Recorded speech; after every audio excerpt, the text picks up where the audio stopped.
Chapter 321. Wu Zetian muttered to herself for a long time without saying a word. Lai Junshun looked down, cupped his hands, and waited patiently. In the two corners of the hall, two bronze cranes blew out smoke. Wanner stood gracefully by the table. She was like the bronze cranes, elegant, demure, and natural. After a long time, Wu Zetian slowly said, "The general of the left, Qiu Xinji, and the minister of justice, Zhou Xing, failed to unite. They have rebellious intentions, slandered good people, and bribed them like mountains. They are traitors of the country. Arrest them immediately. We must get concrete evidence to make them bow their heads and confess to the law." "Your subject obeys," Wu Zetian continued. "We have sealed off the news. They're still unaware of the case. Qiu Xinji is now in the Mengjin military camp. You are a civil official and should not appear. We order Wu Yuyi to lead the Yulin guards to arrest them. The inner guards and dragon guards will suppress the Jin guards. When the criminals are caught, you will take over. Zhou Xing is now in the Ministry of Justice. Go and arrest him. We will order the Yulin guards to help you." "Yes," Lai Junshun excitedly agreed. Seeing that Wu Zetian had no other orders, he bowed and slowly retreated. Wu Zetian raised her voice and said, "Come." Eunuch Hai bowed and appeared by the door. Wu Zetian said, "Go to the Hall of Governmental Affairs and summon Li Zhaoda." Eunuch Hai nodded and was about to leave when Wu Zetian said, "Wait." Eunuch Hai stood still. Wu Zetian thought for a moment and said, "After you go to the Hall of Governmental Affairs to pass on the edict, go to the D Manor and tell the elders that hate Qi Changji's injustice. We will clear his name sooner or later." Sooner or later. Shangwan Wanner's intelligent eyes quickly glanced at Wu Zetian and then quickly lowered them. She still looked calm and composed. Wu Zetian sighed and reached out to pick up the small porcelain bowl of fermented rice. Seeing this, Wanner hurriedly took the bottle of fermented rice and wanted to fill it for her. Wu Zetian shook her head and slowly drank the rest of the sweet wine in her bowl. She sighed softly and said, "Are you wondering why I want to arrest them for treason?" Wanner said obediently, "Everyone is wise and far-sighted. You are like the rising sun, shining everywhere. There must be a deep meaning behind this.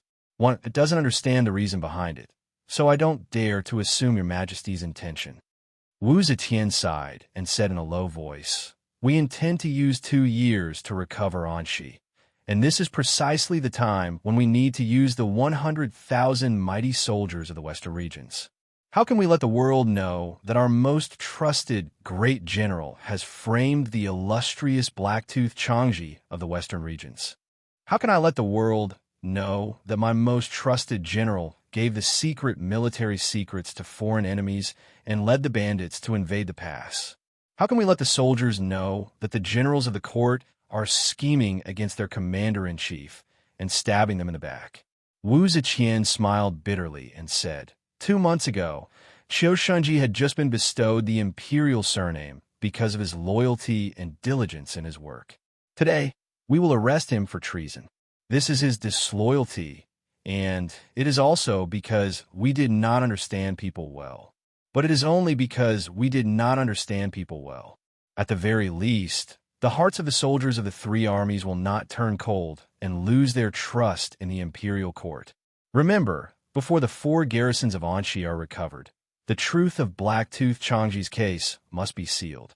He will have to bear this injustice for a while longer." "Yes." Shangwan Wanner deeply bowed. Li Zhaoda received Little Hai's message and immediately hurried to the Martial Achievement Hall. When Di Rinja left, he had already told Li Zhaoda that he had reported the evidence against Wu Chengxi to the Son of Heaven. So Li Zhaoda was already mentally prepared. When he heard that the emperor had summoned him, he knew that it had to do with Wu Qingxi. Li Zhaoda arrived at the Martial Achievement Hall. After Wu Zetian gave him a seat, she calmly explained to him the matter of Qiu Xinji and Zhou Xing rebelling. She then said, "These 2 have always been close to the Prince of Wei. Perhaps the Prince of Wei is not involved in this matter, but the fact that these 2 have rebelled due to the Prince of Wei's indulgence in their actions. What does your Highness think?" Li Zhaoda was inwardly delighted at these words. He hurriedly said, Your Majesty. The Prince of Wei is your Majesty's nephew and also an imperial prince. As an imperial prince, it is not appropriate for him to meddle in political affairs. Since ancient times, even though the emperors were father and son, they still tried to usurp the throne. Thus, even though he is the crown prince, he is not the ruler and cannot meddle in political affairs. Moreover, what if your Majesty and the Prince of Wei are only nephew and aunt? The current crown prince still abides by his duties as the crown prince, but the Prince of Wei is able to meddle in important matters. How can your Majesty's throne be secure? Even if the Prince of Wei has no ambition, those officials close to him will also develop ambition in order to seek a greater future. Moreover, your Majesty has just said that Zhou Xing and Qiu Xinji have rebelled due to the prince's favor and power. Then, will the Prince of Wei not rebel due to the prince's favor and power? Wu Zetian happily said, Prime Minister Li's words are in line with Zhen's intentions.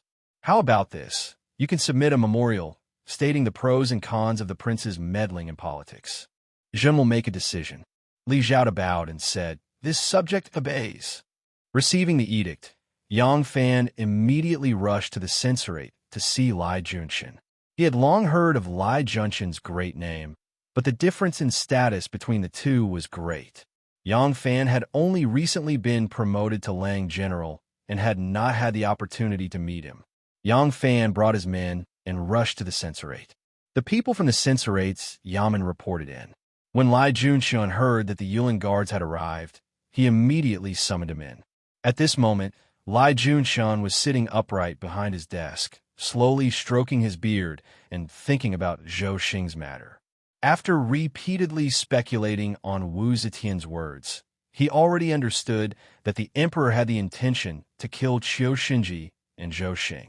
These two people were doomed. However, it seemed that the emperor would be lenient towards the Wu clansmen. Perhaps there would be punishment, but it would definitely be for other reasons.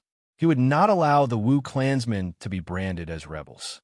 This point must be taken into consideration. He could not involve the Wu clansmen. Wu Yi had already brought men to capture Qiu Xinji. Lai Junxian was not worried about Qiu Xinji. Even if he was an experienced general, once he entered the prison, he would not have to worry about him not confessing obediently. After all, a man of steel was made of flesh and blood. He could withstand the torture of his torture tools. However, he did not have that much confidence in dealing with Zhou Xing. He had dealt with so many criminals, but he had never encountered an expert like him who was proficient in torture and litigation. Zhou Xing was the first. This person's experience in torture and interrogation was no less than his own. It would be more troublesome to deal with someone like him. Moreover, the emperor clearly wanted to end this quickly and did not wish for this matter to drag on for too long. How could he make Zhou Xing lower his head as soon as possible? Lai Junxian pondered for a long time. Suddenly, a plan came to his mind, and he could not help but reveal a proud smile.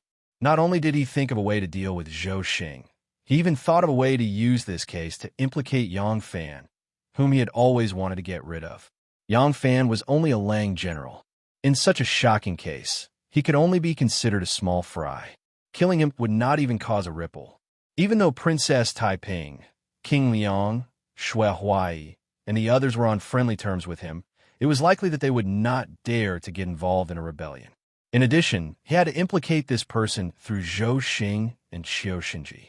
When the time came, even if Shui Huai and the others were dissatisfied, they could only assume that Qiu Xinji and the others were using this opportunity to frame their political enemies. Lai Junxian had no grudges with Yang Fan, and it was impossible for the two of them to have anything to do with each other in the first place. Who would suspect him? Once Yang Fan was killed and the case was over, he could get the charming and lovely young lady. How could people like Shui Huai and Princess Taiping know about it? Lai Junxian couldn't help but chuckle when he thought of this. Yang Fan stood in front of his desk and looked curiously at this deputy imperial censor. He recognized Lai Junxian as soon as he saw him. Yang Fan had never expected that the customer he had met in his own shop the other day would actually be the illustrious Lai Junxian. He did not understand what could make such a dignified and elegant high-ranking official sitting in a court with a mirror hanging high above, laugh so proudly. Moreover, there was even a hint of wretchedness in his smile. However, this was clearly not the time to reminisce about old times. Moreover, even if the two of them had met once, there was nothing for them to talk about. Yang Fan coughed, interrupting Lai Junshin's fantasies. He said in a clear voice, Left-Lang General of the Featherwood Guard, Yang Fan, has been ordered to await Deputy Imperial Censor Lai's orders. Only then did Lai Junshun realize that the men of the Featherwood Guard had already arrived. He was startled and said without thinking, This official already has an idea. Against Zhou Xing, we can only defeat him through wits and not by force. Generally, at this point, Lai Junshun suddenly realized something and couldn't help but cry out involuntarily, Yang Fan? Yang Fan mused, why is he making such a big fuss about nothing? Could it be that he has seen me striking the bow and heard of my name?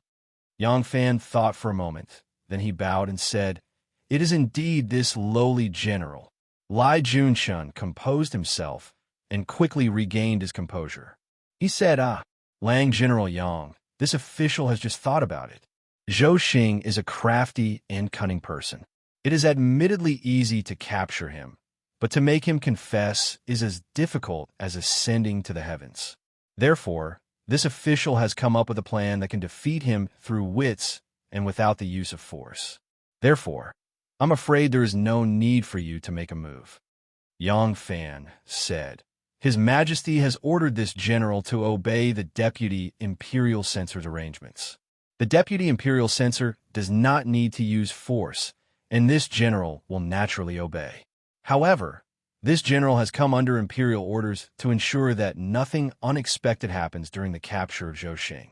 Therefore, this general will have to wait for the Deputy Imperial Censor to capture Zhou Xing before replying to the Imperial Edict. Lai Junshin smiled. Of course. In that case, may General arrange for your men to be stationed behind the folding screens on the left and right side of the second hall. After this official has imprisoned Zhou Xing, it will not be too late for me to reply to the Imperial Edict. Yang Fan smiled. Since this is the case, this general will obey. Yang Fan left the main hall and led the 30 bright tigers he brought with him to the second hall. Lai Junshan waited for him to leave and clapped his hands 3 times. A bailiff appeared at the bottom of the hall. Lai Junshan ordered, Pass down the order for a banquet to be held at the second hall. Also, bring my name card and go to the Ministry of Justice to invite Minister Zhou here. The bailiff acknowledged and left. Lai Junshin's eyebrows are deeply locked together again. Xiu Xinji and Zhou Xing are doomed. The problem is that Lai Junshin does not know what crimes the two of them have committed to be punished by the Son of Heaven. However, he can be sure that the Son of Heaven has ordered him to judge the two of them for treason. It is obviously to conceal their true crimes. The Emperor has sent Yang Fan to assist him in carrying out his mission.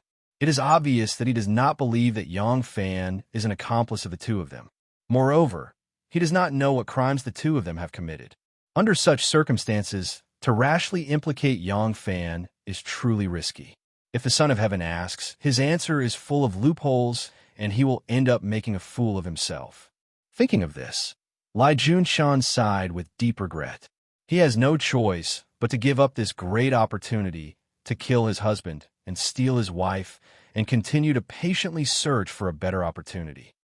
Chapter 3:22. Mangjin, the encampment of the Jinwu Guards. On the drill ground, the soldiers were playing with stone dumbbells and practicing their bows. It was very lively. In the middle of the field, there was a large group of generals.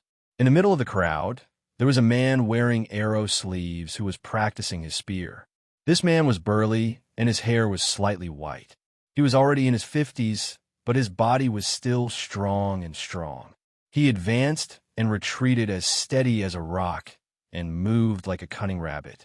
It was a breathtaking sight.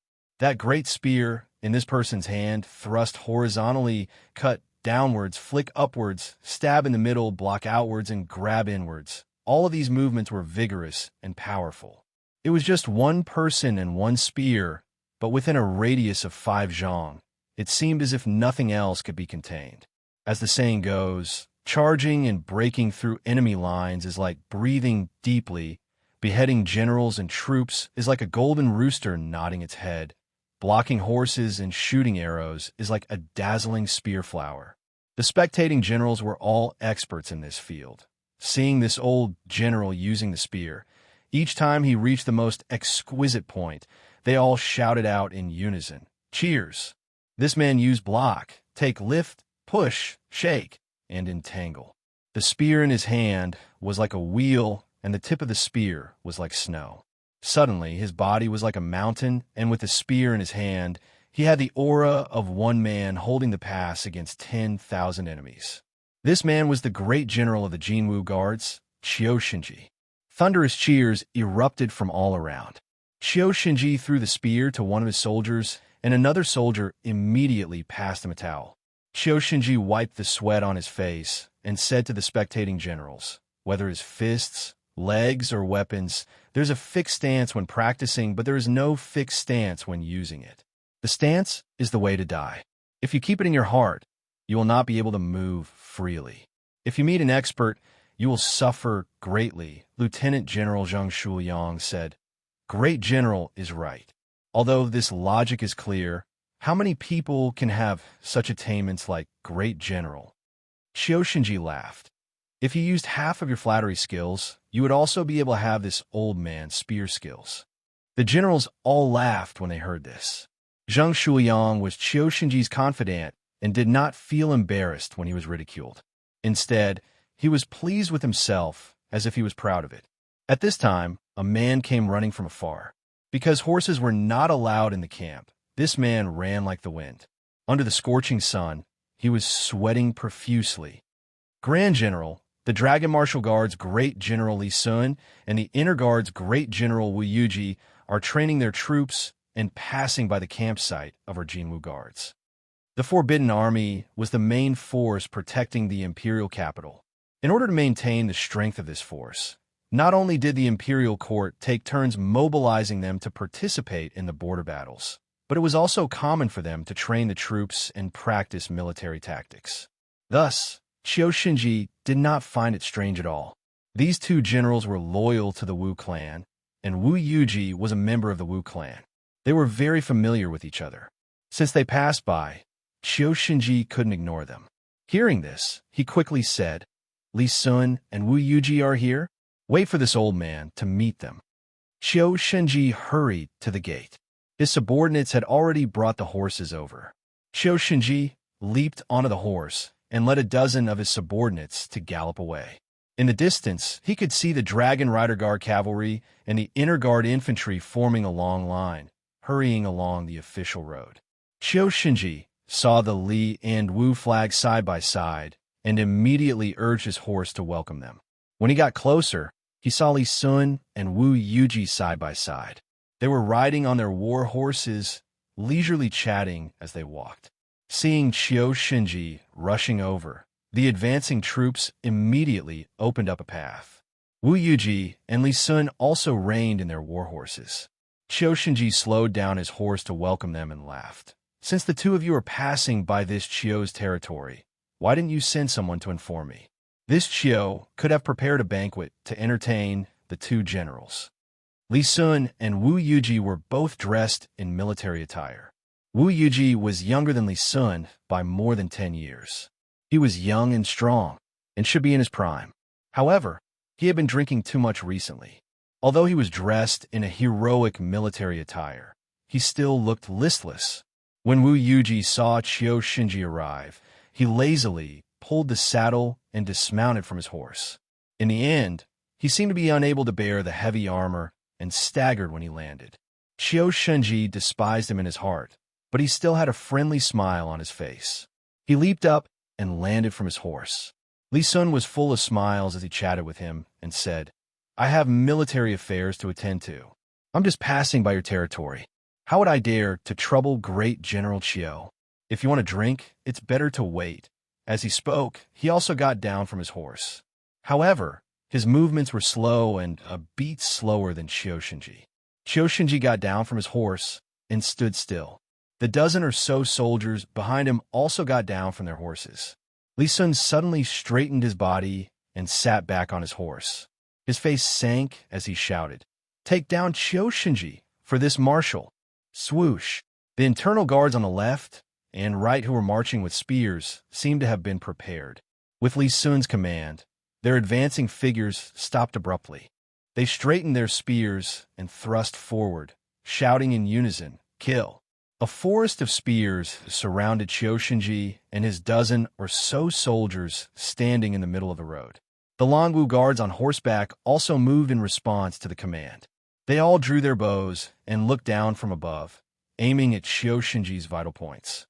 At this moment, Ma Qiao, who had been promoted to the commander of the Longwu guards, drew his bow and aimed at Qiu Shinji's chest. He shouted, "Abandon your swords." Qiu Shinji's expression changed drastically.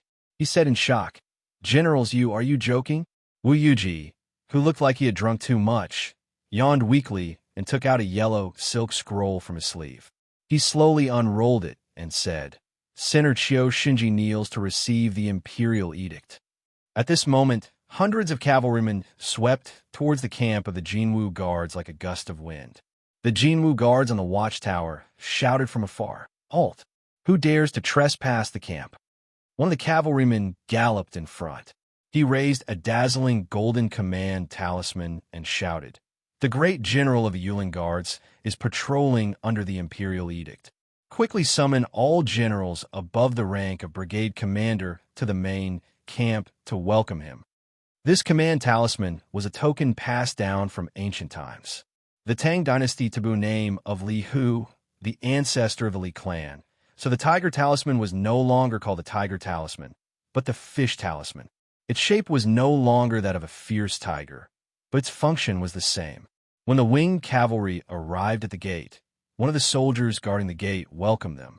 After checking that the tiger talisman matched with the Ministry of War, he waved his hand and quickly cleaned up the antlers and barricades before opening the gate. At this moment, more than 100 cavalrymen had already rushed to the gate and swept into the main camp like a gust of wind. That soldier shouted, "Sigh! Horses are not allowed in the camp." Before he could finish his sentence, the dust kicked up by the galloping horses buried him. Dong, dong, dong. Drums sounded in the main camp of the Jinwu guards. When the generals heard the drums, they didn't dare to be negligent and all neatly dressed and rushed to the main camp. In the main camp, Wu Yuyi was neatly dressed and full of killing intent. Behind him, 4 junior colonels stood with their hands on their sabers. Another 2 deputy generals stood to his left and right, one holding a fish talisman and the other an imperial edict. Wu Yi stood behind the marshal's desk with one hand on the marshal's seal. Seeing that all the generals had arrived and were standing in the tent like a forest, he raised his voice and shouted, "Men, inspect the fish talisman." The Jinwu Guards Lieutenant General Zhang Shuliang was Qiu Shinji's confidant and was in charge of the fish talisman on his behalf. At this moment, he anxiously stepped forward and took out the half-fish talisman he was guarding and combined it with Wu Yuyi's half-fish talisman. The fish talisman fit perfectly. Wu Yuyi ordered someone to show the combined fish talisman to the generals. He stretched out his right hand, and the imperial edict fell into his hand. Wu Yuyi slowly turned the imperial edict away and coldly swept his gaze across the Jinwu Guards generals in the hall. He said in a deep voice, "His Majesty's decree." Come. There were no less than 10 generals in the tent. They all cupped their fists and waited for the imperial edict. Their armors rubbed against each other, and a loud kung sound was heard. Wu Yi paused for a while and loudly said, "My men, Qiu Shinji has evil intentions and is plotting against the law. He is hereby removed from his position as the Jinwu Guard's great general. Wu Yi will be in charge of the Jinwu Guard's military affairs. The Jinwu Guards are loyal to the country and have nothing to do with Qiu Shinji. Rest assured, once the imperial edict arrives, everyone will be rewarded." After Wu Yi finished reading, there was a commotion in the tent. Zheng Shuliang was shocked and angry. He was the first to step out and loudly said, "Great General Qiu is loyal and has no intention of rebelling. Someone must have framed him. I sincerely hope that your Majesty will investigate and give great General Qiu justice. Wu Yi coldly said, "The imperial edict is here. Do you dare to disobey it?" Zhang Shuliang loudly said, "The court's decision is unfair. I am only seeking justice for great General Qiu. If great General Wu is not guilty, why don't you let me speak?" Report. Suddenly, a junior colonel of the Jin Wu Guards appeared at the entrance of the tent and reported in panic. "Commander-in-Chief, generals, the Inner Guards and the Dragon Guard have surrounded the Jin Wu Guards.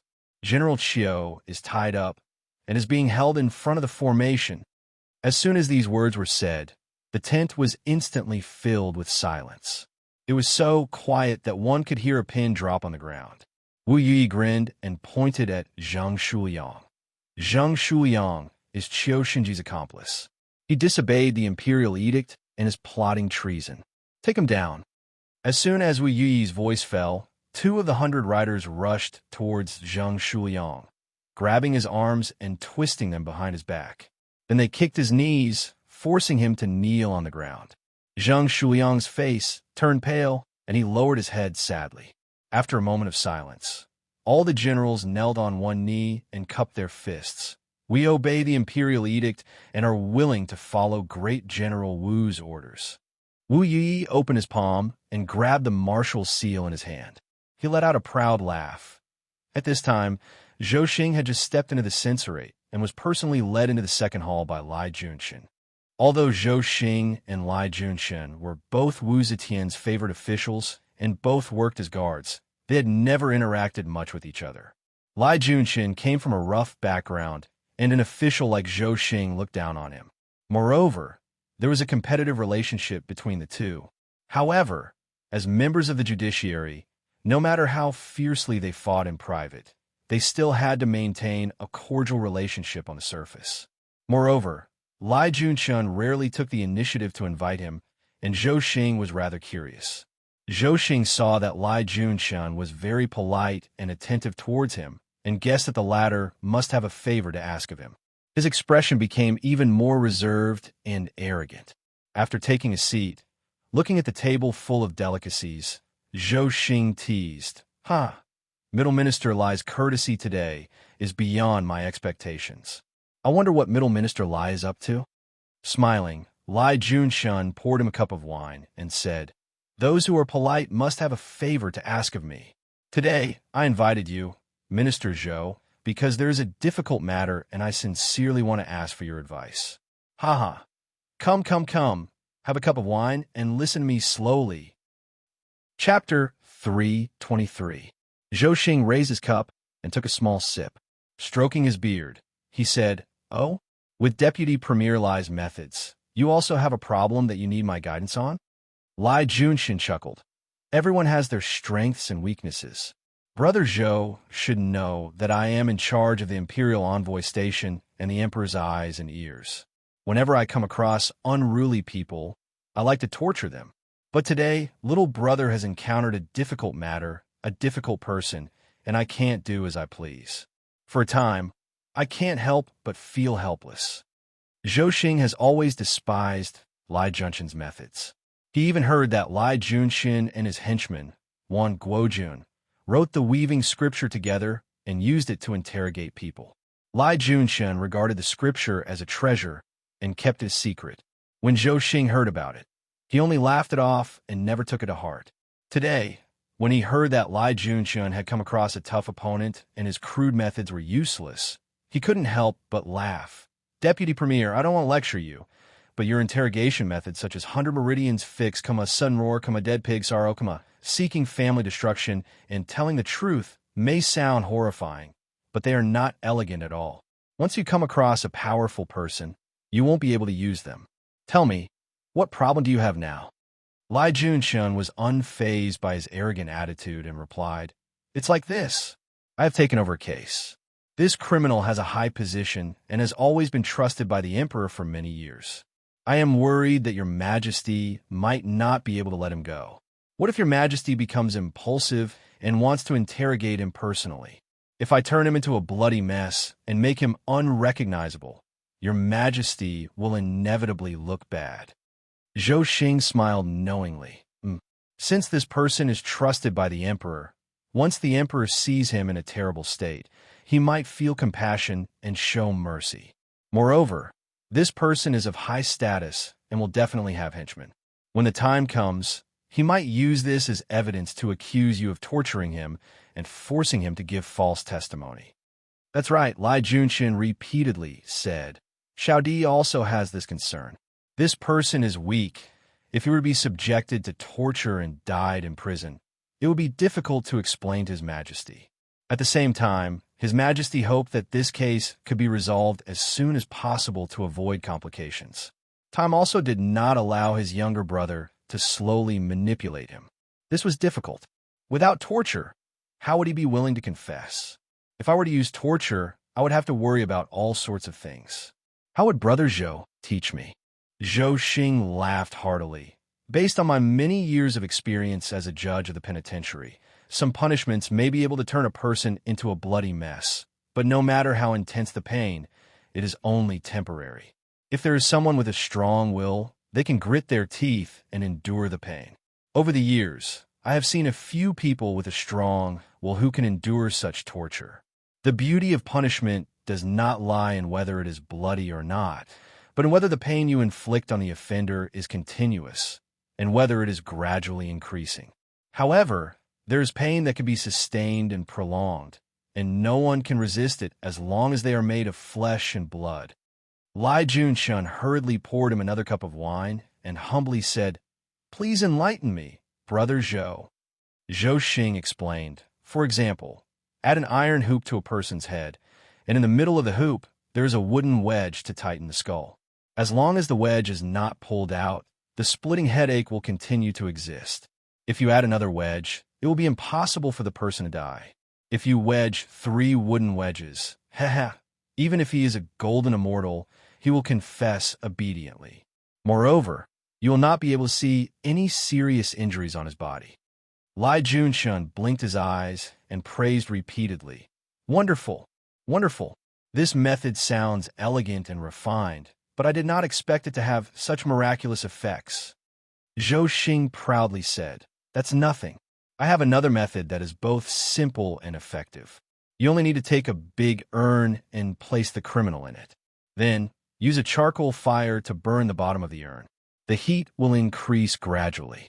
Before the criminal's body is covered with cuts and bruises, his willpower will have already collapsed. Under such circumstances, he will confess to anything in order to leave the urn. All these years, I've always used this method whenever I meet a difficult criminal. I've never seen one who could withstand it."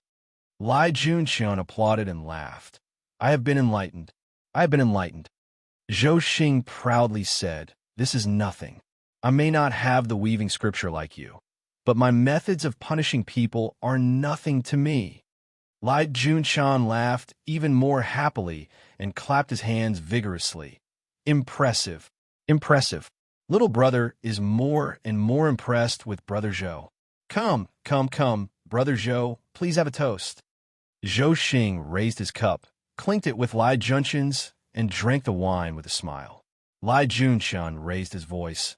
"Men, bring a large urn to burn." Zhou Xing curiously asked, "Why? You don't believe me and want to verify my words in court?" Lai Junshin smiled without saying a word. The urn is used to store water and prevent fire. It is a common item in government offices and mansions. The same goes for charcoal. During winter, when the government offices are cold, the imperial court will allocate charcoal for heating purposes. Usually, there will be some left over and it will not be used up completely. In a short while, the urn and charcoal were brought over. The urn was set up in the middle of the hall and the charcoal was lit. Zhou Xing was grinning from ear to ear. Wanting to show off his method of punishment, he said to Lai Junshin, "Very well, I will let you witness the prowess of my urn torture. But I wonder who is the criminal?"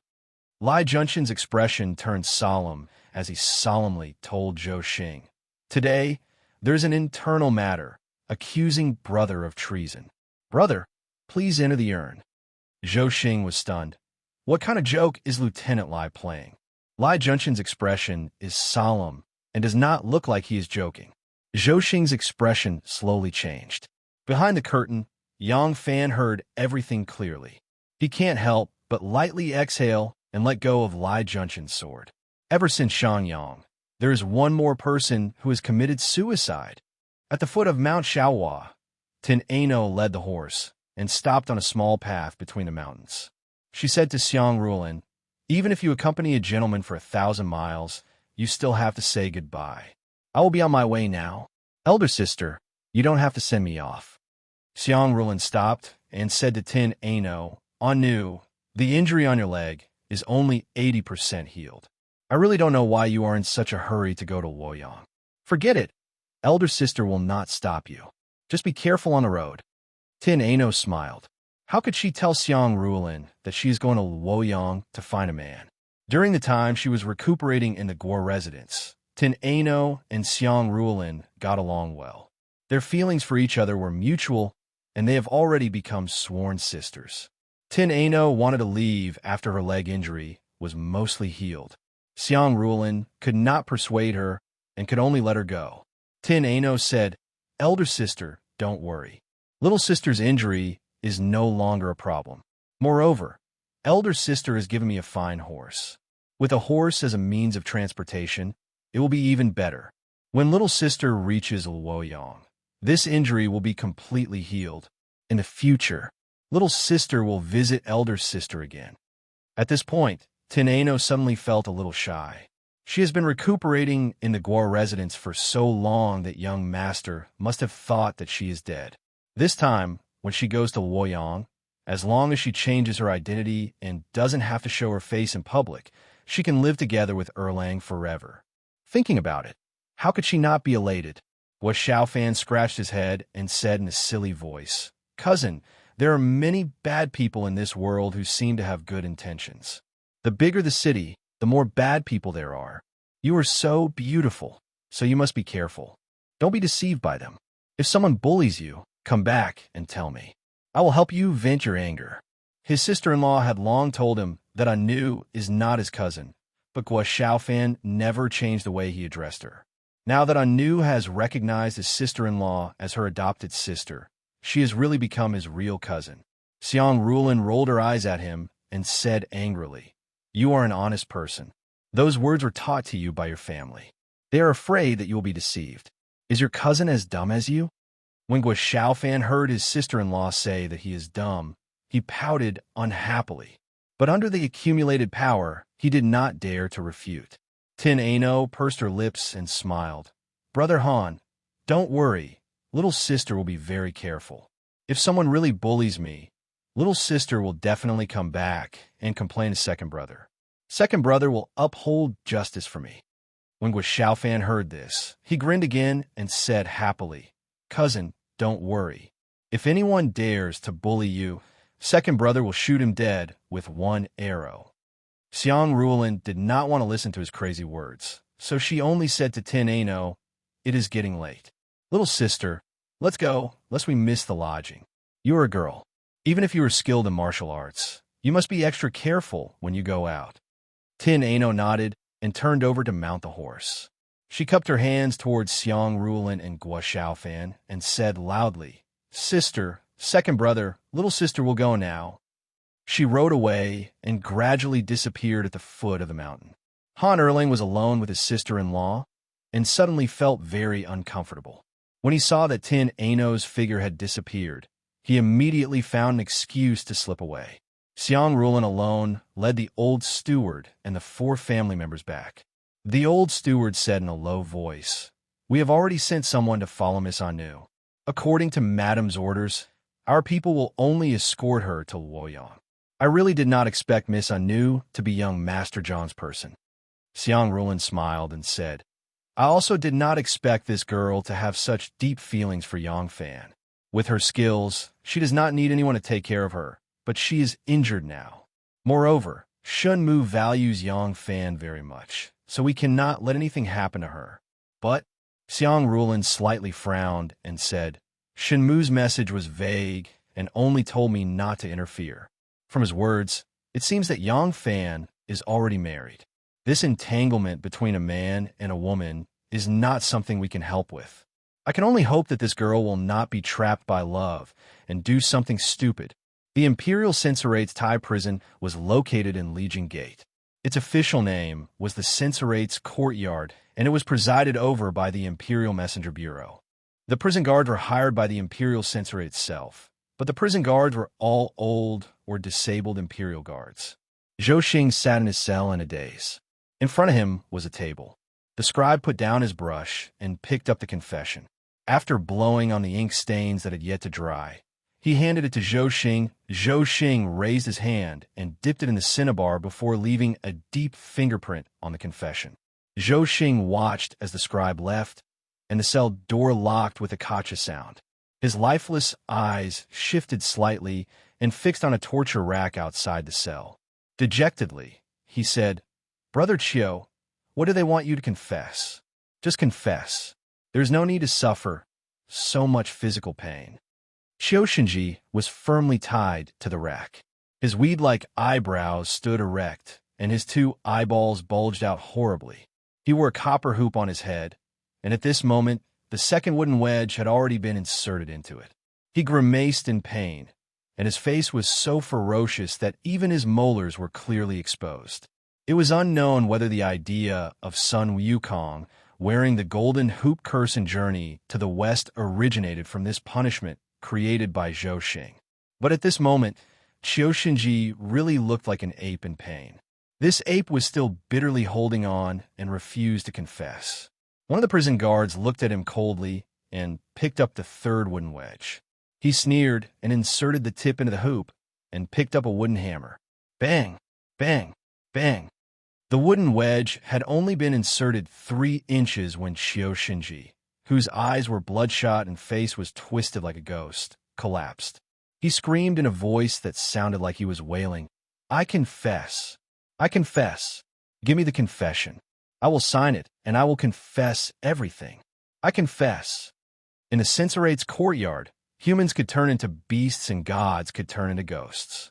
Even the lawless great sage equaling heaven had to bow his head and chant, Ba. Chapter 3:24.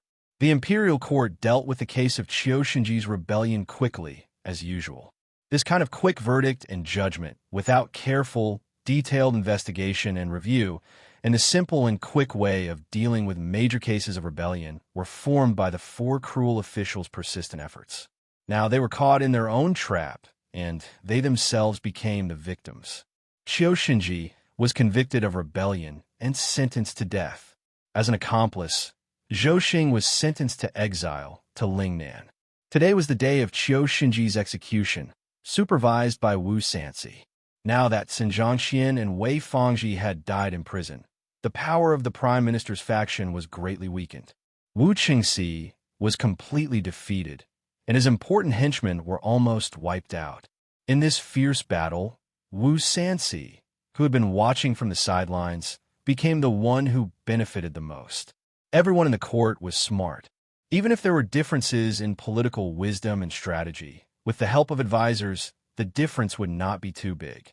Sometimes, a mistaken judgment, once the development of the situation was out of one's control, it might not be impossible for others to take advantage of it. At this time, it seemed that Princess Taiping's strategy had failed. Wu Sanxi, the wolf, had become the one who benefited the most. Princess Taiping did not gain anything from it, nor did she strengthen her political power. At least, it was like this on the surface. On the second day after the court announced Chiu Shinji and Zhou Xing's rebellion, Li Zhaoda presented a memorial to the emperor, talking about the harm of the prince's royal family interfering in the court's politics.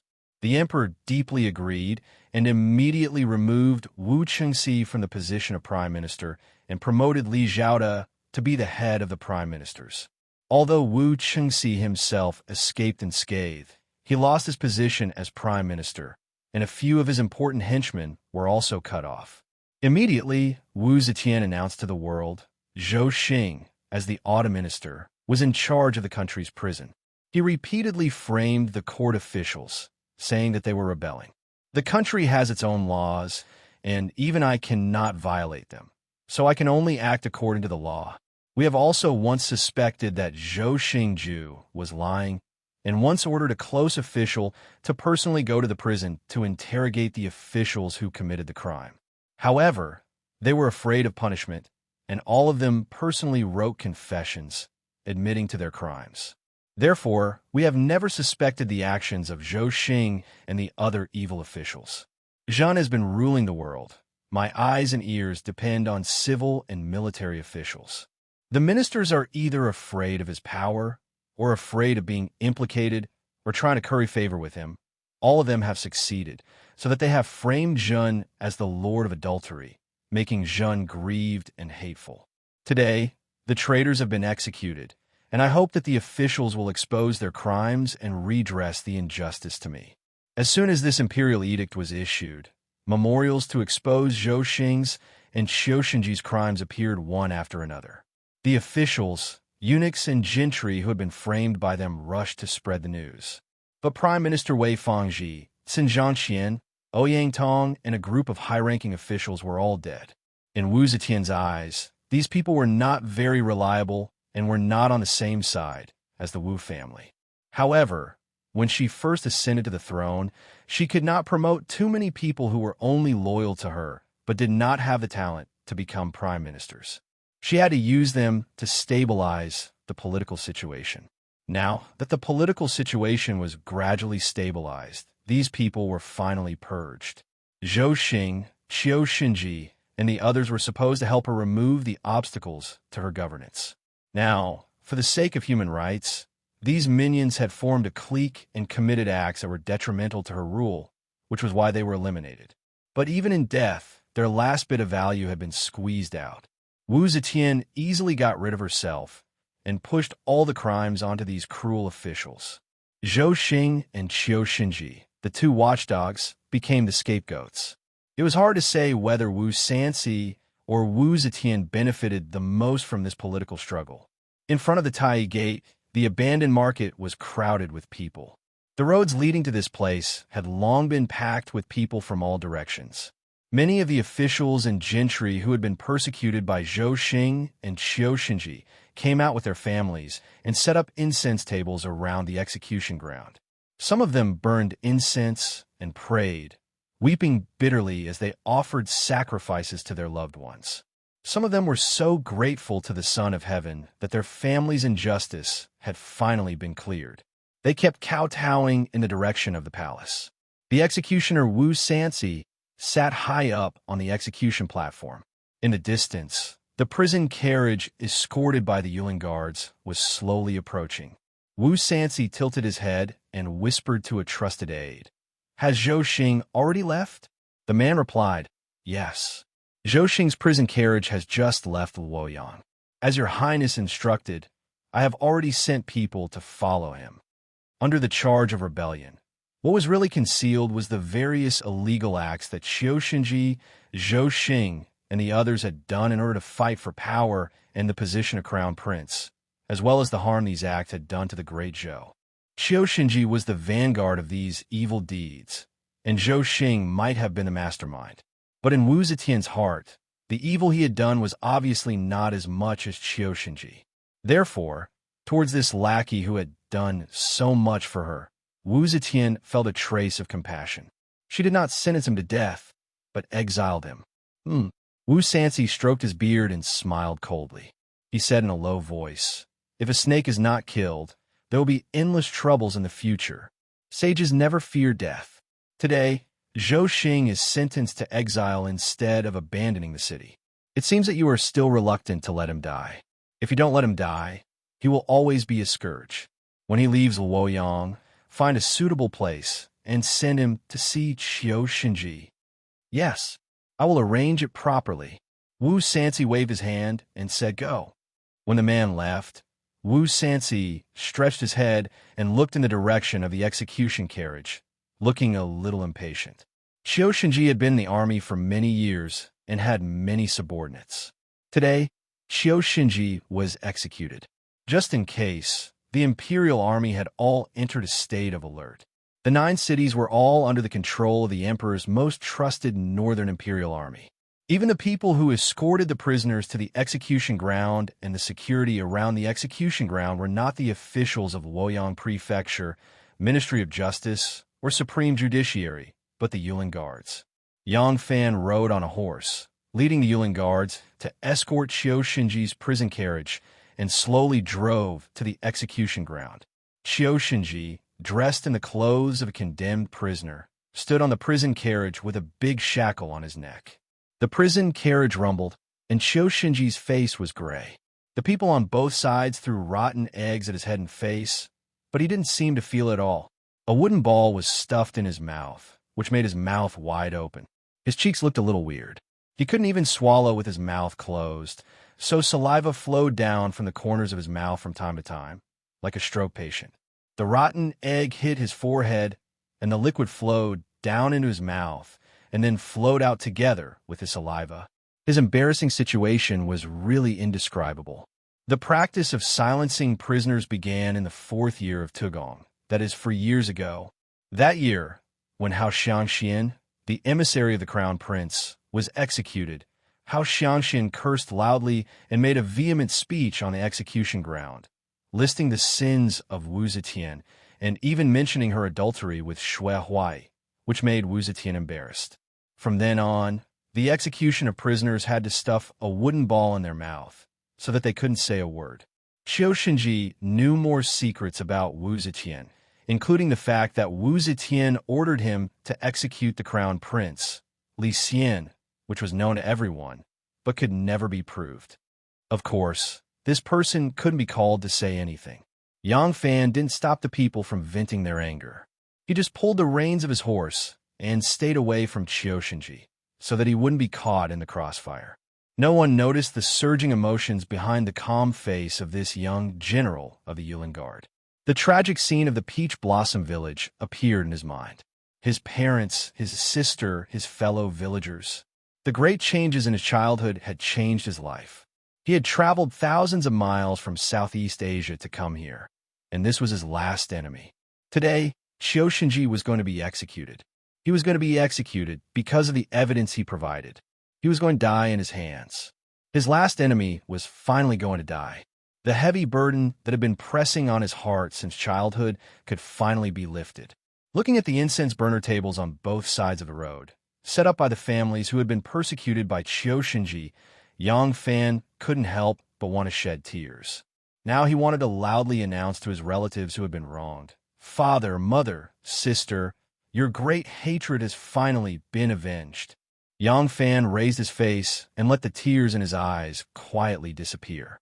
Today's sky was very clear, with only a few white clouds floating on the horizon. The sky was high and the clouds were light, making people inexplicably open-minded. The hatred of father, mother, and sister has been avenged. All the enemies are dead. Nyonya, where are you? The clouds on the horizon were like the smiling face of a little girl. The clouds were like a thin little face. The uneven thickness was like the dirty appearance of her face, and the jagged edges were like her messy hair. She seemed to be smiling at him, and her mouth was missing 2 front teeth. Yang Fan smiled at the cloud. "Nyonya, elder brother will definitely find you." Little Man was sitting in front of the dressing table, lazily combing her hair. Her pretty face in a mirror carried some charm, but it revealed a kind of lazy and bored charm. Yang Fan hadn't been home for 7 or 8 days. Since Qiu Shinji's case, Luoyang City and the palace had been in a state of strict vigilance. As an important general of the palace guards, how could Yang Fan leave at this time? Little Man didn't know what happened to her. Usually, when Yang Fan was at home, she was most afraid to come back from the shop and face him. The most embarrassing moment was every night. Although Yang Fan slept on the floor, they slept in the same room. She was so shy that she didn't even dare to take off her coat. She was afraid that he would hear her when she turned over, which made her sleep uncomfortable every night. However, these days, Yang Fan wasn't at home. Every day when she came home, she couldn't see Yang Fan. Every night when she saw the empty floor beside the bed, her heart was also empty. It always seemed that something was missing or lost. After a few days, she had no appetite to eat, and it seemed that sleeping was even more difficult. "Madam, Lang is back. Just when third sister's voice sounded outside the bedroom, little man jumped up excitedly. Ouch! Because she moved too quickly, she didn't put down the comb in time and pulled her hair. She cried out in pain, but she didn't care about it at all. She just threw the horn comb on the dressing table and jumped to the door. She opened the door and said happily, "He's back. Where is he?" Chapter 325. Lang Jun. As soon as Xiao Man finished asking, she saw Yang Fan standing at the entrance of the courtyard with a smile on his face. He was holding a dark green jar in his hand. Xiao Man was happy at first, and then a little shy. Her happy expression was too obvious. Even third sister, that little girl, seemed to have a teasing look in her eyes. This little girl. Xiao Man glared at third sister, pursed her lips, and walked to Yang Fan. She lowered her voice, but it was still difficult to hide the joy in her gentle voice. "Lang Jun, you are back." Yang Fan's beard was not trimmed, and there was some green stubble on his chin, which made him look a bit mature. What Xiao Man paid attention to was his eyes. His eyes were clear, bright, and had a kind of light that was not usually seen. Xiao Man felt a little tipsy in her heart. "He is also very happy to see me." Yang Fan looked at her with a smile. Xiao Man was wearing a lotus-colored gauze gown. Her long hair was not tied up and casually draped over her shoulders, which made her handsome little face look even more beautiful, like bright jade. The loose swallow coat could not hide her graceful figure, like a peony in the mist. Yang Fan said softly, "Yes, I am back. There have been many things in the court these days, and I have been on guard duty. It is not convenient for me to send messages home, and I have made you worry. How is home?" Xiao Man said, "Everything is fine. Lang Jun can rest assured. I have also heard about these things in the palace. At this time, Lang Jun can't leave. Today, I heard that Xiao Shinji was beheaded in Tai's sect, so I guess that Lang Jun will be back soon, but I don't know if it will be today or tomorrow." Xiao Man said to third sister, who was standing to the side, "Third sister, tell the kitchen to prepare a banquet and boil some hot water for Lang Jun to take a bath." "Yes." Third sister answered and flew out of the courtyard like a happy magpie. Yang Fan said with a smile, "We are not going far away. Why do we need to be so grand?" Xiao Man said, "Lang Jun has been working hard outside, so it should be more relaxing at home." "What's this?" Yang Fan said, "Oh, this is the wine I bought at the Golden Hairpin Drunk. It's been distilled and brewed 4 times, so the taste is very mellow. You've been managing the household by yourself for the past few days, and it's been really hard on you. Let's drink some wine tonight to thank you." Xiao Man was even happier in her heart. She took the wine jar and smiled at him. "We have a wine shop that specializes in good wine everywhere. Why are you taking care of other people's business?" When Yang Fan passed by the Golden Hairpin Drunk, he remembered that his last enemy had been killed. His revenge was avenged, and he could start looking for his younger sister immediately. He felt happy and wanted a drink to celebrate, so he bought a jug of wine. At that time, he really forgot that one of the 17 shops that his family had taken over specialized in wine. Xiao Man's words reminded Yang Fan. He laughed and said, "That's right. How could I forget that we have wine at home?" Xiao Man accompanied him into the room, put the wine jar on the table, and poured him a cup of sour plum soup. She said, "The weather is hot, so this is iced. Lang Jun, drink a few sips first to cool off the heat. I'll go prepare some clothes for you. You can take a bath and rest later." At that moment, Xiao Man really had the feeling of a gentle and virtuous young lady. What was more rare was that she did it naturally, and Yang Fan also enjoyed it naturally. Bang! A jug of grape wine fell to the ground, and the wine spilled everywhere, dark red like blood. A black, furry chow chow excitedly ran over, lowered its head and sniffed, then stuck out its tongue and licked it. Bang! Another jade white bottle with 2 dragons probing the water was thrown to the ground, smashing into pieces. The Pekingese was startled, raised its head to look at its furious master, shook its ears carelessly, and continued to lick the grape wine. Wu Qingxi wandered around the room like a cornered beast, wanting to smash whatever he saw. Zhang Jiafu, the Renhua of the Phoenix Pavilion, followed closely behind him, constantly saying, "Your Highness, please don't be angry. Please don't be angry." Wu Qingxi finally had nothing left to throw and angrily sat back down on his chair. Zhang Jiafu hurriedly moved in front of him and bowed, saying, "Your Highness, please quell your anger. His Majesty has protected your Highness in every possible way, not allowing your Highness to have any collusion with Qiuxinji and Zhou Xing's cases. This is enough to show His Majesty's concern for your Highness. Your Highness, please bear with it for now. As long as the Emperor's favor has not disappeared, your Highness can quietly wait for an opportunity. It is not impossible for you to make a comeback." Wu Qingxi sneered. "Opportunity? Does this king still have a chance?"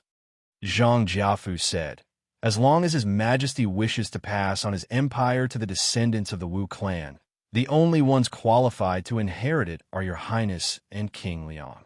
Your Highness acted too hastily, provoking His Majesty's disgust, which is why he has punished you. However, how can your Highness know that King Liang, in his complacency, will not follow in your Highness' footsteps? Since ancient times, the heir apparent has risen and fallen, and there have been many who have tried to be deposed. Has there not been a single one who has succeeded to the throne? Why is your Highness so dejected?" Wu Qingxi's eyes darted around, but he did not say anything. Zhang Jiafu continued, "Based on His Majesty's usual conduct, as long as there is hatred, there is no one who does not strike with his thunderbolt, turning him into fine powder. However, even though Qiuxinji and Zhou Xing have fallen this time, His Majesty has protected your Highness in every possible way, not allowing your Highness to have even the slightest bit of contact with them. Instead, he instructed Li Zhaoda to submit a report to discuss the pros and cons of the imperial clan participating in politics, and only then did he remove your Highness from the position of Prime Minister." Zhang Jiafu smiled and said, "This is admittedly a blow to your Highness, but it also cuts off King Liang's path of participating in politics. His reputation has been greatly boosted this time, but as long as your Highness remains loyal and does not lose His Majesty's favor, there is still a chance for you to make a comeback. Let's pay close attention to King Liang's movements. As long as he makes a mistake, or as long as we create an opportunity for him to make a mistake." Wu Qingxi calmed down. Even though his eyes were still as sinister as a snake's, his expression was no longer as furious as before. Zhang Jiafu secretly sighed in relief when he saw this. He tried to persuade Wu Qingxi for a long time, but it was already late. Only then did he bid farewell to Wu Qingxi. As soon as Zhang Jiafu left Wu Qingxi's residence, he raised his head to the sky and sighed. Even though he had spoken so calmly, he did not hold out much hope that Wu Qingxi would be able to make a comeback. It was true that there were people who could make a comeback, but the current Great Zhou dynasty would not give Wu Qingxi such an opportunity. Wu Sanxi, Princess Taiping, Li Zhaoda, and Di Renjia were not easy to deal with. Were they idiots? Who would give Wu Qingxi a chance to seize power again? However, he had already boarded Wu Qingxi's ship and could no longer leave it. What else could he do but say this? Only by giving King Wei a glimmer of hope would he have a glimmer of hope. As soon as Zhang Jiafu left, Wu Qingxi sneered. How could he not see through Zhang Jiafu's thoughts? If it weren't for the fact that he was tied to this big tree so tightly that he couldn't escape, Zhang Jiafu would have long since become a scattermacaque and run off to lick Wu Sanxi's, but Zhang Jiafu's consolation was only for self-preservation. Only by persuading him to the point that he was unwilling would he have the heart to protect his pawns. Even though he had lost his power, his influence in the Wu clan would not be weakened so quickly. If he had the heart to protect a few small fries, he believed that no one would take the risk of forcing him to do something desperate. However, he no longer had any hope of becoming the crown prince. What was the point of forbearance? Right now, he only wanted to find the person who ruined his plans, who destroyed his dream of becoming the emperor. He wanted to take revenge at all costs, whether it was a mutual destruction or mutual destruction. However, up until now, he still did not know what had gone wrong and why the emperor was so angry. Wu Sanxi and Di Renjia's repeated leaks had angered Wu Zetian. When Wu Zetian decided to eliminate Qiuxinji, Zhou Xing, and dismiss Wu Qingxi, She immediately used the Yulin guards to prevent the news from leaking and causing a mutiny in the Jinwu guards. At the same time, she was worried that this series of scandals would damage the Great Zhou dynasty's dignity and cause the border army to lose trust in the court. Thus, until now, Wu Qingxi had not had the chance to contact his spies in the palace.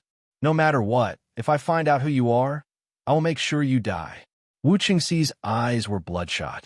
He gritted his teeth and cursed. Forbearance? Forbearance my ass. If worst comes to worst, I'll just perish together.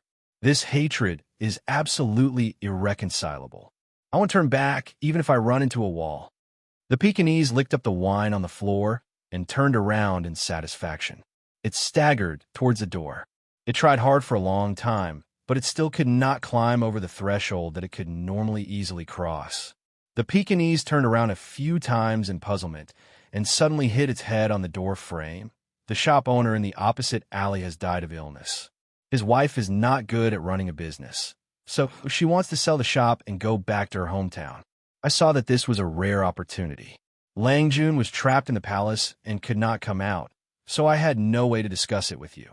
Thus, I took the initiative and bought this shop. The price was very high, but the location was too good. There is a saying in the art of war. The man who knows the terrain is the help of the soldiers. I've run many businesses in the southern city, so I know this principle. The same business, even if the location is close, can be very different. Also, I had the antique shop Bo Gujai renovated. The pillars and beams were carved, and the decorations were elegant. It was full of the graceful and noble style of the imperial palace. I also had Master Rume introduce 2 disciples to the shop every day to play zither music. High officials, tycoons, noble ladies, and socialites like to be cultured. This way, it looks like the expenses are higher, but the business is better. As long as we complete one more business every month, the money we earn will far exceed these expenses. Buchi said happily. Unknowingly, she had already gotten used to Yang Fan's existence. She liked to watch Yang Fan eat, and she liked to tell him things. When she did this, she would feel a sense of peace and contentment. Yang Fan said with emotion, "Speaking of which, you've always been the one in charge of the family. I actually didn't do anything. My wife has really worked hard. Yang Fan, a toast to you."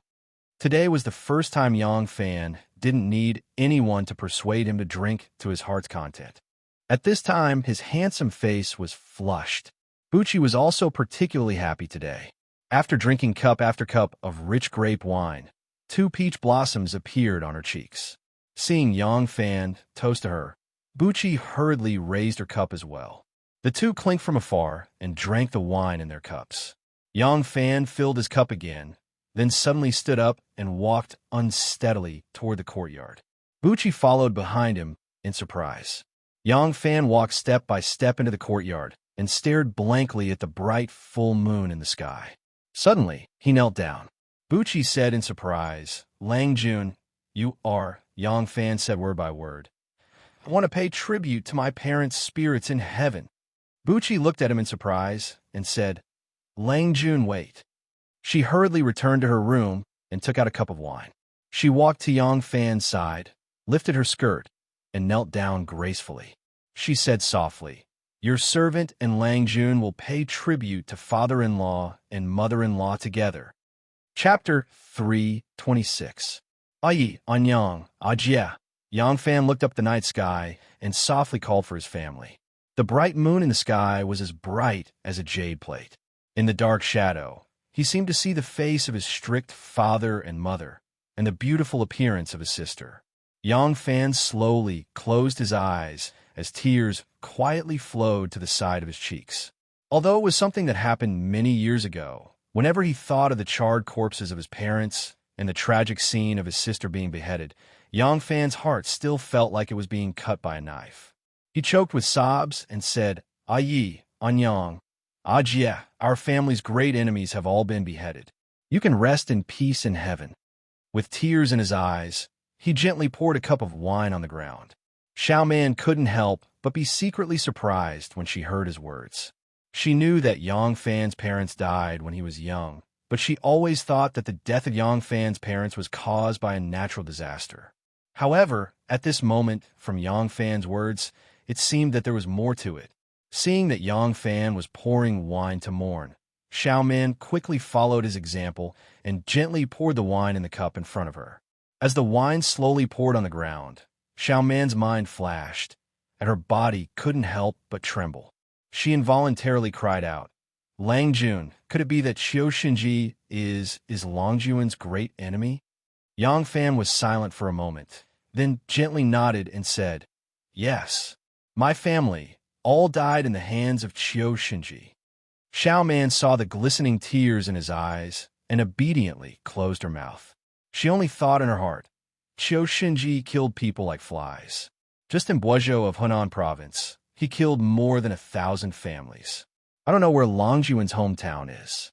Now it seems that what Lang Jun said about living in Jiaoji was also a lie to cover up his identity. Xiao Man secretly guessed, but she forgot that Yang Fan had just said, "all beheaded." If she had noticed this, she would have known that Yang Fan's enemies were not just Qiu Shinji alone. Yang Fan put the wine cup on the ground and said in a low voice, "Yi, I was naughty when I was young and didn't like to study, so I often made you angry. Now that I'm a general, I finally have some prospects. Yi, are you happy? Mother, I married a gentle, virtuous, beautiful, and adorable wife for you. Is Mother happy? Sister, if it wasn't for you, I would have gone with you and my parents. Now that your brother has his own family and business, I will definitely shoulder the responsibility of bringing glory to our family and restoring our reputation. Our family will prosper. Don't worry." When Xiao Man heard this, she quietly lowered her head and felt a little guilty. Yes, she was now married to Yang Fan, but had she really fulfilled her responsibilities as a wife? Marrying a wife meant having children and passing on the family line. Long Jun's family was killed, and he was alone. The responsibility of carrying on the family line was all on him, and Xiao Man secretly glanced at Yang Fan. His eyes were shining with tears, staring at the bright moon in the sky. Long Jun's eyebrows were black and bright, slanting to the temples. Long Jun's nose was high and straight, as if it was hanging a gallbladder. Long Jun's pursed lips were well-defined, and the lines of his lips were clear. He was really a very handsome man. He is my husband. Looking at him under the soft moonlight, Xiao Man couldn't help but feel a ripple in her heart. Maybe I should try to accept him. He is the man who will accompany me for the rest of my life. If he touches me, I won't go crazy again, right? Xiao Man. Yang Fan suddenly turned to Xiao Man. Xiao Man was thinking about something, and when he looked at her, she was afraid that he would see through her thoughts. She suddenly blushed and quickly responded in a low voice. Yang Fan said, "Do you know why I didn't set up a memorial tablet for my parents at home?" Xiao Man shook her head gently. It was okay before, but now Yang Fan had his own mansion, but he didn't set up a memorial tablet for his parents. After she became a bride, Yang Fan never took her to pay respects to his parents. She had always felt it was strange. Yang Fan said bitterly, "Because I don't know the real names of my parents." What? This answer was far beyond Xiao Man's expectation. She opened her eyes in surprise. Yang Fan said sadly, "I have checked the state government's household register. They all used aliases. When they were killed, they didn't even have time to tell me what our real surnames were, what our names were, and where we were from. I am the descendant of a criminal official. Although Qiu Shinji is dead, all the things he did back then were all ordered by His Majesty. These cases haven't been rehabilitated, so my true identity is still undiscovered.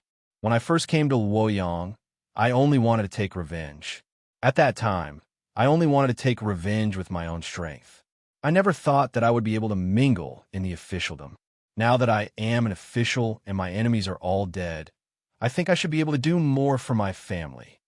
In order to ascend the throne, His Majesty eradicated many officials with the crime of rebellion. She will never be able to clear these people's names unless Li Tang's imperial family retakes the throne. So, I stand on the side of Li Tang's imperial family.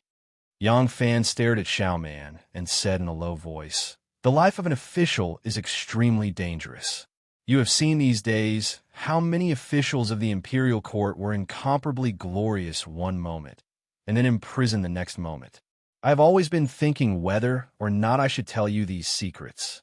Xiao Man, if you want to be my woman, you have to bear these dangers with me. You have the right to choose to stay or leave.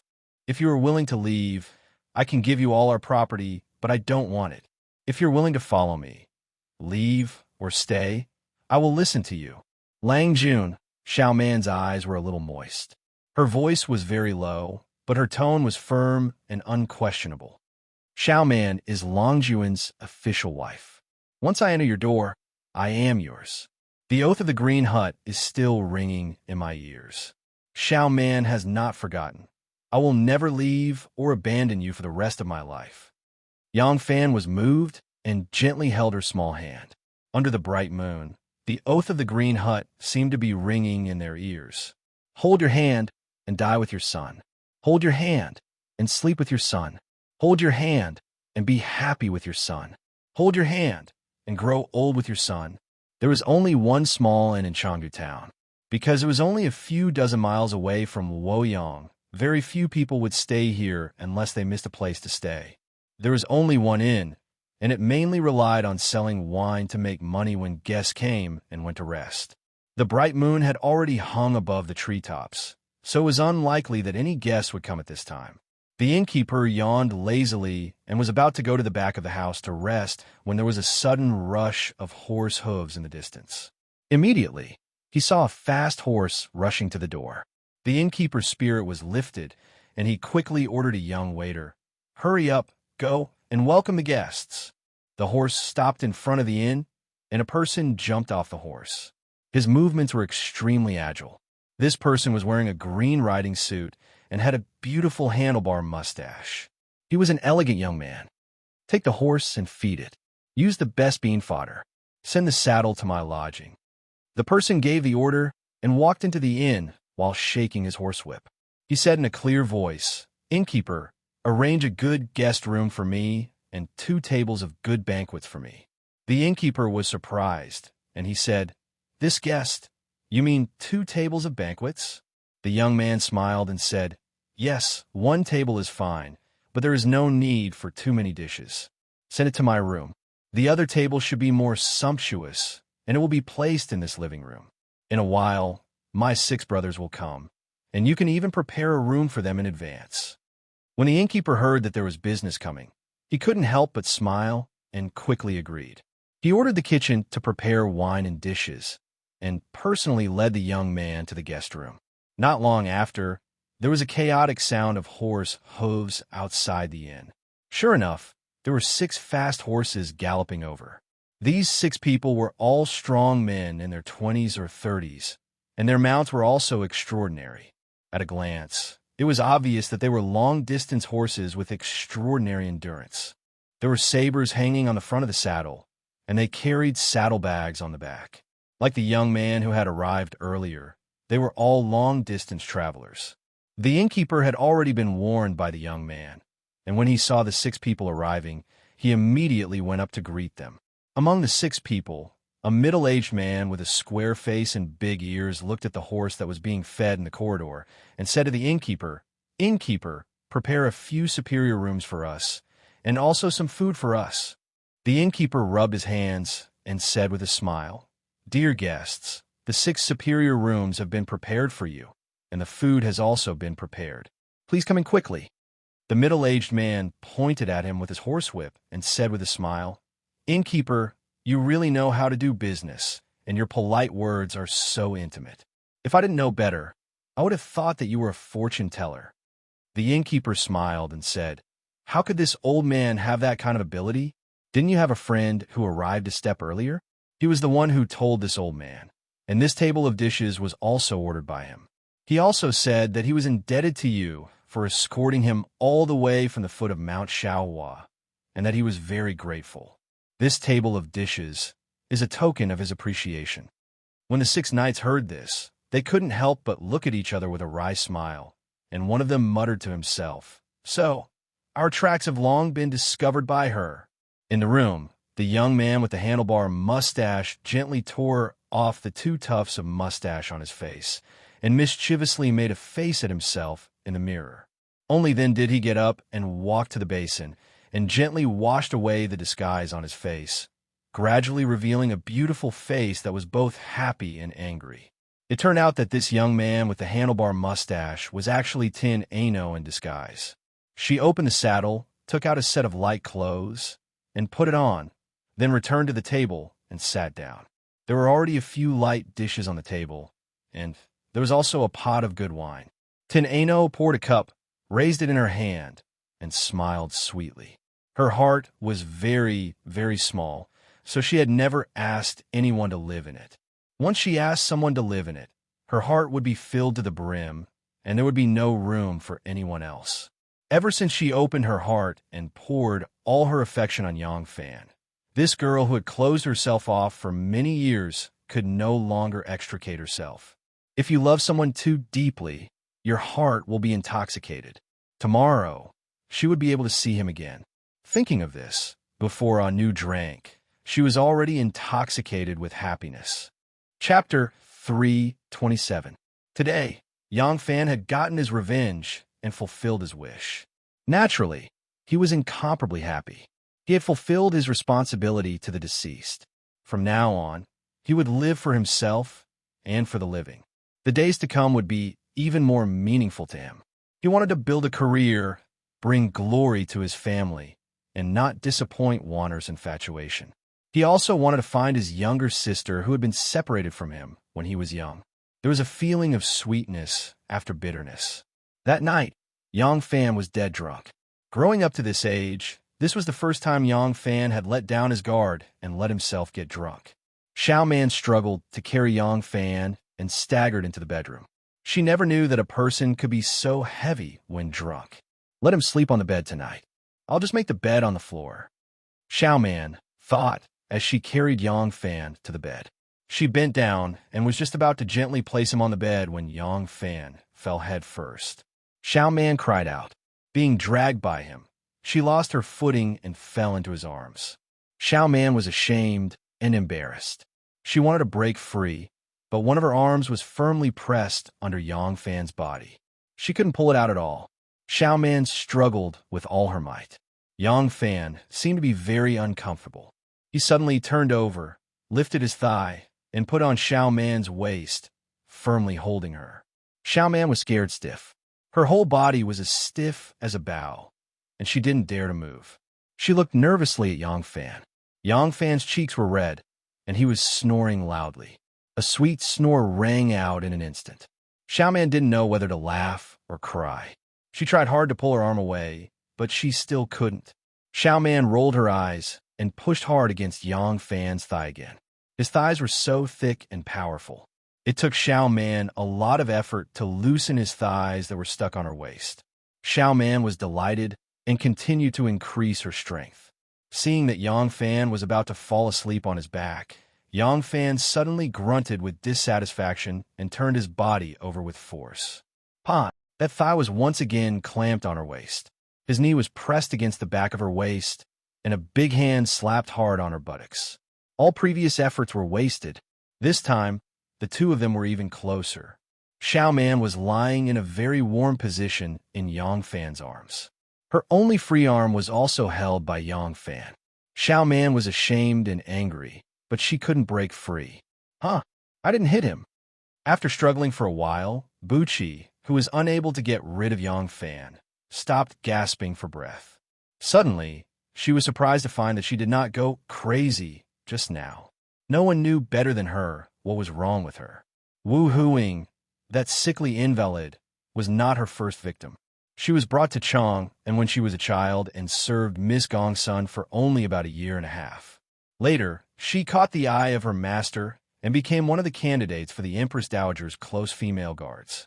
During those hard training years, she had sparred with not only her senior and junior sisters, but also the martial arts masters transferred from the palace guards. As long as a man subdued her with close combat techniques, such as grappling or wrestling, she would immediately go crazy if he made even a little more physical contact with her. She would immediately erupt with combat strength that was almost double of her own, beating her opponent until they were on the verge of death, until they could no longer move. After that, Not a single man was willing to spar with her. Although she knew that the other party had no evil intentions, she couldn't control herself. Therefore, on the night of their wedding night, even though she knew that her request was too unreasonable, she couldn't not bring it up. Otherwise, if Yang Fan insisted on sleeping with her, it was very likely that her wedding night would be the beginning of her widowhood. However, at this moment, Xiao Man was surprised to find that even though Yang Fan was pressing down on her in such a warm position, almost pressing her entire body under him, she was still very normal. She didn't kick Yang Fan away, nor did she punch him to break his ribs. Oh my God, I'm actually normal? Xiao Man asked herself in surprise. Early in the morning, the rooster crowed, and Yang Fan was woken up by it. It was summer, and the sky brightened early. The bell on the gate of heaven had not yet rung, and the white light had already seeped through the window lattice. After waking up, Yang Fan did not immediately open his eyes. His head was still dizzy, and the feeling of a hangover was really not good. However, the smooth feeling of the brocade quilt from the fingertips was very comfortable. It was exquisite, smooth, soft, firm, and full of elasticity. Elasticity. When this feeling was reflected in his heart, Yang Fan opened his eyes with a whoosh.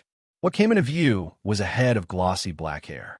That beautiful long hair was a little disheveled, just below his chin. Looking down, her dress was tangled around her body, accentuating her graceful figure. Yang Fan's large hand was caressing her perky and round buttocks. Yang Fan was shocked. He did not dare to move, and only quietly moved his chest away. Then he saw a pretty little face covered by his chest until it was red. That pair of neat, fine eyelashes was gently covering her beautiful eyes. Xiao Man was sleeping soundly in his arms. Yang Fan did not know what to do. He was sneakily trying to destroy the evidence of molestation when Xiao Man's body suddenly moved. His movement had probably awakened Xiao Man. Yang Fan quickly lay back on the pillow, closed his eyes, and pretended to be asleep. However, his mind was already clear. His hand was still covering Xiao Man's buttocks. He could clearly feel the fullness, roundness, firmness, softness, and elasticity there. Xiao Man woke up. She did not know when she fell asleep. When she woke up, she realized that one of her arms was still pressed on Yang Fan's body. She could no longer feel it. Her entire body was lying on her side like a bow. She had not changed her position for the entire night. When she thought about how she had slept under Yang Fan for the night, Xiao Man was a little embarrassed. At the same time, she had a very strange feeling. This was the first time she had slept in someone else's arms since she slept in the arms of her elder brother when she was a child. She seemed to have found that sense of security and stability again. She quietly opened her eyes and saw that Yang Fan was still sleeping soundly. Xiao Man hurriedly pulled her arm out. Why is this guy so heavy? Xiao Man tried for a long time, but could not pull her arm out. She could not help but mutter softly. Yang Fan was still pretending to be asleep and was even snoring slightly. Xiao Man wanted to break free from under him, so her body inevitably moved. Both of them were wearing a set of thin, light summer clothes. Yang Fan could clearly feel Xiao Man's flexible and strong waist twisting. He could feel her tight buttocks arching and faintly jumping buttocks exuding the youthful vitality of her faintly jumping buttocks. This feeling was, of course, very tempting. Yang Fan wanted to experience more. However, he, who already knew the taste of love, could not stand a beautiful girl twisting under him like this. Unknowingly, he had already had a reaction. If Xiao Man found out, Yang Fan seemed to think of his miserable end. He made a prompt decision and immediately murmured, as if he was sleep-talking. Xiao Man was so scared that she did not dare to move. She closed her eyes tightly, curled up her body, and pretended to be asleep like a kitten. Yang Fan grunted, turned over, and faced into the bed. Xiao Man did not miss the opportunity to pull her hand out from under Yang Fan.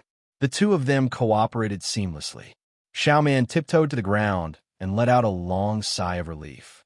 Only then did she realize that her arm, which had been pressed down all night, was so sore and numb that she could not use any strength. Yang Fan faced into the bed and waited for Xiao Man to leave so that the two of them would not be embarrassed.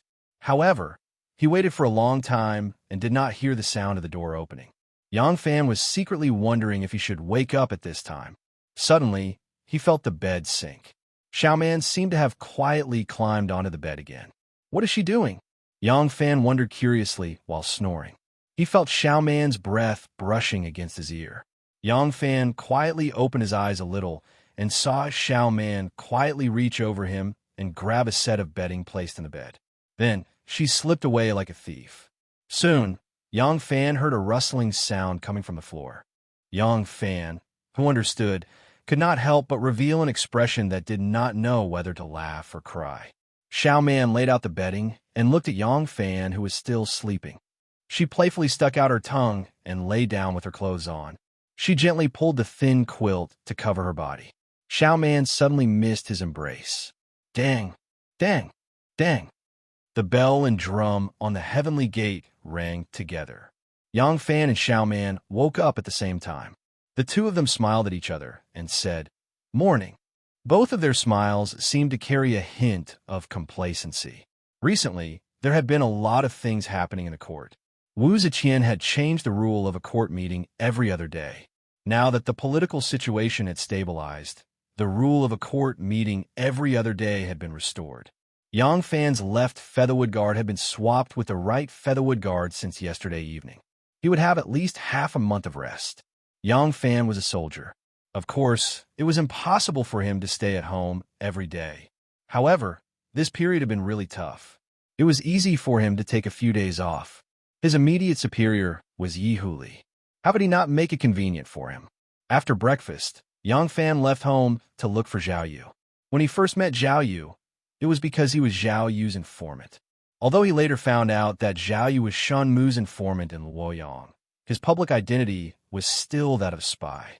If Yang Fan wanted to find someone, of course, he had to ask him for help. Yang Fan had originally planned not to get too deeply involved with anyone before he had his revenge. At that time, he did not start looking for Nyonyo because he was worried that in the process of revenge, his identity would be exposed and he would implicate his sister. As for the secret engagement with Wan'er and the Emperor's betrothal of Xiaoman, it was not something he could have predicted. Now that his last enemy had been beheaded, it was time to start looking for his sister. From Yang Fan's point of view, it should not be too difficult to find his sister. Although there were many people with the surname Gongsun, there would not be many whose husband's surname was Pei and whose family name was Gongsun. Moreover, this woman had been treated as an honored guest by the governor of Guangzhou, Liu Yuanrui. This meant that she must have a very high status. There would not be many such families. Most of the influential people in the world were concentrated in Luoyang and Chang'an. Yang Fan planned to let Zhao Yu use his men to investigate in Luoyang. If there was no such family in Luoyang, he would ask Shenmu, who was in Chang'an, to look for it on his behalf. Shenmu had close relations with the powerful families in Chang'an. If there was such a family, or if there had been such a family, he would definitely be able to find out. If they still couldn't find him, then they could only use the method of posting notices everywhere. Although those great clans wouldn't go to the streets and alleys to look for these things, most of these families had many servants, and some of these servants would definitely know where he was. When Zhao Yu heard that Yang Fan had asked him to help find someone, he naturally agreed. After asking Yang Fan about the clues he knew, he immediately made arrangements. At this time, Tin Ano had already entered the city and was heading to the Xiao Wen workshop to look for Yang Fan. Chapter 328. If a husband and wife were to travel together, and if they didn't want to leave Luoyang, then other than the various temples and the scenery of the Luo River, the best places to go were the north, west, and south markets. Yang Fan had a shop in the south city, so a trip to the south city was convenient for both work and business. When other people hire shop assistants, they like to hire those who are loyal and honest. They always feel that such people are reliable and can be trusted. But I'm different. I hire people who are smart, clever, and good with words. I need people like this to manage the business. Xiao Man accompanied Yang Fan out of shop and said with a sweet smile, "Smart and clever assistants will be easy to use." Do smart people have to be dishonest? Not necessarily. Besides, the shopkeeper has shares, so I don't have to worry about him not working hard. As long as he works hard, how can he not keep a close eye on these people? I calculate the profits every month. If they can really make a lot of money for our family, even if their hands are a little dirty and they take advantage of me, I don't care. Don't the officials in the court often say in front of the emperor, when the water is too clear, there are no fish, and when people are too scrupulous, there are no disciples? This is also the principle of doing business. Yang Fan laughed. Yes. No wonder people say you are a little money grubber. When it comes to making money, you are so excited. Xiao Man made a playful face at him and laughed. Hee hee, I was so poor when I was young that I was afraid. Yang Fan looked at her lively and cute appearance and was very happy in his heart. He and Xiao Man were getting along better and better.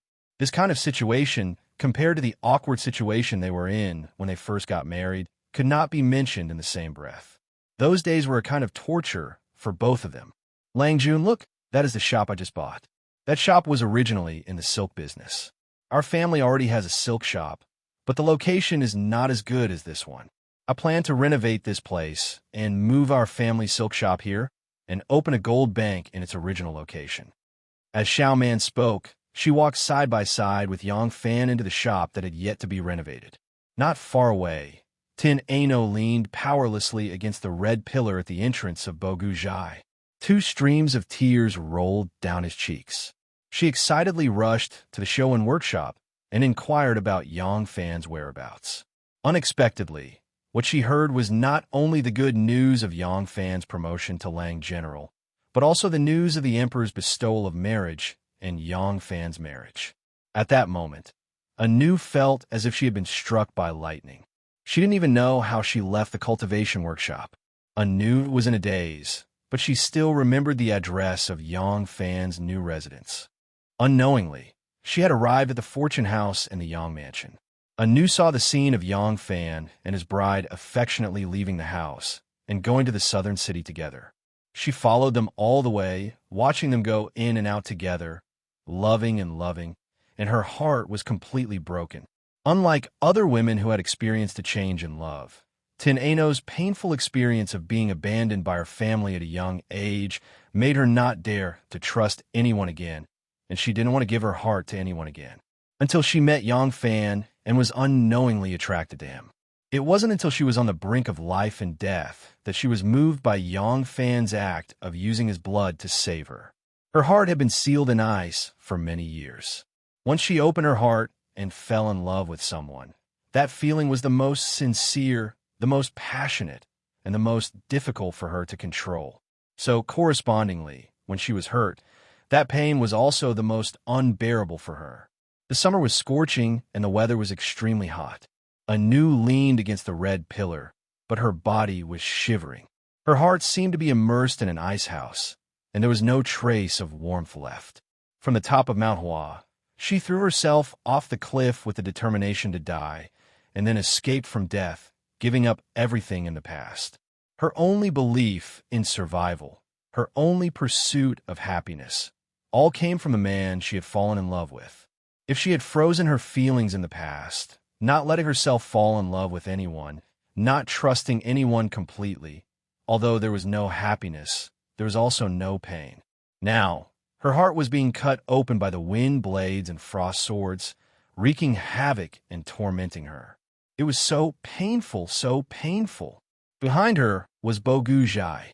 The house was decorated in an antique style, and there was a very simple gate tower in front of the door. The antique shop didn't have a single customer in a day, so the front door was very deserted.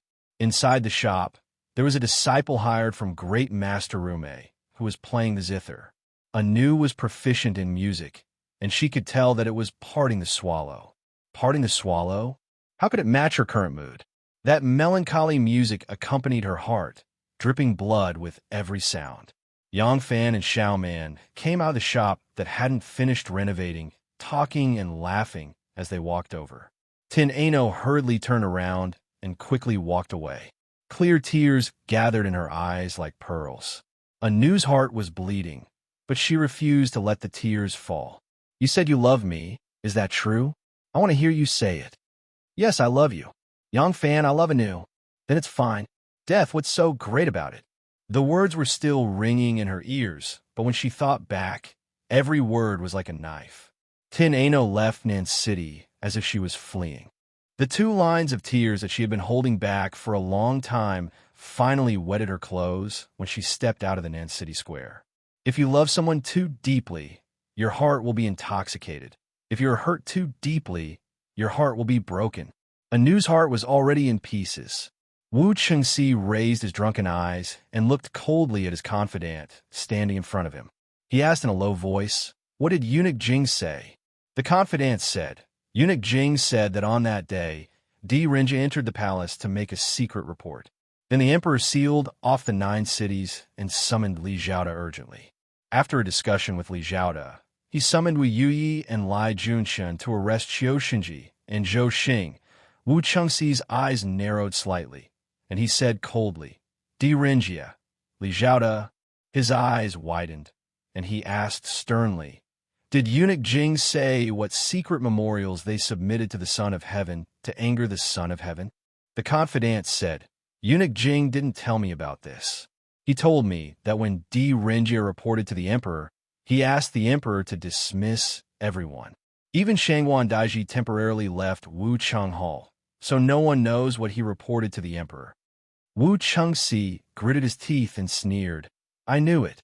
It must be Di Renjia and his people who ruined my plans." He lowered his head and pondered for a moment. Then he waved his hand, and the confidant left. Wu Chengxi picked up a cup of wine and downed it in one gulp. He slammed the cup heavily on the table and said through gritted teeth, "Do you think you can dominate the court just like that? Umph. The world is still the Wu family's world. Even if I, Wu Chengxi, am removed from my position as the prime minister, it's still a piece of cake to deal with you." In a mortal welcoming palace, the tall, fair, and plump eunuch Jing tiptoed to Wei Tuan Er's side and stood still. Wei Tuan Er was dressing in front of a mirror. She wore a gauze gown that was as thin as a cicada's wings. Inside, she wore a tight scarlet cheekbone that hugged her full breasts. Her cleavage was deep, and her clothes were about to tear open, outlining her breathtaking and hot curves. She saw Eunuch Jing appear in the mirror and only glanced at him. She continued to unhurriedly remove the beads from her hair and asked lazily, "What is it?" Eunuch Jing bowed and replied softly, "As Sister Tuaner expected, the Prince of Wei has indeed sent someone to inquire about who was the one who reported him to everyone." "Oh." Wei Tuan Er's beautiful eyes sparkled, and she asked sweetly, "Then what did you say?" Eunuch Jing smiled and replied, "Of course I did as Sister Tuan Er instructed and told him." Wei Tuan Er glanced at him with a smile. She plucked a buyao from her hair bun and suddenly turned her hand to stab it toward Eunuch Jing's white and plump face. Eunuch Jing was caught unprepared and cried out in pain. A drop of dark red blood immediately seeped out of his white and plump face. Eunuch Jing covered his face and looked at Wei Tuan Er in panic. Wei Tuan Er's pretty face turned cold, and she scolded, "What a useless idiot! What do you mean by doing as I instructed? That's all you know. Don't tell me you know something else." Eunuch Jing panicked and knelt on the ground. He took 2 steps on his knees and hugged her leg. He said repeatedly, "Yes, yes, yes. This servant is stupid. Thanks to Sister Tuan Er's guidance, this servant only described what I saw and heard. I didn't hide anything from King Wei." Wei Tuan Er snorted and said unhurriedly, "It's good that you know. You have to control this mouth of yours. Say what you should say and don't say what you shouldn't say. You have to know that a loose tongue can cause trouble." Eunuch Jing said hurriedly, "Yes, yes, yes. If Sister tells this servant to open my mouth, this servant will open my mouth. If Sister tells this servant to shut up, this servant will shut up." Wei Tuan Er giggled and glanced at him. Then she said with a hint of spring in her eyes, "All right, I have to let others know that I have done something for them, right? Remember to give King Liang a reply. Let him know that it wasn't as if we didn't help him." "Yes, yes, yes. This servant will do it right away. Tonight, everyone wants to summon Imperial Physician Shun to serve them. I don't have to go and wait on him." Eunuch Jing understood tacitly and quickly licked his lips with his plump and agile tongue. He smiled and said, "This servant understands. Tonight, I will serve Sister Twana well and make Sister Twana feel so happy that she wishes she were dead." Wei Tuan said with a blushing face, "Get lost. Who wants a useless man like you?" Tin Ano left the southern city as if she was fleeing. She walked in a daze and gradually entered a forest. The northern part of Luoyang was the most prosperous, while the southern part was the most desolate. The difference in land prices between the northern and southern parts was several times. The southern part of the city had a large area of forest and wasteland. Therefore, most of the people who settled here were scholars who liked peace and quiet, as well as some who had lost their careers and were greedy for cheap rent. There was no one like Di Renja who chose to settle here despite his high status. There was no place for her, Tin Ano, in this world. Where else could she go? Tin Ano led the horse into the forest in a daze. Then, she stopped in her tracks and stared blankly at an old tree with a branch sticking out of it. After standing there for a long time, she gently touched her belt. Dong! Suddenly, the sound of a bell rang through the forest. It was melodious, and even though it was only a single sound, it reverberated through the forest for a long time. Anu couldn't help but give up on the idea of seeking death.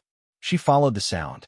After a while, she walked out of the forest and saw a grayish-green temple on the banks of the Yi River. Although the temple wasn't very big, it had 3 entrances. There were eaves and corners that peeked out from the green tiles and white walls. Tin Ano walked to the front of the temple and looked up. She saw the 3 words on the lintel: Tranquil Nunnery. Jingxin, Jingxin. Tin Ano softly muttered and laughed at herself. She loosened the horse's reins and walked into the nunnery, not caring where the horse was going. Unlike the solemn large temples like the White Horse Temple and the Heavenly Palace Temple, the Tranquil Nunnery had pavilions, small bridges, and flowing water.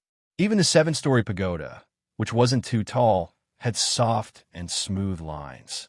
It exuded a feminine beauty. After all, this was a place for female cultivators. During the early Tang dynasty, Taoism was prevalent. Furthermore, the Li Tang imperial family worshipped Taoism as their religion. They worshipped the Taoist sect master, Lao Zi, as the ancestor of the Li royal family. Taoism was the national religion.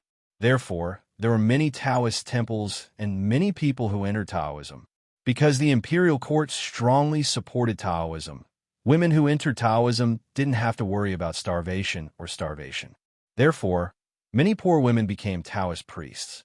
At the same time, because women didn't need to shave their hair, they could wear heavy makeup, and they could even order female servants around. They had more freedom to interact with people from all walks of life. Therefore, old prostitutes, old palace maids, and even some princesses, concubines, and concubines of nobles who didn't want to be restricted were willing to become Taoist priests. As a result, the reputation of women in Taoism became worse and worse. Some famous prostitutes even used the identity of Taoist priests to raise their status. In comparison, those who really wanted to become Taoists wouldn't choose Taoism. In this era, most of the people who became Taoists were from scholarly families, official families, or because of the influence of the elders who believed in Buddhism, or because of bad love, or because of the death of their husbands. They became Taoists to avoid remarrying. On the contrary, there were few women from ordinary families. Because most of the nuns sincerely practiced Buddhism, and most of their families were extraordinary, they didn't have to worry about incense offerings. Therefore, most of their places of practice didn't have believers who came to offer incense. It seemed very deserted. Occasionally, some believers came to offer incense, but they didn't bother to make friends. Tin Ano walked into the nunnery. Occasionally, a few nuns passed by in the corridor. When they saw her, they didn't even bother to pay attention to her. The Tian Ai Nu strolled into the main hall and saw a white-robed Guanyin statue being worshipped in the middle of the hall. Guanyin looked kind, holding a bottle of willow branch and looking down at her with a peaceful smile. Tin Ano walked over and gently knelt on the futon. She looked up at Guanyin for a long time. Suddenly, she lowered her head and pulled out the short knife from her waist. Cha! A strand of hair fell to the ground. she didn't know when, but an old nun in black turned into the main hall. Suddenly, she saw a woman dressed in secular women's clothes with a shaved head kneeling in front of the bodhisattva. She couldn't help but show a surprised look. She quickly stepped forward and went around to the front of the woman. After a careful look, she confirmed that she was not a nun from the nunnery. She couldn't help but curiously said, "This benefactor, you are." Teneno slowly stood up and smiled at her. She lowered her eyebrows, put her palms together, and said softly, "Disciple Anu, I wish to live a luxurious life, get rid of taste, cut off love, cut off all worldly desires, let go of all fate, get rid of all negative karma, and become a disciple of Buddha. Master, please help me." It was probably the first time in her life that the old nun saw such a nun. She couldn't help but be stunned. Graceful little fairy, born for 16 years. Half peak of Gu Mountain was covered with snow, and a branch of lotus in Yaoshui. Tin Ano, who had shaved off all her worries, lowered her eyebrows and looked solemn, just like a little nun serving in front of Buddha. Chapter 329. In Wuching Hall, Wu Zetian lay on her side on the couch. Lan Yiqing and another pretty little palace maid, Lan Yiqing, were gently waving a feather fan by the side of the couch, giving her a cool breeze. Shangwan Wan'er sat on the side of the couch, softly reading a memorial. Recently, Wu Zetian's eyesight was not as good as before, and it was very easy for her to get tired. This was especially so after the battle between the prime ministers and Wu Qingxi. It seemed that it was not only the imperial court that had suffered great losses, but Wu Zetian had also aged quite a bit. Many times, when she felt tired, she would lie on the couch and close her eyes to rest. Wan'er would read the memorial to her word by word. Wan'er quietly read the memorial. At first, she was very fluent, but as she read, her voice slowly became hesitant. This was a memorial to the emperor from the right censor, Imperial Censor Gan Qingyang. The memorial this imperial censor presented was about the recent dispute in the court. In the memorial, he said that the reason for the dispute in the court was because of the appointment of the crown prince. He believed that if the emperor could not make a proper arrangement for the crown prince, similar political disputes would occur again. The imperial censor pointed out bluntly that the current crown prince was immoral and incompetent. As the crown prince, his prestige was not enough to convince the people. The emperor was approaching 70 years old.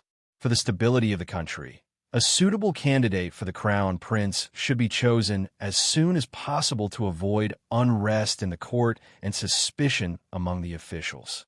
Wu Zetian had never accepted old age. The word old was taboo to her. If someone dared to say this on a normal day, Wu Zetian would have flown into a rage. This imperial censor was young and impetuous, speaking without restraint. He dared to say in the memorial that the emperor was old and did not have much time left. Wan'er couldn't help but be frightened when she read this. Unexpectedly, when Wu Zetian heard this, her expression darkened. She did not get angry. She only lightly said, "Continue reading. I am listening." "Yes." Wan'er gathered her courage and continued to read. Wu Zetian listened quietly. When Wan'er finished, the entire hall quieted down. The maids and servants who were waiting on the left and right all stood in silence. Lan Yiqing and the other palace maid were still waving their fans. The gentle wind gently brushed the hair on Wu Zetian's forehead. A few strands of snow-white hair were exceptionally eye-catching. "Anything else?" Wu Zetian's voice had a faint tone. Wan'er hurriedly said, "No more. This is the last memorial." Wu Zetian nodded and said softly, "You can stay in the palace. I am tired and want to rest for a while. All of you may leave." "Yes." Wan'er stood up and gently waved her hand. The palace maids and eunuchs in the hall all left. Wan'er picked up a stack of memorials that she needed to sort out and approve and quietly left. In the hall, there was only Wu Zetian quietly lying down and the two palace maids gently fanning behind her. The white hair on Wu Zetian's forehead was like grass after frost, gently swaying in the wind. Wu Zetian sighed and tiredly held her forehead. In her life, she had always been decisive. No matter if she was in adversity or in prosperity, No matter if she was a talented person whose fate was in the hands of others in her early years, or now she was a high and mighty emperor. There had never been anyone or anything that could interfere with her decisions. There had never been anyone or anything that she could not decide for a long time. But now, she had become the highest ruler of this kingdom, but she could not decide on the issue of the crown prince. She had the ability to become the first female emperor in the history of the world, but she had no way of solving the matter of her death. She had done something that no other woman had ever done before, but she still did not have the ability to overturn the thousands of years of tradition in this patriarchal society. The world belonged to her. Of course, it should be passed on to her descendants. But her descendants would inherit her husband's bloodline, and her husband was the emperor of the dynasty that she had overturned. What about passing the country to the Wu clan members who had the same surname as her? Among those with the surname Wu, the one closest to her was her nephew. After she lived for thousands of years, would her nephew and her nephew's children and descendants worship her as their ancestor and sacrifice her as a blood sacrifice? An heir or nephew? Emotionally, she hated all the ministers who were inclined to support her son. This was because she had stolen this country from her husband's hands. She was very clear that even if her son feared her like a mouse, once she had a son, after she passed away, her son would definitely return the country to Li Tang. So, all the ministers who were inclined to support her son as the crown prince, she instinctively felt that they were betraying her. They were not loyal to her. These kind of people could not be trusted. But what about establishing a nephew? No matter how amazing she was still a woman limited by the era. She firmly believed that after a person died, there would be a spiritual world, and the people in the spiritual world needed the descendants of this world to sacrifice their blood. Establishing a son or establishing a nephew. Wu Ziqian was very clear that the continuation of the country and the stability of the country. So, whether it was those who were responsible for the world, or those who were doing it for the glory and splendor of their family, they were most concerned about her heir. She had not died yet, but everyone was gradually moving their gazes away from her and focusing on her heir. Because of this, the battles between them would only become more and more desperate. But she could do nothing about it because even she herself was beginning to feel that she was really old. She had defeated all her enemies, but time was the only enemy that she could not defeat. Establishing a son or establishing a nephew. Wu Zetian pressed her forehead. She had an incomparable headache. Waiting. General Yang Fan of the Left Feather Forest Guard has been waiting for you for a long time. Shangguan Wer had just returned to her residence in the Hall of History when a female official welcomed her and reported.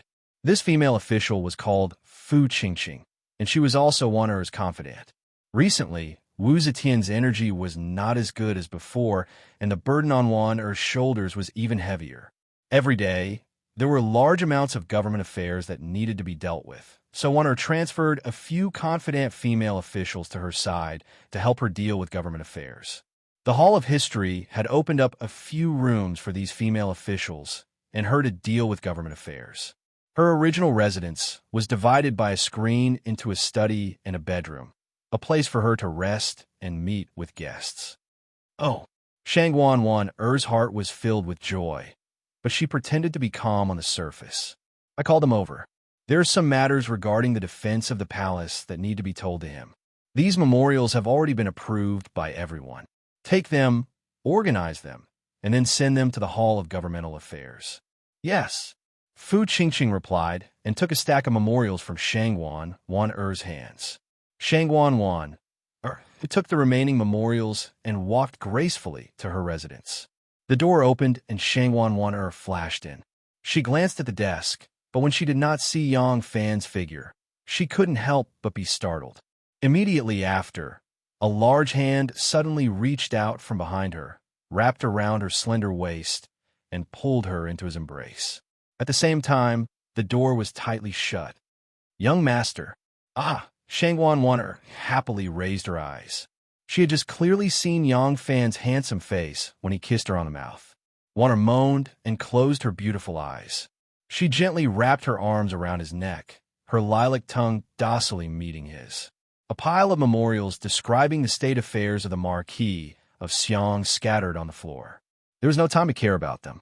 After a series of soul-stirring kisses, Yang Fan looked at her moist and red lips and gently smiled. We haven't seen each other in a few days. Did you miss me? I didn't miss you, Warner stubbornly denied. You've really been busy these past few days.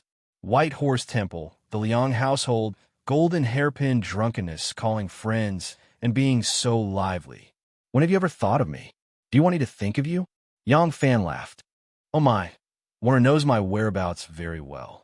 Fortunately, I only want to see some fox and dog friends. If I had an affair, I would have been caught in bed long ago. Haha, in this case, you still say you didn't miss me? Warner blushed and fiercely punched him in the chest. I just didn't miss you, she said coquettishly. Yang Fan had really been quite busy these past few days. Besides accompanying Xiao Man to the southern city to look at his family shop, he spent the next few days at the Liang household and White Horse Temple, maintaining his close relationship with Prince Wu Sanxi of Liang and Master Shui Huai of White Horse Temple. He also had many happy gatherings with Chu Kuanga, Ma Qiao, Yi Huli, Wei Yong, and other good friends from the army. Today, Yang Fan had even taken the time to go see Zhao Yu. Zhao Yu was very attentive to the matters he had entrusted to him. In the past few days, he had sent out all his men to help Yang Fan investigate such a family. Although he had never found a noble lady in Luoyang whose husband's surname was Pei and whose family surname was Gongsun. However, Zhao Yu had already heard that there was a first Madame Gongsun in China. Her husband's surname was Pei, and she was the current commandant of the prefectural army. Both husband and wife were skilled in swordsmanship. Her status and proficiency in swordsmanship fit the image Yang Fan had described very well. He had already sent people to Chang and to confirm it. Yang Fan, who had only just entered the palace after receiving this news, was very happy at the moment. Yang Fan smiled and put his arm around Warner's shoulder. I've done so many things, he said softly. Isn't it because I want to one day be with my Wan? At the mention of this sore point, Warner couldn't help but knit her delicate brows. Langjun, Warner feels that His Majesty is becoming more and more temperamental. Given His Majesty's usual temperament, there was a memorial today. He would definitely be furious, but His Majesty just listened to it as if nothing had happened. Yang Fan said, Isn't it a good thing that His Majesty is no longer easily angry? Warner shook her head. People say that mountains and rivers are easy to change, but a person's nature is hard to change. Warner has served His Majesty for 10 years, and I know His Majesty's temperament. I always feel that things are not so simple. His Majesty was better when he was the Empress Dowager, but ever since he became the Emperor, his actions have become more and more unpredictable. I am very worried. Do you think we can really be together? Yang Fan said disapprovingly, 70 years of life is rare. How much longer does His Majesty have to live? I have never placed my hopes on him. Warner smiled bitterly. His Majesty is not dead yet, but everyone seems to be planning for after His Majesty dies. No wonder His Majesty.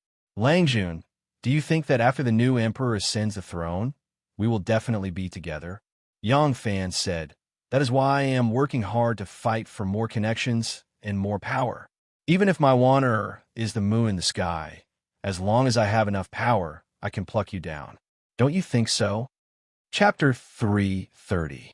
The night was as black as ink. The crescent moon was like a hook, and the stars in the sky were like the eyes of a beauty, twinkling and bewitching. It was a summer night, and the heat of the day had dissipated. A gentle night breeze blew through the palace, bringing with it a refreshing feeling that greatly boosted the spirits of the guards patrolling the night. There was a faint moisture in the wind. It looked like there would be a good rain tonight or tomorrow morning. The magnificent palaces during the day were like giant beasts hibernating in the darkness at this moment. However, the magnificent halls and heavens still stood majestically even in the night, giving off an aura that made people want to prostrate themselves and worship them at a glance. The guards in the palace wore bright military uniforms and carried standard long swords. They quietly patrolled between the halls and pavilions. In the darkness of the night, Only the sound of their light footsteps could be heard, sometimes coming and sometimes leaving. The Crown Prince's palace was up ahead. There was only one master in this palace, and that was the current empress. No one had ever taken this Crown Prince seriously, not even the guards. Even though the Crown Prince's palace was a place they had to patrol every day in the eyes of the guards, this place did not have any special meaning. When they passed by this place, they felt even less respect than when they passed by the Martial Accomplishment Palace, where the emperor usually worked, even though there was no one there at night. The one leading the group was a captain called Yi Jingxiu. Yi Jingxiu glanced at the Crown Prince's palace. Like every night, he would casually walk past the palace gates and enter the shadows of the high palace walls. Then, he would continue forward and complete the first cycle of his patrol. But when he looked over, he suddenly stopped in his tracks. He was surprised to find that in this silent night, there was a person standing in front of the Crown Prince's palace. The person was bending over the crack in the door and looking inside. Yi Jingxiu was a bit shocked. He pressed down on his blade and shouted, "Who is it?" As he shouted, he quickly rushed forward. The person standing in front of the palace gates seemed to jump in fright. He suddenly straightened his back and turned his head to look in this direction. Then, like a leopard cat, he quickly fled into the distance along the shadows of the palace walls. "Chase! Bring him back for me." Seeing that person flee, Yi Jingxiu immediately became alert. He immediately gave an order, and a few subordinates quickly chased after him. Yi Jingxiu hurried over to the Crown Prince Palace. He looked at the tall and sturdy palace doors and pushed them open. The doors were tightly shut and didn't move at all. The palace security during the Tang and Song dynasties was far less strict than during the Ming and Qing dynasties. During the Ming and Qing dynasties, the palace was locked at night. Even if the sky fell, as long as the sky was not bright, the palace would not open. Even if someone came to snitch that someone was rebelling, they could only pass the memorial in through the small door on the main gate. During the Tang and Song dynasties, as long as the emperor was willing, even if he summoned the ministers at night, they could still enter the palace. However, the current crown prince of the Great Zhou, Wu Dan, was different. His identity was too special.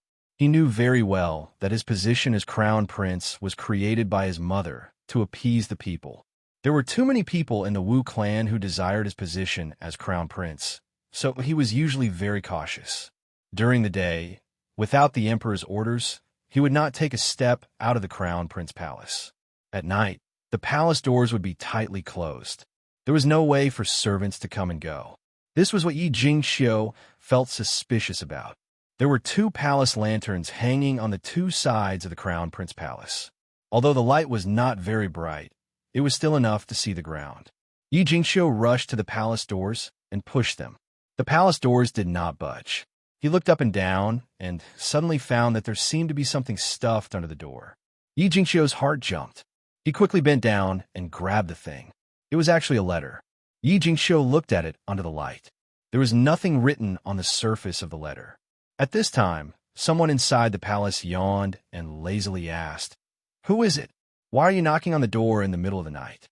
Yi Jingxiu calmly put the letter in his sleeve and said in a clear voice, "We were patrolling here and were resting for a bit. We accidentally bumped into the door knocker. Please forgive us, but please don't disturb the Crown Prince. We cannot afford to offend you." Crown Prince Wu Dan was usually very low-key. He didn't dare offend anyone in the palace. Since his master was like this, the servants serving him naturally couldn't raise their spirits. Hearing that the person outside was a guard patrolling the palace, the eunuch inside muttered a few words before turning to leave. At this time, the imperial bodyguards who had been chasing after him came back, panting. One of them said, "Captain, that person is more familiar with the palace's terrain than us." In just a few moments, he disappeared without a trace. "We didn't catch him." Yi Jingxiu's eyes turned slightly, and he ordered his assistant, "Continue patrolling. Don't make a sound. I will immediately report to the inner palace. Everyone is already asleep. What urgent matter do you have that you would barge into the inner palace at night? Are you tired of living?" Wei Tuan-er was served by her lover, eunuch Jing, and had just rested. She hadn't slept for long when she was woken up by a little palace maid. Wei Tuan-er was displeased. She casually put on some clothes and angrily came out. When she had slept at night, she had already taken off her bra. At this time, her clothes were a bit thin. She angrily walked out, her chest heaving up and down. It was a spectacular sight. Yi Jingqiu's eyes almost fell into a deep ravine. He was so scared that he quickly lowered his eyes and said humbly, "Miss Tuan, if it was a small matter, this he wouldn't dare disturb you. It's just that this matter is a bit strange, and the person involved has a very special identity. This he is on duty and has a great responsibility. I don't dare to delay." Wei Tuaner glared at him in annoyance and stuck out her chest even more. She impatiently said, "Just what is it?" Yi Jingqiu quickly took out the letter from his sleeve and said, "This he is on night patrol. When I arrived at the Crown Prince Palace, I saw someone sneakily peeking into the palace. This he shouted, and that person fled. That person seemed to be very familiar with the layout of the palace and disappeared in a few steps. There are many noble people living in the palace, so this he couldn't search around and lost track of him." However, Yi Jingqiu held up the letter with both hands and handed it forward. He said, "This he found something like this in the crack of the door. I didn't dare to deal with it on my own. After thinking about it, I decided to report it to everyone." And when Wei Tuan heard that there was something strange in front of the Crown Prince's palace, the impatience on her face had disappeared. Hearing him say that, she immediately received the letter impatiently. She moved closer to the wall and took out the letter. Borrowing the bright candlelight, she read it carefully. Immediately her countenance changed as she said, "This letter, have you read it?" Yi Jingqiu said, "This he has never seen it." Wei Tuaner said, "Good, good. Wait here, I'll go see everyone right away." Wei Tuaner held the letter and hurriedly left. As she walked, her chest surged again, shaking Captain Yi until he was dizzy. In Wu Zetian's bedroom, there was only a candlestick in front of the dressing table. All of the grand and magnificent scenery in the bedroom was buried in the darkness. Wei Tuaner stood in front of the bed, holding her breath as she looked at Wu Zetian, who was sitting on the bed. Under the light, Wu Zetian appeared even older than when she was neatly dressed during the day. At this moment, she looked like an old woman in her twilight years. But no old woman in her twilight years could have the kind of presence she had. The candlelight made her face half bright and half dark. It pulled out a long shadow of her body that shone on the tall and wide palace walls, turning her into a giant. Her face was old, and her hair was white without the wig, but in the flickering of the candlelight, there was an awe-inspiring and murderous air between her brows. Wei Tuaner was the person who took care of her, and was the person closest to her. She knew better than anyone that this high and mighty empress was just like any other ordinary person. She was tired and weak, and had desires and emotions. However, at this moment, when she saw the murderous look in her eyes, she actually felt uneasy and fearful. Yet Wu Zetian's hand was not as determined and murderous as her eyes. Her hand was trembling slightly. Wei Tuaner knew very well that although the empress was old, her hands and feet were still very steady. The trembling hand holding the letter was not because she was old, but because of anger or fear. Immediately moved to 5 Phoenix Tower. Wu Zetian seemed to suddenly wake up. She suddenly raised her head and ordered Wei Tuan. "Yes." Wei Tuaner quickly moved outside the screen and ordered the servants to prepare a carriage. She had just returned to the inner chamber when Wu Zetian said again, "Where is Waner? Quickly send someone to the Library of History and summon one to 5 Phoenix Tower to accompany the Emperor. In times of danger, everyone will think of Waner first." Wei Tuan was jealous, but there was nothing she could do. She quickly went out to pass the decree, but Wu Zetian said again, "Wait, pass the decree. All guards in Jia City are to 5 Phoenix Tower to protect the Emperor. Also, immediately send someone out of the palace to summon Wu Yuyi and Wu Yuji to 5 Phoenix Tower to see the Emperor." "Yes." Wu Zetian's nervous tone made Wei Tuan nervous, and she quickly went out to pass the decree. In a short while, the eunuchs and palace maids swarmed in. Wu Zetian did not leisurely dress herself. She was wearing the cotton clothes she wore when she went to bed, hugged a thin blanket, and was helped onto the carriage. They left the palace in a hurry and rushed to 5 Phoenix Tower. 5 Phoenix Tower was built on top of the Gate of Heaven by Emperor Yang of Sui and was called the Gate of Heaven. Before Wu Zetian built the Hall of Light and Heaven, the Gate of Heaven was the most magnificent building in Luo Yang's palace. This building was in the shape of a concave shape, consisting of a gate tower, a flower tower, and a watchtower. The lower part of the foundation was 400 feet from east to west and 200 feet from north to south. The city gate was more than 8 feet deep, and the city wall built on this foundation was 120 feet high. On top of the city wall, there were 9 main buildings with double eaves, called 5 Phoenix Tower. In the entire palace, this place was the tallest and most sturdy, easy to defend, and hard to attack. As long as there were 100 people guarding the city wall, blocking the way up and down, even if there were thousands of soldiers, it would not be easy to break through before all the warriors on the city wall were killed. Therefore, this was the first place that Wu Zetian thought of as a safe place. The carriage was carried by 8 fat and strong eunuchs, speeding towards 5 Phoenix Tower. Wu Zetian hugged a thin blanket as she sat on the carriage. As the carriage moved, her body rose and fell, her heart was in a mess, and her lips were completely pale. Chapter 331. Early in the morning, the officials arrived at the Meridian Gate, waiting to enter the palace for the court meeting. The officials were chatting and laughing in groups in front of the palace gate.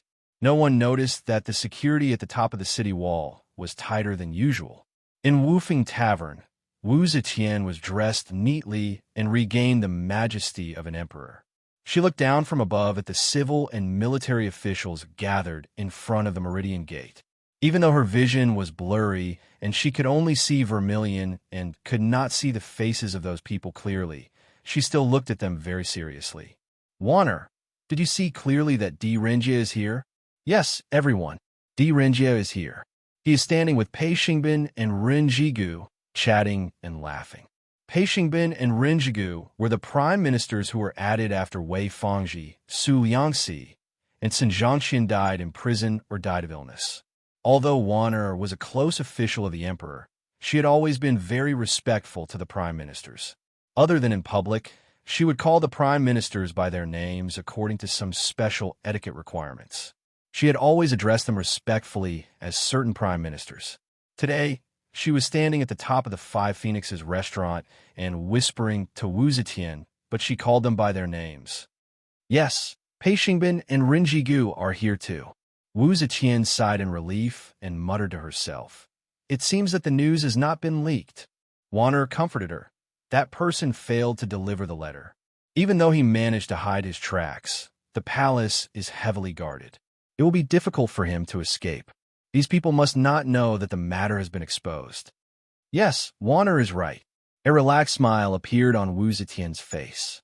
Suddenly, she thought of something and asked nervously, "Pei Xuanli, Lu Xian, and Wei Yuanzhong are here too?" Tuana hurriedly said, "Everyone, they arrived earlier than Di Renjie and Ren Jigu." Wu Zetian scolded, "You are always in the palace. How can you recognize these officials?" Tuana shut her mouth in embarrassment. Warner confirmed carefully and said to Wu Zetian, "Everyone, they are here." "Good. All right." Wu Zetian closed her eyes and said, "I'm a little tired. Help me sit down." Warner and Tuana helped Wu Zetian back to her seat and sat down. Wu Zetian panted for a while and steadied her breath. Then she asked, "How are the preparations for Wu Yuyi and Wu Yuji?" Warner said, "General Wu Yuyi is leading the Yulin Guard to lie in ambush on the north side of the palace. They are only waiting for His Majesty's command." Wu Zetian asked, "Where is Wu Yuji?"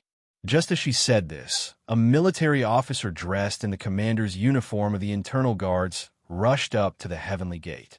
Standing at the entrance of 5 Phoenixes brothel, Little Hai carefully inquired about him before leading him in. "General Sheng Long has been dispatched by General Wu Yuji to report to His Majesty that the right guards have been assembled and are ready to move at any time." Everyone, Warner looked at Wu Zetian and waited for her order. Outside the heavenly gate, more and more officials came to attend the court meeting. Usually, at this time, The palace gates would be open and the officials would be told to wait in the courtroom. But today, the palace gates were still tightly shut. Many of the officials were surprised and gathered together to discuss. Some even raised their heads to look up at the city tower. At this time, a ray of sunlight broke through the clouds and shone on the golden walls of 5 Phoenix's brothel. The officials suddenly realized that the bell and drum that they usually heard every day did not ring. Although they did not have accurate time-keeping devices, seeing that the sunlight was shining on 5 Phoenix's brothel, the bell and drum should have sounded by now. The officials who gathered together to chat realized something was wrong and rushed to the front of the palace gates. Some impatient officials had already started to knock on the palace gates and shouted into the palace.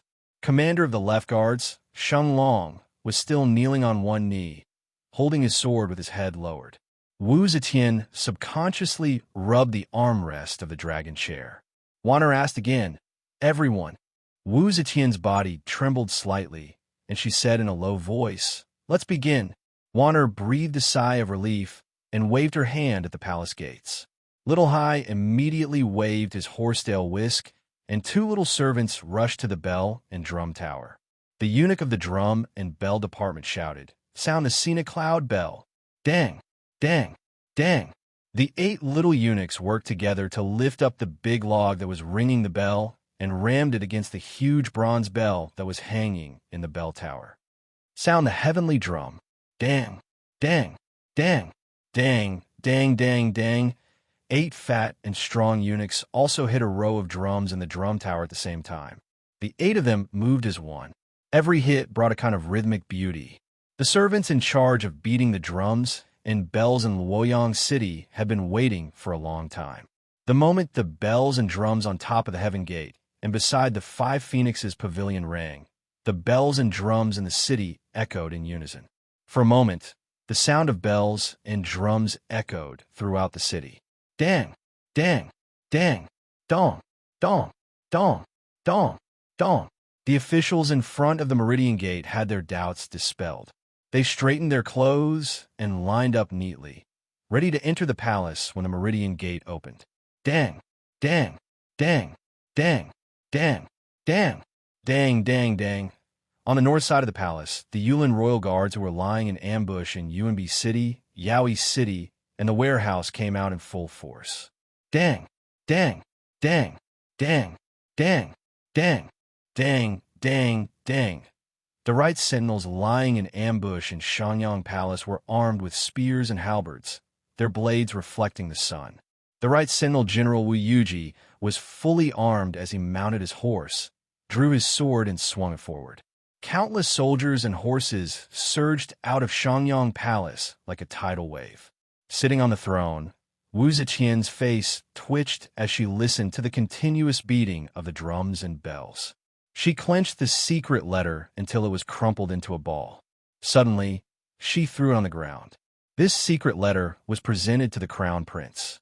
It was to force the Emperor to abdicate and help Crown Prince Wu Dan recover Li Tang's empire.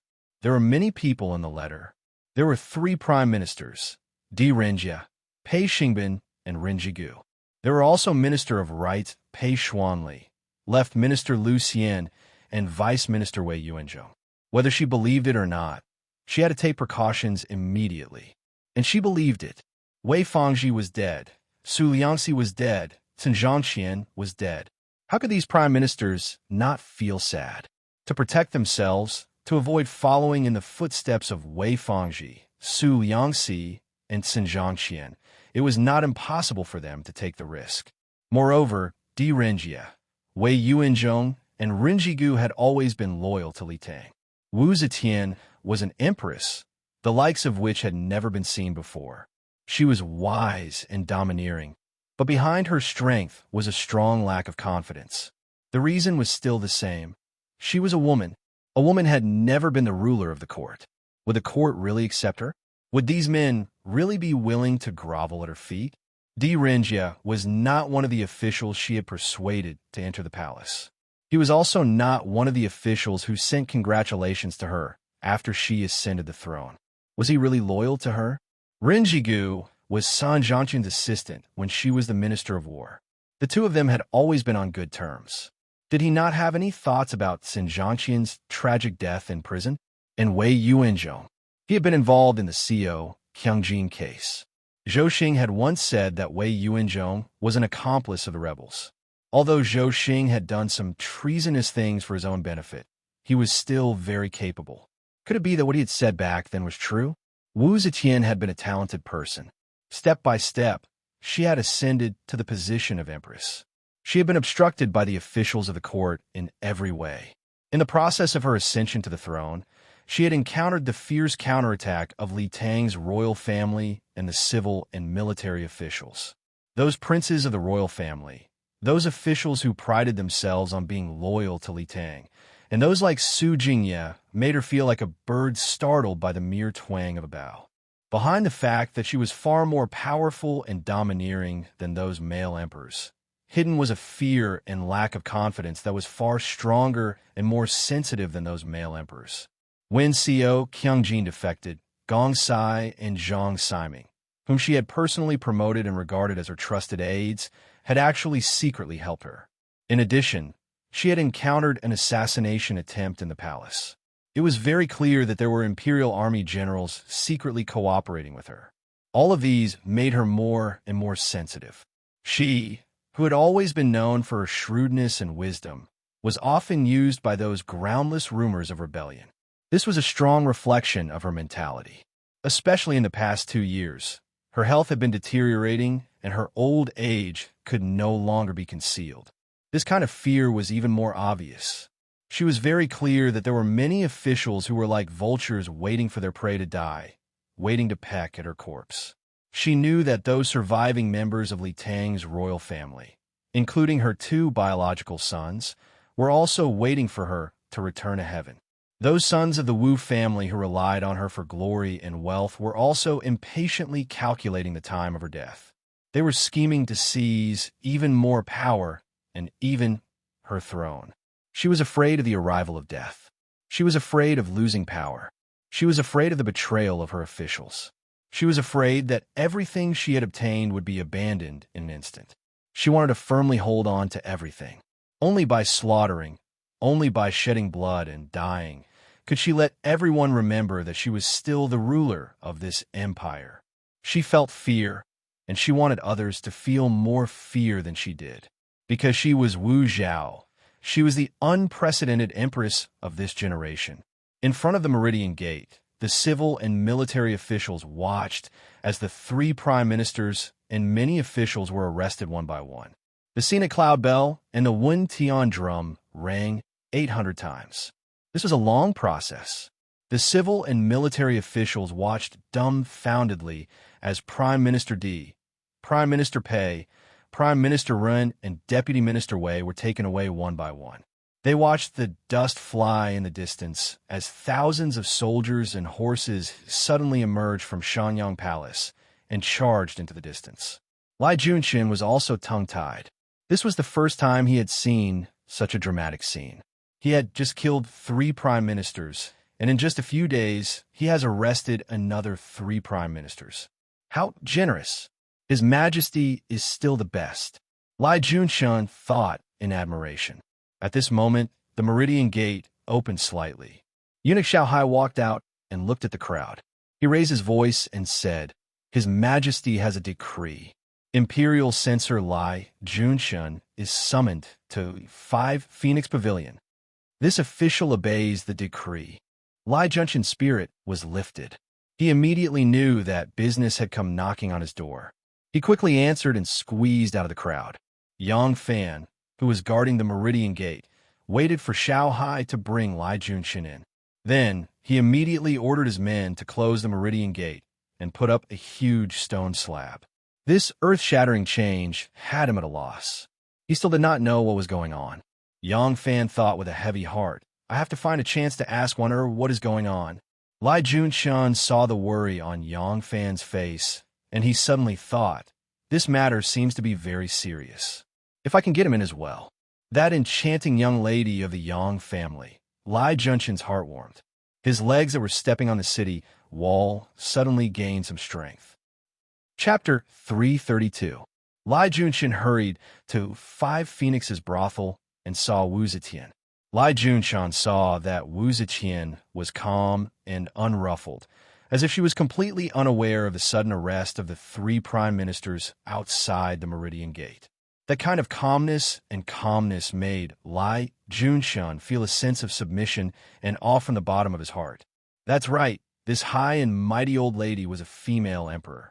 There had never been a female emperor in the history of Yanhuan. However, in Lai Junshan's eyes, he had never seen her as a woman. He found it strange that some seemingly wise and intelligent officials did not approve of the emperor just because she was a woman. Lai Junshan had never been troubled in this aspect. He did not think that there was anything wrong with a woman being the emperor. Could it be that the sky would collapse? He only knew that this woman was the most powerful person in the world. He, Lai Junshan, was originally a prisoner. Today, he could turn countless nobles and ministers into his prisoners. This power came from this incredible woman. Therefore, he deeply respected this woman. Lai Junshan entered Five Phoenixes brothel. Lifting his robe, he knelt on the ground and respectfully kowtowed once. In a clear voice, he said, "This subject, Lai Junshan, kowtows in salute to your majesty." The officials of the Tang dynasty did not need to kneel at every turn. Even in the most solemn and sacred hall, they had their own seats. The officials and the emperor could sit and discuss politics. Only Lai Junshan would respectfully kneel in salute every time he saw the emperor. The first time he met this empress, she was still the Empress Dowager, and he was a newly released prisoner. At that time, he was in awe and reverence, kneeling in salute. From then on, he became an imperial censor until today, when he became the left minister of the imperial censor. From then until now, whether it was the Empress Dowager or the current emperor, he would always kneel in salute. Usually, Wu Zetian didn't care much about this kind of solemn etiquette. Every time she saw him solemnly salute, she would laugh and say a few words to him. But this time, Wu Zetian didn't say anything. Three prime ministers and several powerful civil and military officials had participated in the rebellion. If she had not luckily intercepted the secret letter that these people had sent to the crown prince's palace, it was very likely that a few days later, in the middle of the night, the ministers who had suddenly rebelled would have seized her country and imprisoned her in the cold palace. This still made her somewhat afraid. At this moment, looking at Lai Junshan, who was so respectful that it was as if he had seen a god, Wu Zetian felt somewhat comforted in her heart. There were still loyal subjects after all. Thus, Wu Zetian's tone softened, which was rare for her. "Minister Lai, there are court officials plotting a rebellion. Last night, they sent a letter to the crown prince's palace, agreeing that in 3 days they would rebel and force Zhen to abdicate the throne and support the crown prince to restore Li Tang's glory. We have already captured some people. We will hand them over to you. This subject obeys your majesty." Lai Junshan, who was kneeling on the ground, immediately kowtowed heavily. His face was full of sincerity, but his heart was wild with joy. He liked to torture people, and he especially liked to torture those important officials who were originally in high positions and had hundreds of promises. He liked to see these powerful and influential people cry bitterly under his torture rack, screaming miserably and begging for forgiveness without any dignity. When he thought of this, he felt his blood boil. Wu Zetian said, "We want you to investigate clearly. Most importantly, if the rebellion is true, how many people are their accomplices?" Wu Zetian leaned forward slightly and said in a serious tone, "This matter is of utmost importance. We do not want to live in fear every day. We do not want to have a rebel army break into our palace and force Zhen to abdicate while we are asleep." Lai Junshan kowtowed again and solemnly said, "This subject obeys your majesty. This subject will definitely uncover all the accomplices of the rebel party, so that your majesty can sleep in peace, and our great Zhou dynasty will be as stable as Mount Tai." Wu Zetian said in a deep voice, "Better in vain than in leniency." "Yes, your majesty." Wu Zetian waved her hand, and Lai Junshan kowtowed again. He stood up and retreated step by step with his back bowed. He only turned and left when he was out of the hall. Wu Zetian looked at Lai Junshan's departing figure and was lost in thought for a while. She said with shame, "There are always people who want to betray Zhen. Di Renjia, Ren Jigu, and these people were only lowly officials back then. They were cultivated by Zhen. It was Zhen who raised them from lowly status to noble status. They were dressed in scarlet and held high positions. Who would have thought that they would want to seize Zhen's country just after they have grown their wings?" Shanghai Warner cautiously said, "Everyone, the truth has not been ascertained yet. Let's wait for the deputy premier to interrogate them first." Wu Zetian shook her head and said bitterly, "How can it be false? All these years, the officials have rebelled again and again. When have we not obtained evidence from them? They don't like women becoming emperors, no matter how well we treat them. Just like Di Renjia, Zhen respects him as a friend. We call him elder of the nation and show great respect." Wu Zetian suddenly choked with sobs. Shanghai Warner bowed slightly, not knowing how to comfort this heartbroken empress. At this time, Wu Yuji walked into Five Phoenixes brothel in a full military uniform. Although this Princess Taiping's son-in-law had been indulging in wine and women, his foundation was not bad. In front of Wu Zetian, he did not dare to show any signs of laziness. Thus, he looked very valiant. Seeing Wu Zetian, Wu Yuji immediately saluted with his arms crossed, reporting solemnly, "Your Majesty, Left Jade Seal Guard General Zhang Qinshuan, Fengshan Guard General Di Guangyuan, and other traitors have been arrested. This subject, Wu Yuji, is here to report on Your Majesty's decree." Wu Zetian happily said, "Bring them to the censorate hall immediately and hand them over to Left Deputy Premier Lai Junshan." Wu Yuji replied, "Yes, Your Majesty."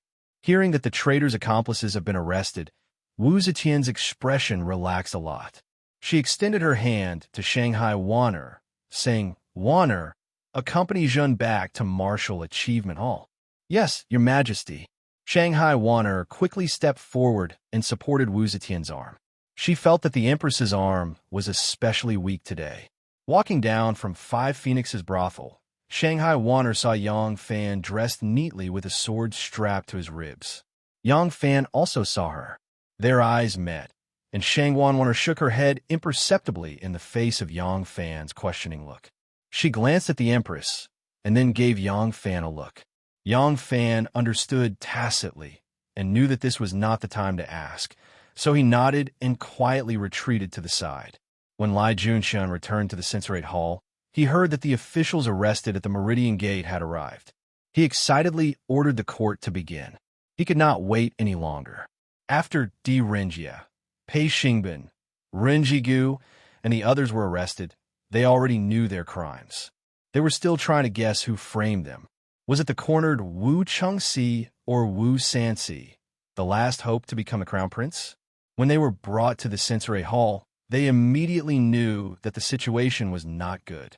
The censorate hall was a prison that belonged to the censorate hall. Those who entered this door would not survive. Thus, the officials called it the Gate of the End, meaning that once one entered this door, it would be the end. Now that they were brought here, it seemed that they did not even have a chance to defend themselves in front of the emperor. Soon, they were brought to the main hall.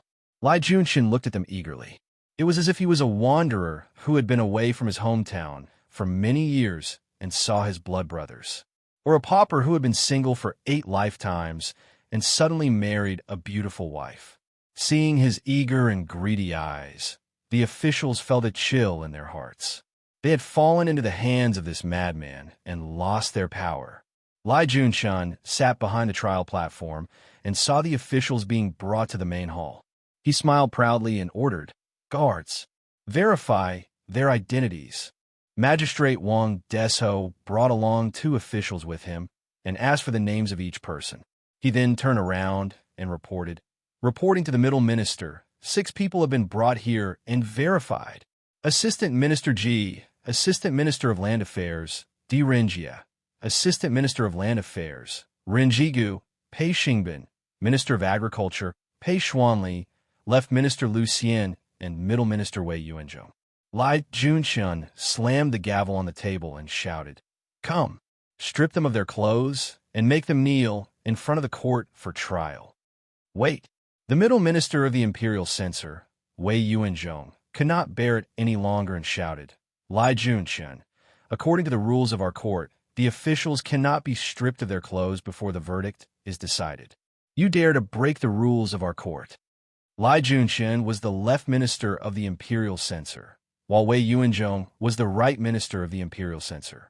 One of them was responsible for supervising the officials in the capital, while the other was responsible for supervising the officials in the various prefectures and counties. They were of the same rank and were colleagues. However, the two usually did not have much contact and did not see eye to eye with each other. Hearing Wei Yuanzhong's words, Lai Junshun laughed and said disdainfully, "Do I need you to teach me these rules?" However, when this official investigates a case, there has never been a case that cannot be decided. May I ask, in this court, who dares to not plead guilty? Lai Junshun stared coldly at Wei Yuanzhong and waved his hand. Immediately, a large group of Yamen runners carried dozens of strangely shaped and blood-stained torture devices into the main hall.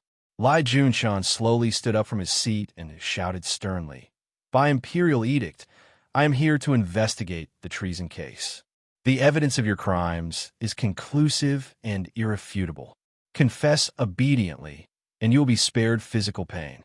Otherwise, this official would like to see which of your flesh and blood can withstand the torture of this official's instruments of torture." Wei Yuanzhong's temperament was old and ginger.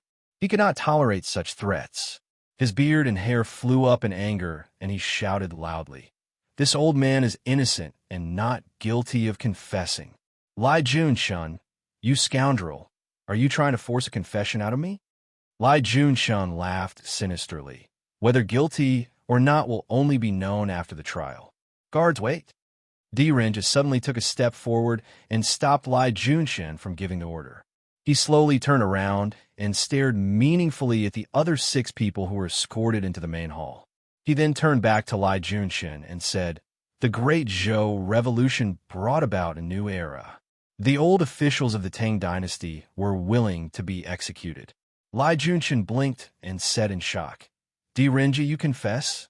Renji nodded and said in a deep voice, "That's right, I confess." Wei Yuanzhong, Lu Xian, and the others all looked at Renji in shock. Renji-gu and Pei Xingbin thought for a moment and vaguely understood Renji's intentions. Good. A wise man submits to circumstances. Grandmaster D is truly a hero of his generation. Lai Junshun laughed awkwardly and turned to Renji-gu. He asked with a smile, "Renji-gu, do you confess?" Renji-gu hesitated and also said, "I confess." Lai Junshun was overjoyed. The officials of the imperial court feared him for his ferocious reputation. As soon as he flashed his tools of torture, they would obediently confess without waiting for torture.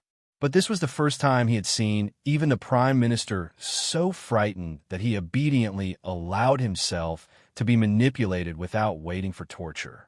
Lai Junshun excitedly turned to Pei Xingbin and asked, "Pei Gong, what do you say?" Pei Xingbin looked deeply at Renji and cupped his hands. "The Great Zhou Revolution brought about a new era.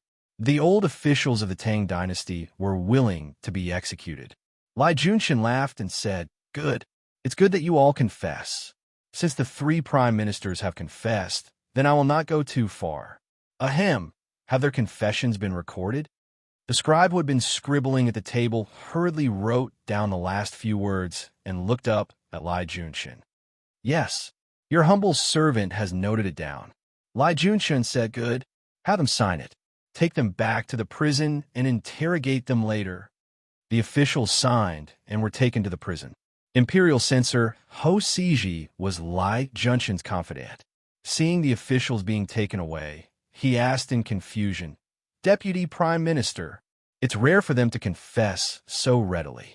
Why don't we strike while the iron is hot and interrogate their accomplices instead of ending it so hastily?"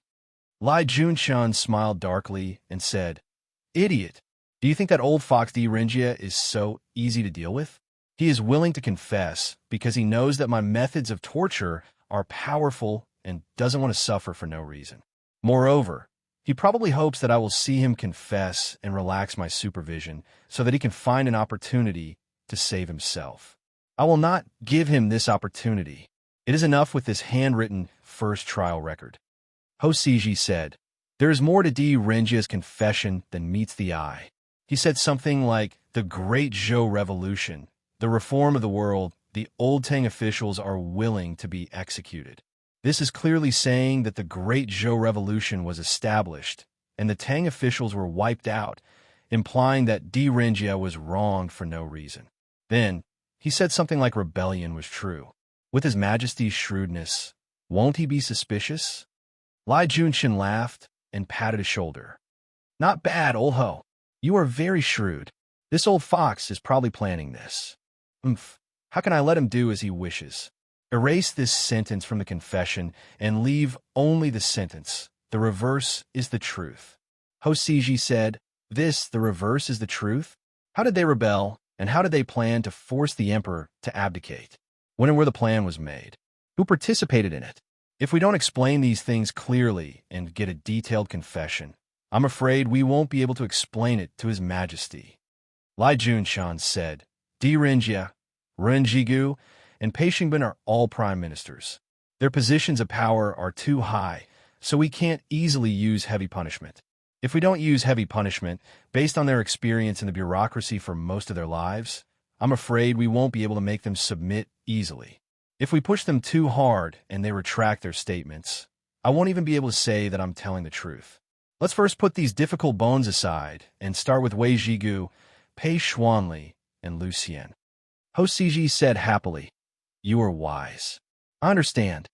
Lai Junshan said with a smile, "You will be in charge of interrogating that old fellow Wei Yuanzhong." Hosiji said, "Yes." Lai Junshan then said to Magistrate Wang Desho, "Keep a close eye on those three old fellows, especially D. Renjia." Back then, he was the chief official of the Supreme Court. Now his old subordinates have spread out and are spread all over the various prisons. There might be some of his old subordinates in the Imperial Censorate. Keep a close eye on them and don't let him use them to spread the news and collude with outsiders to retract their confessions. Wang Desho hurriedly said, "Yes." Lai Junshan instructed and waved his hand to dismiss them, leaving only his trusted guard Suizhong behind. He said, "Suizhong, go and interrogate Lu Xian. If he doesn't confess, use torture on him. Make sure to pry open his mouth and confess their accomplices. At the same time, ask him to help me bring 2 people in." Wei Suizhong hurriedly pricked up his ears. Lai Junshan said, "These 2 people, one is Secretary Junior Supervisor Li's son. My residence is a little small, and on the right is River E, so there's no way to expand it. His residence is right next to mine and doesn't look bad." Wei Suizhong smiled knowingly and asked, "What about the other one?" Lai Junshan lightly licked his lips and slowly said, "Do you remember that Yang Fan I asked you to investigate?" A cold light flashed in Wei Suizhong's eyes. He bowed and said, "I understand. Within 3 days, these 2 people must be brought to the censorate courtyard and handed over to the vice minister to be dealt with." Chapter 333. Magistrate Wang Desho escorted a group of criminals into the prison. Magistrate Wen Ao heard the news and quickly came forward. The so-called magistrate was the head of the prison officials. Wen Ao humbly smiled at Wang Desho and said, "Magistrate Wang, what kind of criminals are these? Why did you have to personally escort them here?" Wang Desho pulled him aside and whispered, "These people are all treacherous criminals. Watch them carefully and don't let anything go wrong." Treachery? Wen Ao smiled and still did not care. All these years, which of the criminals who were locked up in the prison was not guilty of treachery? There were real treachery and fake treachery. In the end, they all signed their names, admitted their crimes, and were beheaded. Whether they were guilty or not, it did not matter anymore. Wang Desho saw his expression and reminded him, "Did you see that? Those 3 old men are D. Renjia, Pei Xingbin, and Renjigu, the 3 prime ministers. This treachery and the people involved are different from the past. You must be extra careful. When Ao glanced at the 6 criminals and smiled, he still did not care. What kind of nobleman was there? They were just dogs at his mercy. Prime Minister? Even a prime minister was just a prisoner here. In the past, the founding hero of the great Han dynasty, Great General Zhou Bo, was locked up in the prison. Luckily, he did not die and was pardoned. After he was released from the prison, the first thing Zhou Bo said to his relatives and subordinates was, "I have commanded millions of soldiers, but how can I know the importance of the prison officials?" Even with Zhou Bo's power and status, he was ordered around by the prison officials and tortured like a stray dog. Even though supervisor when was only a minor official of the 9th rank, he had seen his fair share of kings, marquises, generals, and ministers in the prison system for so many years, so he didn't really care about these prime ministers. Wang Desho saw that when Ao still did not care and said seriously, "Don't be careless. Be careful that they will falsify your testimony and overturn this case." The middle minister takes these people very seriously and specially ordered that Di Renjia, Pei Xingbin, and Ren Jigu, the 3 prime ministers, be locked up separately. Each of them will be in a cell and be strictly guarded. Other than when the middle minister is interrogating them, no one other than myself is allowed to touch them. Understand? Seeing his stern expression, when Ao became a little more dignified and hurriedly said, "Magistrate Wang, rest assured, this lowly official will arrange everything carefully. There are still a lot of empty cells in the prison. Do you want to place all of them separately to prevent them from colluding?" Wang Desho said coldly, "There's no need for that. Just arrange for the 3 prime ministers. I'm afraid this prison cell won't be enough very soon." When Ao was overjoyed when he heard this, it seemed that many ministers were going to be unlucky. The more people that were locked up, the more benefits he would be able to obtain. When Ao glanced at the ministers again, it was as if he had seen a money tree. It was shining with golden light and was covered with pure gold coins. When Ao smiled again, very happily, on the other side, while they were talking, Wei Yuanzhong, the right deputy imperial censor, angrily said to Di Renjia, "Master Di, Wei Yuanzhong is loyal to the imperial court and has never had the intention to rebel. Based on Duke Di, Duke Run, and Duke Pei's character, Wei Yuanzhong doesn't believe that you would rebel. Why did you confess to your crimes just now?" Di Renjia said, "Since we have fallen into Lai Junshan's hands, we have no choice but to confess. Rebellion is a great taboo for the Son of Heaven. Even if Lai Junshan hardens his heart and tortures us to the point of taking our lives, even if the Son of Heaven doesn't like it, he won't punish him. Since that's the case, why should we force him into a corner?" Wei Yuanzhong said, "Don't listen to his nonsense. What does he mean by confessing to his crimes and being spared from death? All along, there hasn't been a single rebel who was pardoned from death. If we confess to our crimes, we can't avoid death." Ren Jigu sighed and said, "Deputy Imperial Censor Wei, we are old. Even if Lai Junshin doesn't want to torture us to death, I'm afraid that our bodies can't withstand normal punishments. Master D is right. Even if we don't confess to our crimes, we will still die.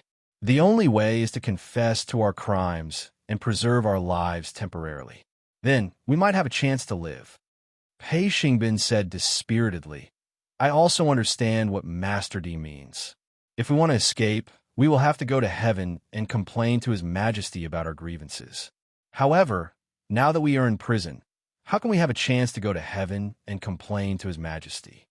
Di Renjia glanced at Wang Desho. Wang Desho gave when Ao some instructions and turned around. Di Renjia immediately lowered his voice and said hurriedly, "There's only a slim chance of survival. We can only act according to circumstances." Acting administrator, when received Magistrate Wang's orders and made a register for them. He recorded their names, positions, time in prison, and other information. Then, he assigned them to their respective cells. The 3 prime ministers each had their own cell, far away from each other. Wei Yuanzhong, Lu Xian, and the others were locked in the same cell. In order to prevent prisoners from escaping, committing murder, or committing suicide, the prisoners had to be punished with torture tools. There were 4 main types of prison tools in the Tang dynasty. the kang, the wrench, the pincer, and the kang. Each type had different lengths and weights to deal with prisoners of different statuses, ages, constitutions, and crimes. The kang was the type of wooden shackles used to bind the neck and hands. Wearing this type of torture tool, the prisoner could not lie down or rest. After sitting for a long time, the head, neck, and hands would suffer unbearable pain. The wrench was the type of prison tool used to bind the hands. The pincer was a type of iron hoop used to bind the neck. The other end of the iron hoop was tied to the cell bed. When the prisoner was tied to the iron hoop, it was like a watchdog tied to the door. The kang was the leg shackle. It was mainly used to tie the ankle to restrict the prisoner's freedom. Only prisoners below the age of 10 or above the age of 80 could be released without torture tools. Currently, the 6 people locked in prison were all below the age of 80. However, when officials committed a capital offense, they were treated differently. Officials above the 9th rank and below the 7th rank wore shackles, while officials above the 7th rank only wore shackles. Even the lowest ranking official among these 6 was at least the 6th rank, so they were all shackled and locked up in their cells with jingling sounds. This was what it meant to be thrown into prison. Wu Zetian did not sleep at all last night after she hurriedly escaped to Wufeng restaurant. It was impossible for her not to be nervous about such a major case of rebellion. Wu Zetian felt uneasy and did not sleep the whole night. When the sun rose, she hurriedly arranged the arrest and adjustment and carried out a series of follow-up matters. This was really not what a 66-year-old woman could bear. When Wu Zetian returned to Wucheng Hall, she was already exhausted. All the civil and military officials were scared out of their wits by the scene in the morning. Finally, the dust settled, but the emperor still did not summon them. All the civil and military officials did not know what to do. They gathered in front of the Meridian Gate and discussed hurriedly. It was decided that the 6 ministries and 9 ministers would stay to see the emperor and ask what happened. After they knocked on the emperor's door and sent the news to Wucheng Hall, Wu Zetian ordered that she would not see any of them. She only summoned Wu Yuyi to understand the latest situation. She made some adjustments to the security of the palace, the imperial city, the capital, and the important positions in the imperial army. After that, she went to the back palace to rest with the help of Tuan Er. Although she still had a lot of things she wanted to do, time and tide wait for no one. She really could not hold on any longer, so she could only seize the most important things to arrange. The emperor did not go to the court, nor did he care about politics. All the civil and military officials in the court were not to be seen. Naturally, Shanghai Wana had nothing to do. After sending Wu Zetian to the bedroom to rest, Shanghai Wana also returned to her residence. Wana was very clean. She had to bathe at least twice a day, especially before going to bed. Otherwise, she would not be able to sleep well. After returning to her residence, Wana first took a bath with fragrant water, changed into a light dress, and went to rest on the bed. The depths of the palace were cool, and it was a bamboo mat under her body. It was very warm and comfortable. After a while, Wan fell asleep. The 2 brothers, Wu Yuyi and Wu Yuji, followed Wu Zetian's arrangements and sent trusted troops to take over the important departments, strengthen the defense of the capital, and adjust the positions and responsibilities of some imperial army generals. By noon, things gradually stabilized. Yang Fan also let out a sigh of relief. After patrolling the 2 city gates he was responsible for, he walked to the Library of History. The summer was hot, and the sound of cicadas made people sleepy. Because of last night's torment, almost no one in the palace could sleep in peace. At this time, it was finally settled. Other than those who had duties, most people rested for the afternoon. Yang Fan arrived at Wan Er's residence. He did not see the female officials and servants who usually came and went. If it was someone else who wanted to see Shanghai Wan Er, they would have to find a female official to go in and report to Shanghai Wan Er to get permission. Yang Fan and Wan Er's relationship was different, so he did not have that many misgivings. Along the way, seeing that no one was moving, Yang Fan quietly went directly to Wan Er's residence. Yang Fan gently knocked on the door and pushed. The door opened. There was no one in the study. Yang Fan gently closed the door and slowly walked in. The room had a quiet and elegant feeling. There were a few official letters scattered on the bookcase with curled ears and 2 ancient-style inkstones. Hanging from the brush rack were a dozen or so purple brushes from thick to thin. Next to the table was a large green lotus urn with a dozen or so scrolls in it. On the shelf next to the window, there were 3 lilies of different heights in a slender vase. On the snow-white wall hung a spring mountain misty rain painting painted by Juan. There were also a few banners and vertical stickers written by Juana herself. It gave off a scholarly atmosphere. Yang Fan stood for a while and then turned into Juan Er's bedroom behind the screen. On the dressing table was a bronze mirror with water caltra patterns. A large red lacquer jewelry box with plum flowers was open. Inside were a few hair ornaments and pearl earrings. Next to it was Juan Er's bed. On the sandalwood bed hung a light green gauze canopy. Yang Fan walked over and gently lifted the gauze canopy. He saw Juana lying on her side on the bed. Her slender body was lying on her side like a bow. There was a sapphire blue silk quilt around her waist. Her slender waist, her fragrant buttocks, and her slender legs. Her curves were like a fascinating ink landscape. Yang Fan carefully moved Juan Er's embroidered satin shoes away and sat down next to her. He gently put his hand on her graceful waist and walked into the beautiful landscape. Chapter 334. Juana was startled awake. Her delicate body moved, and the beautiful landscape seemed to come alive. Within the beauty, there was a lively life force. She turned her head and saw Yang Fan looking at her with a smile. Only then did her tense body relax. She glared at Yang Fan coquettishly and said in a sweet voice, Why didn't you say anything before barging in? You scared me." Yang Fan kicked off his boots and lay down next to her body. Juana wanted to turn around, but with Yang Fan pressed so tightly against her, she couldn't turn around. She twisted her waist, wanting to make room for him, but Yang Fan held her waist tightly. She couldn't move. Moving like this, it was as if the two of them were pressed together. Yang Fan laughed softly and said, "What is there to be afraid of? Other than me, who would dare to barge in?" Shang Wan angrily nudged him with her buttocks and couldn't help but laugh. "You, only an audacious pervert like you would dare to break into my boudoir. Do you believe that I only need to shout and someone will drag you away and chop you into mincemeat?" Yang Fan laughed and whispered in her ear, "I believe, of course I believe. But mincemeat is not as fragrant as meat sticks. My little Wanner can't bear to do it." As he spoke, he nudged forward. Wanner was lying on her side like a bow, and her round but was firmly held by him. With such a nudge, and hearing such ambiguous words, Wanner's face immediately turned red. She quickly moved away and said in a low voice, "With the situation today, the palace is very nervous. You have important responsibilities. How dare you come here?" Yang Fan said, "Right now I am relaxed. But for the next 2 or 3 days, I am afraid I will not be able to leave the palace. Wanner, I wanted to ask you what happened. Why is the emperor not even holding morning court? And why did he arrest so many officials?" There was a flash of worry in Wan Er's eyes, but she had her back to Yang Fan, so Yang Fan did not see it. Wan said in a low voice, "Last night, someone sent a letter to the crown prince's palace, saying that they wanted to start a rebellion, force the emperor to abdicate, and help the crown prince restore Li Tang's empire. Coincidentally, they were discovered by the guards on night patrol and immediately reported to the emperor's palace. You know what happened after that?"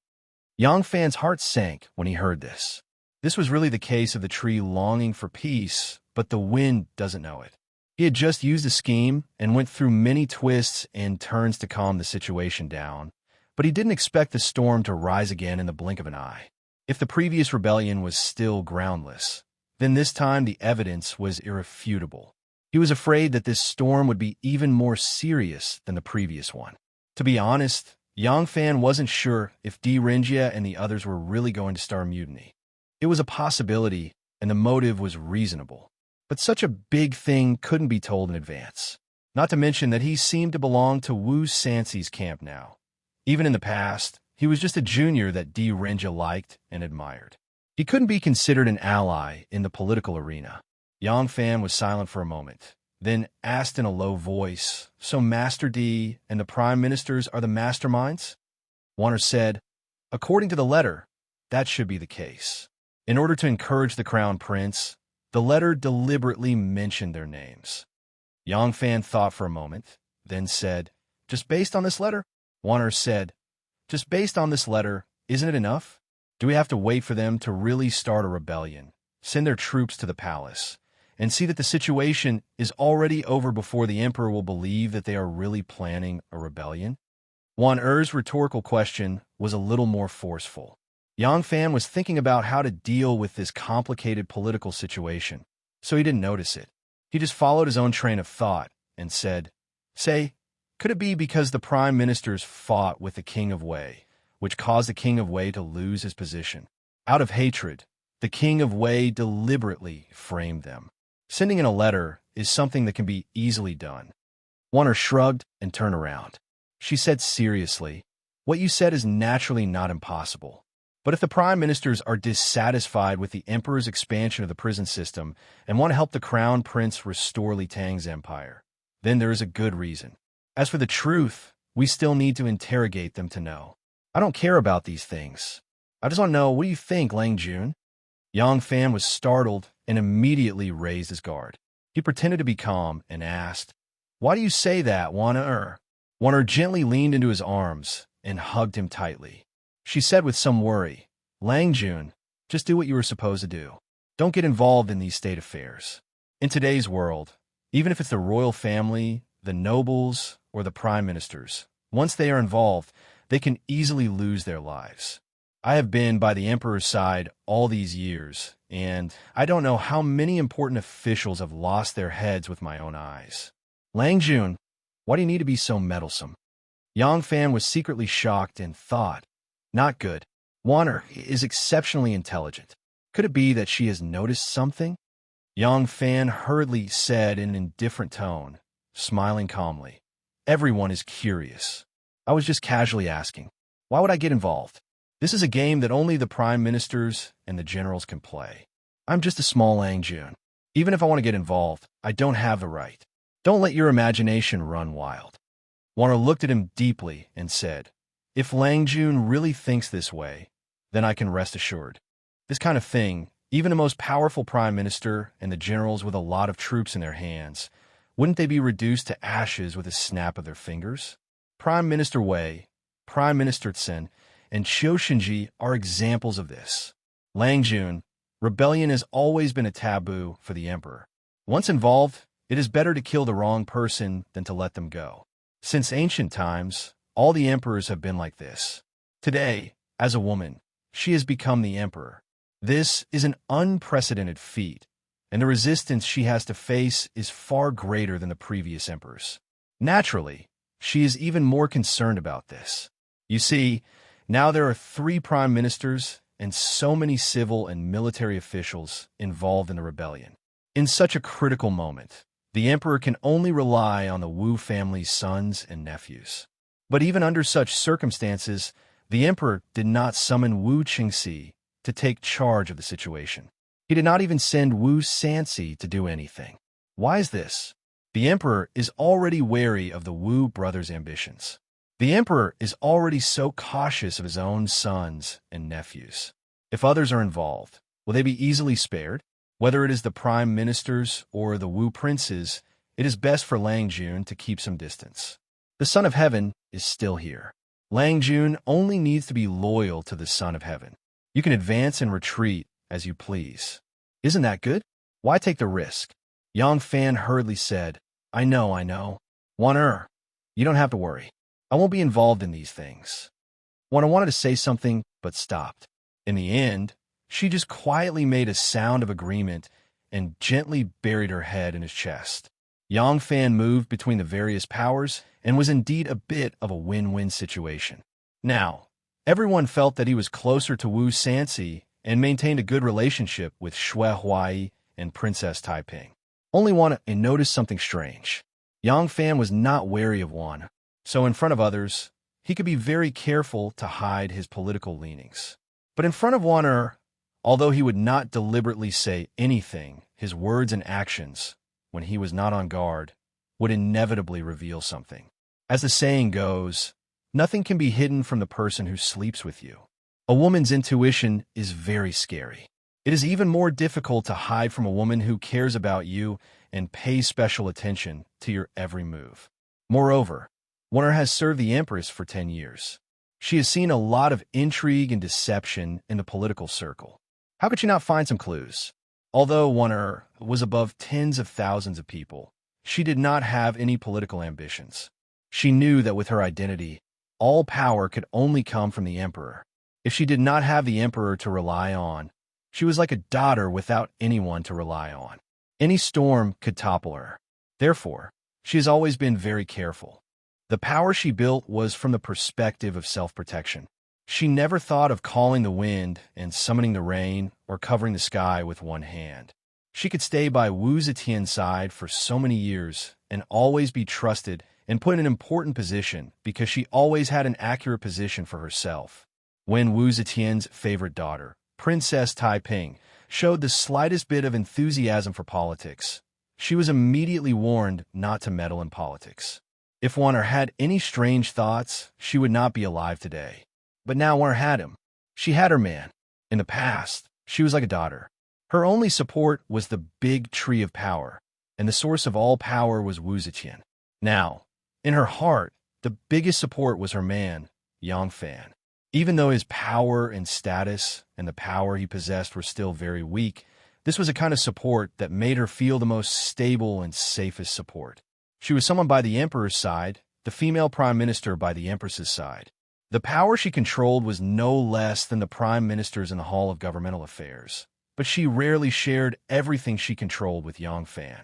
After Yang Fan chose his own path of growth, she rarely asked about or participated in his affairs. She always believed that men were the sun and women were the moon. Men should shine with boundless light, and women could only gently accompany him by his side.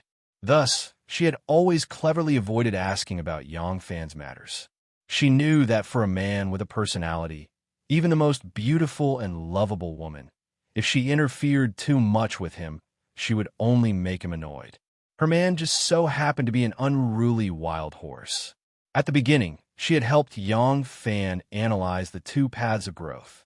Yang Fan had unhesitatingly refused the path of rapid migration.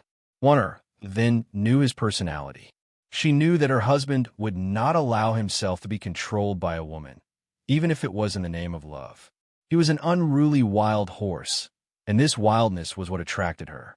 She had never thought about arranging everything for her man, smoothing out his edges, and turning him into a mediocre man.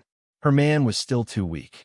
Given her ability and status, if she interfered too much, she would inevitably steal away his light and confidence. He would either gradually become accustomed to relying on her and obeying her, or he would leave her far away. Thus, she would rather silently wait and accompany him on the path he chose than arrange everything for him. But now, she sensed that her man was stepping onto a very dangerous path. She could not fail to admonish him, like a loyal courtier admonishing the king he served. Chapter 335. Yang Fan said, "What Warner said is correct. When it comes to knowledge of officialdom, you are much more knowledgeable than me. Don't worry, I cannot afford to get involved in this mess, and I will not get involved. I will only watch from the side and will not get involved. Don't worry." Yang Fan held Warner in his arms. As he comforted her, he thought to himself, Warner is too smart. In the future, when I speak and act in front of her, I will have to be extra careful. In reality, Yang Fan was so careful not because he did not trust Warner, but because he was afraid that if she knew his plans, she would tell Wu Zetian. He knew that Warner loved him deeply. If she had to make a choice between him and Wu Zetian, she would not hesitate to choose him. This meant that she would choose to give up all the honor, power, wealth, and even her life. But because of this, he did not want to mix other things between her and Warner. He did not want Warner to be involved. He knew that Warner had a lot of power, and he also knew that Warner was by the Emperor's side. She knew many secrets that others did not know. If he could get her help, he would be like a fish in water. However, at the same time, there was also a risk. If Warner became Wu Zetian's biggest spy for him, Would she still be able to be as calm and natural as she was in the past? Her words and actions would definitely be different from before. Would she give herself away? From the fact that Warner knew nothing about love, and that her knowledge in this area was not even as good as a young girl, it could be seen that under Wu Zetian's nurturing and influence, her handling of state affairs, politics, and military affairs was remarkable. She was almost as good as any prime minister in the court. But her growth in this special environment made her have a very special kind of innocence towards the ways of the world. However, once she became his eyes and ears by the emperor's side, he needed this kind of ability. Yang Fan could almost foresee that before long, Warner would give herself away. She would be discovered by the female emperor, who had struggled out of the palace full of deceit, who had made the great leap, and who had the heroes of the world crawl at her feet. Because he loved her, Yang Fan didn't want to use her. Of course, it might also be because of a man's pride. He had won the heart of a proud woman. Even though Warner had always been careful in front of Yang Fan, not letting him feel the huge difference in status and identity between them, the pressure in his heart could not be erased because of this. Warner had already opened a door for him. He had to walk the rest of the road by himself. Yang Fan held Warner in his arms and cautiously changed the topic. He tried to divert her attention with tenderness. Under his caress, Warner's body gradually warmed up. She just hugged him docilely and enjoyed his gentle caress. She seemed to have gradually forgotten about this matter. Yang Fan secretly relaxed. But with this caress, Yang Fan couldn't help but feel aroused. Her plump, soft, and boneless body, even an immortal's heart would be moved under this kind of intimate caress, much less Yang Fan, who was a hot-blooded youth. Her soft and warm, round and perky snow-white buttocks were in the shape of a perfect honey peach. At this moment, they were tightly pressed against Yang Fan's lower body, separated by a layer of soft gauze, giving off an indescribable feeling. Yang Fan reached into Warner's tunic and grabbed the softball. His rubbing hands couldn't help but increase the strength. His body also pressed tightly against Warner. "No, I can't. I didn't prepare today." Warner grabbed his mischievous big hand, and a faint blush stained her delicate face. She was also a little unable to control herself, but the last shred of reason she had was reminding her that she could not let go of herself today. This was not the first time Yang Fan and Warner had intercourse. When the passion was strong, a man naturally didn't have time to think about the consequences. But after the storm, it was impossible not to think about the problem of pregnancy. If she became pregnant in the royal palace, it would be impossible to hide it from others. So when Yang Fan worriedly asked, Warner had already told him that she had used a secret medicine from the palace. Today, Yang Fan had come without notice, so Warner didn't have time to brew the medicine. Hearing Warner's words, Yang Fan's mind couldn't help but clear. Resisting his desire, he let go of Warner. Lying on the bed, he wanted the tide of desire to subside. Warner secretly glanced at the large tent where his robes were raised. With a red face, she angrily said, You already have a girl as beautiful as a flower and jade at home, and you still act like an evil spirit that can't eat enough." Yang Fan bitterly smiled and said, "Are you talking about Xiaoman? We haven't slept together yet, okay? I have always kept my chastity for you." "What?" Hearing this, Warner was shocked. This marriage had been personally arranged by the emperor. Now that things had come to this, she could only accept it. Yang Fan had rushed to meet her on their wedding night. This action had been engraved in Warner's heart, and her jealousy had faded. Thinking about it carefully, Xiaoman was also a pitiful person. Besides, her relationship with her had always been good, and it was a fact that Yang Fan had married Xiaoman. She had to accept this sister whether she wanted to or not, so she had long acquiesced to this fact. Of course, she knew that Yang Fan had not consummated the marriage with Xiaoman on their wedding night, but she only thought it was because Yang Fan wanted to express his love for her. She didn't know that there was another reason. At the time, Yang Fan had only discussed with her how to face this wife he had already married. Of course, he could not even tell her the secret that Xiaoman was afraid of a man's closeness and did not dare to accept sexual intercourse. If the two of them had to discuss such things, wouldn't it be awkward? Hearing Yang Fan say this, Warner couldn't help but be shocked. She looked at Yang Fan in disbelief. Yang Fan's expression did not seem to be fake at all, and he did not need to fake it. Wanner's heart burned, and she suddenly had the feeling of wanting to cry. Of course, Yang Fan loved her deeply. Although she had never been in contact with love before, and was completely inexperienced when it came to love, her intelligence far surpassed that of most people. Her pure heart and emotions, coupled with her icy intelligence, could immediately sense whether someone's love for her was sincere or not. Perhaps in the process of human evolution, the heavens also felt that women were weaker than men, so they were given this natural animal instinct, a woman's intuition. Therefore, when she saw the look in Yang Fan's eyes, she completely believed in Yang Fan's words. Because she believed, she was moved beyond words. Chastity was for women. Whether or not Yang Fan loved her deeply, it would not affect him having other women. In the thousands of years of human development, it had always been like this. Whether it was men or women, they all thought of this as a matter of course. Xiaoman was Yang Fan's official wife. No matter if he was willing when he married Xiaoman, this was a fact that no one could change. Yang Fan was a young and strong man, and Xiaoman was also so young and beautiful. If Yang Fan slept with her, it was natural. However, the two of them had not slept with each other yet.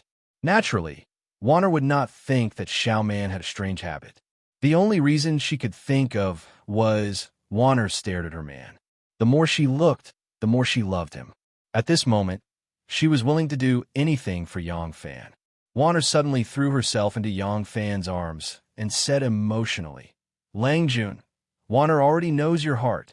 After all, Xiaoman is your official wife. You can't blame her for this. When you and I talked, didn't we say that we would try to accept her in the future and live together? Wanner can't always be by your side to serve you. Xiaoman is a good girl. If you make her stay alone, she will inevitably feel resentful.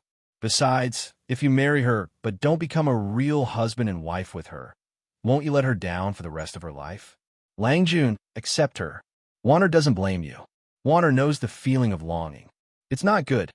Yang Fan stroked her soft hair that had the fragrance of honey locust. He didn't know what to say. He hesitated for a moment and then said, "It's a long story. I will tell you in detail later. Don't roll over me. Let me calm down first. Tell your disappointing little brother to calm down." Wanner glanced at his lower body and suddenly bit her lips. She didn't say anything and blushed. She lowered her head and didn't dare to look at Yang Fan. She only said in a voice as soft as a mosquito, "Look at your uncomfortable look. I will use other ways to serve you." Wanner had read many ancient books on bedroom techniques and erotic paintings. Although she had no practical knowledge, she had indirectly learned a lot. She had also tried it before, but that was just an entertainment before the big fight. Yang Fan did not believe that she could calm his angry little brother with just her words. Yang Fan did not believe that she could calm his angry little brother down with just her words. Yang Fan gently kissed her lips and said lovingly, "Forget it. I don't want my Wanner's cheeks to be sore and her lips to be numb. If I still can't do anything, then I will be in a difficult position." Wanner's face became even redder. She lowered her head and brushed her long hair back. She said in a low voice, "I have a way. You go and lock the door." "Oh." Yang Fan got down from the bed, half believing. He put on his boots and hurried out of the screen. He went to the front and locked the door. As soon as he entered the room, he saw Wanner pulling the blue silk blanket that covered her chest, revealing only a pair of smooth and white shoulders. Her shoulders were bare.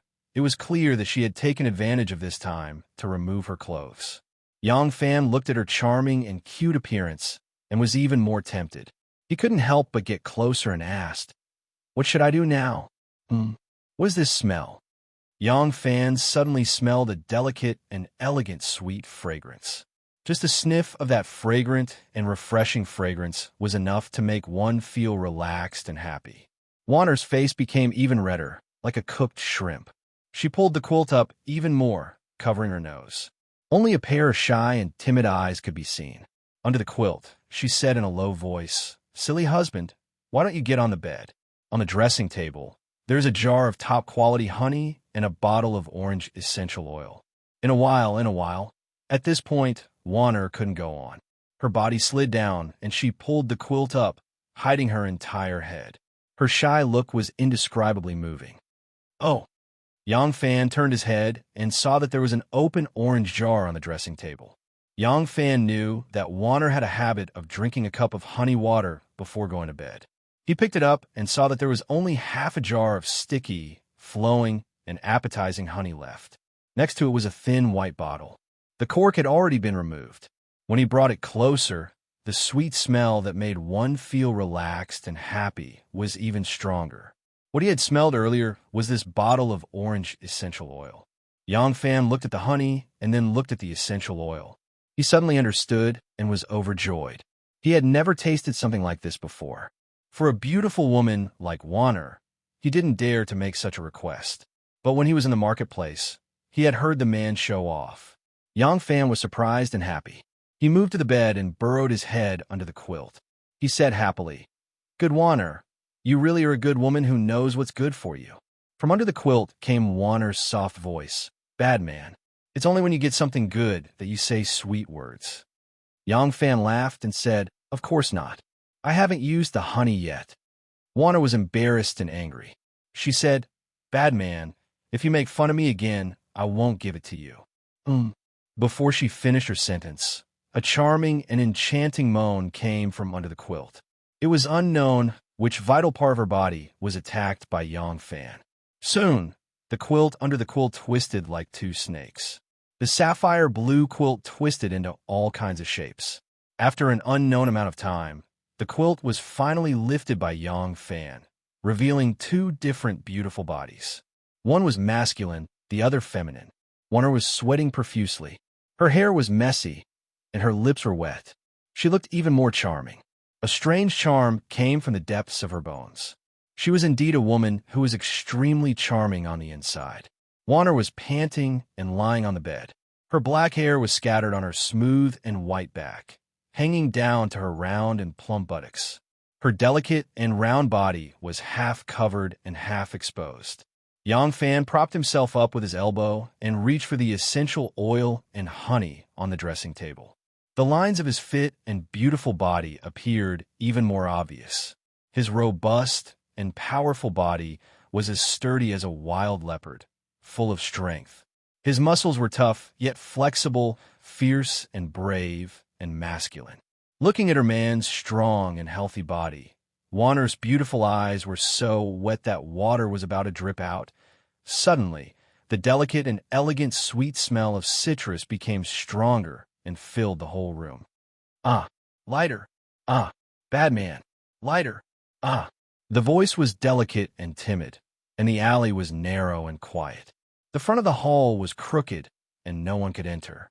Yang Fan was willing to hit, and Warner was willing to take it. Other people couldn't be jealous, but they couldn't blame.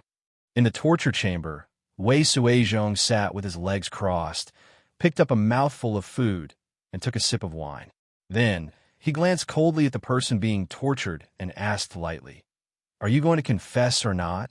Left Minister Lu Xian was bending his body and sticking out his buttocks.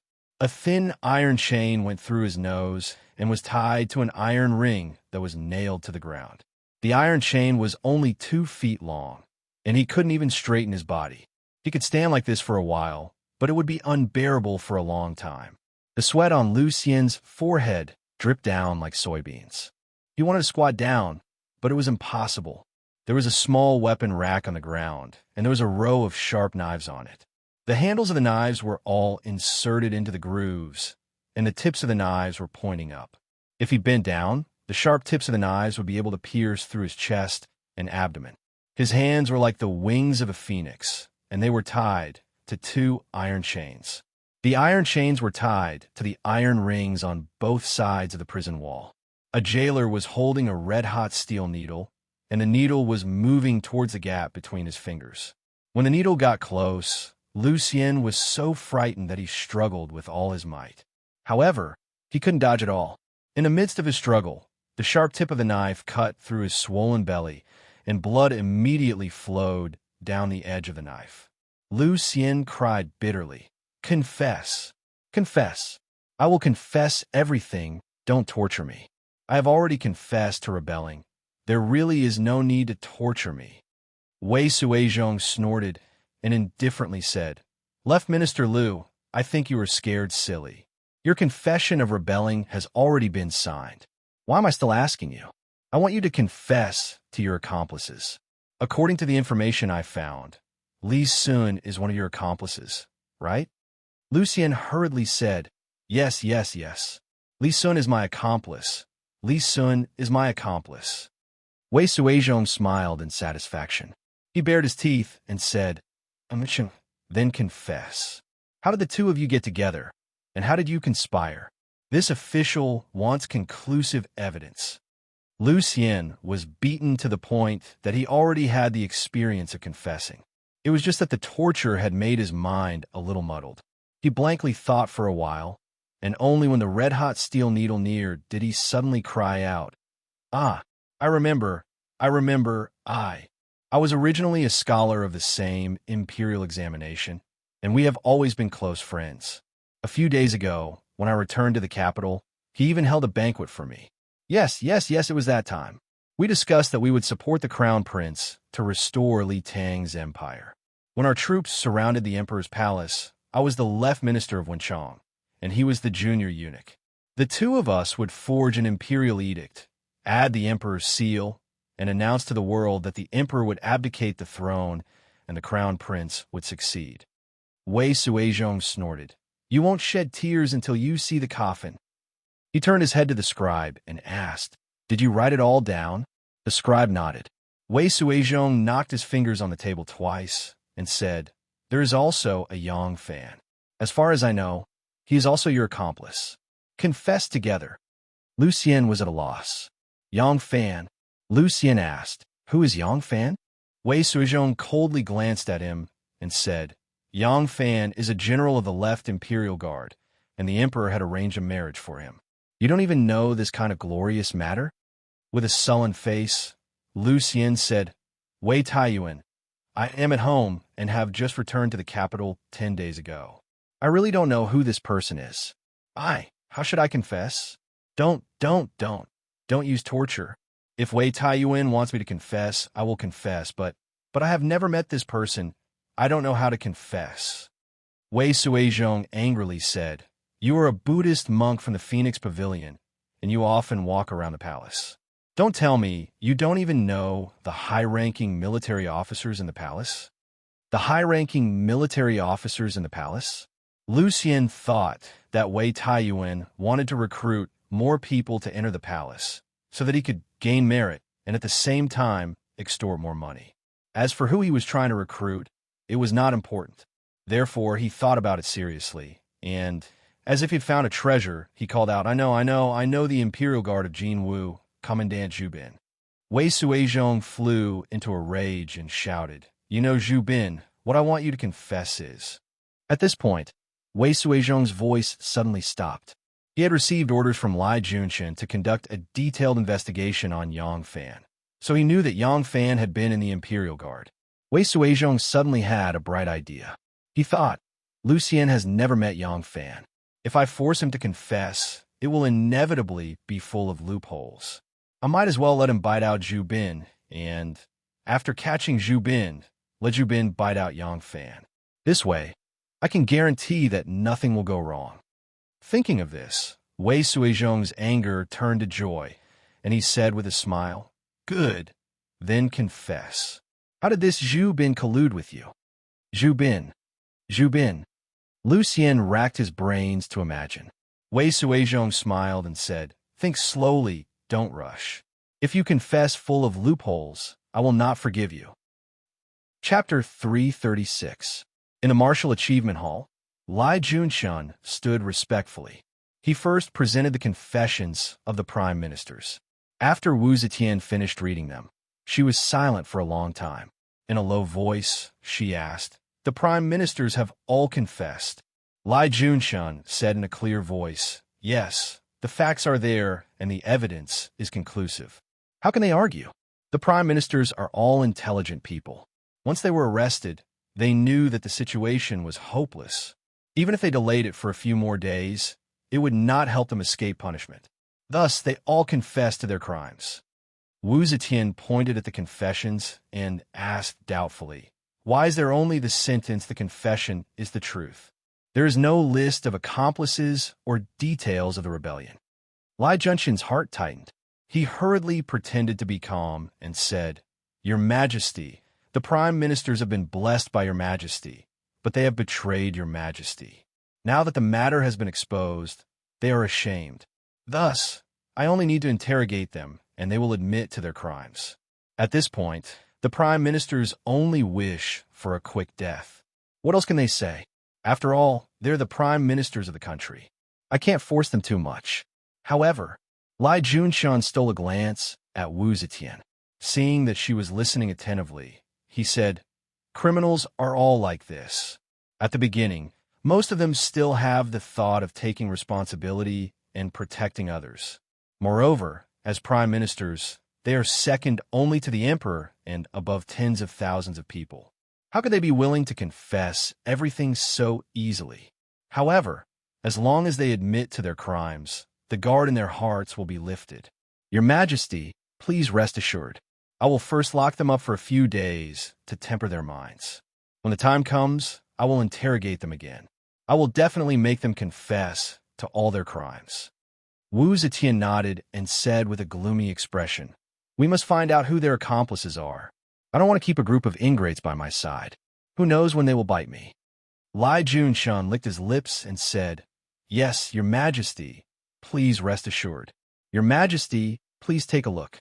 See, the official Pei Xuanli and Fengguren Lucien are not as difficult to deal with as these prime ministers. They have already confessed some of their accomplices." As he spoke, Lai Junshan handed over another confession. Wu Zetian stared fixedly at the names that Lai Junshan had deliberately circled on the confessions. Her lips gradually revealed a trace of a sneer. Minister of Winter, official Li Yudao. Minister of Autumn, official Yuan Jihong. Minister of War, official Chui Shinji. Ha!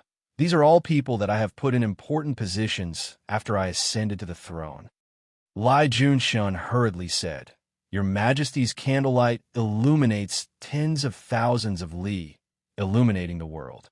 In front of Your Majesty's pair of wise eyes, no crafty person can hide. It's just that these people are glib with their words and are the best at covering up. Your Majesty is busy with a myriad of affairs every day, so how could you have the time to investigate them one by one? That's why they were able to take advantage of the loophole. Now, aren't they still seen through by Your Majesty?" Wu Zetian smiled faintly and said, "You don't flatter me. I only have a pair of eyes. How can I see through the hearts of the people of this world? Now, you are the eyes and ears that I have placed beside the hundreds of officials. You have done a good job." Lai Junshan was in fear and trepidation. He hurriedly kowtowed and thanked her, saying, "I have received Your Majesty's great kindness. I have become the minister of the imperial censor with a commoner's body. I have received Your Majesty's trust and entrusted with the heavy responsibility of supervising the hundreds of officials. I am willing to do my best for Your Majesty until my death." Wu Zetian lightly said, "Get up. There's no need to kneel down for no reason. Capture all these people and interrogate them carefully one by one. However, how many demons and monsters are there? I want to sweep them clean and clean my imperial court." "Yes." Wu Zetian looked at the signature at the bottom of the confessions and said, "Is the person in charge of interrogating this Pei Xuanli imperial censor Lai Zixuan?" Lai Zixuan was Lai Junshin's cousin. Both families lived on Vermilion Bird Avenue in Chang, in City, and grew up together. They were a pair of bad guys who got along very well. However, because Chang and City was divided by Vermilion Bird Avenue, the east was under the jurisdiction of Wanyan County, and the west was under the jurisdiction of Chang and City. The two families lived on the east and west sides of Vermilion Bird Avenue, respectively. Therefore, in terms of birthplace, they belonged to two different counties. After Lai Junshan made his fortune, he needed a large number of trusted aides. Naturally, he also brought this cousin who grew up with him to be his confidant. Hearing Wu Zetian's words, Lai Junshan hurriedly said, "Yes, Pei Xuanli originally refused to tell the truth. It was Lai Zixuan who guided him patiently and used the great way of ruler and minister to influence him. Only then did he suddenly repent and confess to his crimes. Wu Zetian nodded and said, "Yes, Lai Zixuan is a capable official. He is now an imperial censor. Promote him to a supervisory censor." Lai Junshun hurriedly said, "I thank your majesty on behalf of Lai Zixuan. Your majesty, here is the confession of Lu Xian from the Phoenix Pavilion." Wu Zetian took over Lu Xian's confession. After a few glances, her face darkened. Just now, Pei Xuanli's confession only confessed to officials in the capital. But in Lu Xian's confession, the number of people he confessed to was much more complicated. Lu Xian had been in mourning for his father for 27 months. Now, Dingyu had just returned to the capital. He had only been in the capital for less than 10 days, but he was already involved in such a matter. The changes in the capital in the past 2 years were too great. Officials rose and fell, and Lu Xian really didn't understand such frequent changes. If he were to confess to officials in the imperial court, he was too familiar with the situation in the capital. It would be very difficult for him to give a convincing confession. Hence, under the torture, other than being induced by the cruel officials to confess to some of the enemies that the cruel officials wanted to get rid of, in order to avoid suffering, Lu Xian could only randomly confess to some of his close friends and colleagues in the officialdom. He confessed to Imperial Censor Ren Ji, who had been promoted to the Imperial examinations in the same year, and Steward Fan Yunxian, whom he had met in the Phoenix Pavilion, as his accomplices. He was also induced by Wei Suizhong to confess the Secretary Li Sun and the Imperial military officer Zhu Bin. The other two people were the provincial governor of Lu Province, Li Xizhen, who had a close personal relationship with him, and the chief administrator of Yi Province, Ren Lingwei. Among these people, the ones that Wu Zetian cared about the most were Zhu Bin and Fan Yunxian. Although the senior supervisor of Imperial Censor was not the main general in charge of security in the palace, he still had hundreds of men in his hands. He was responsible for the ceremonial duty of the ordinary posts and the inspection of the ceremonial guards. If he was an accomplice of the rebels and was in the palace, he would be a force that could not be ignored.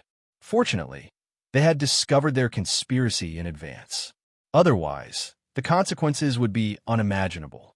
There was also the inner palace steward, Fan Yunxian. He used to serve the former emperor.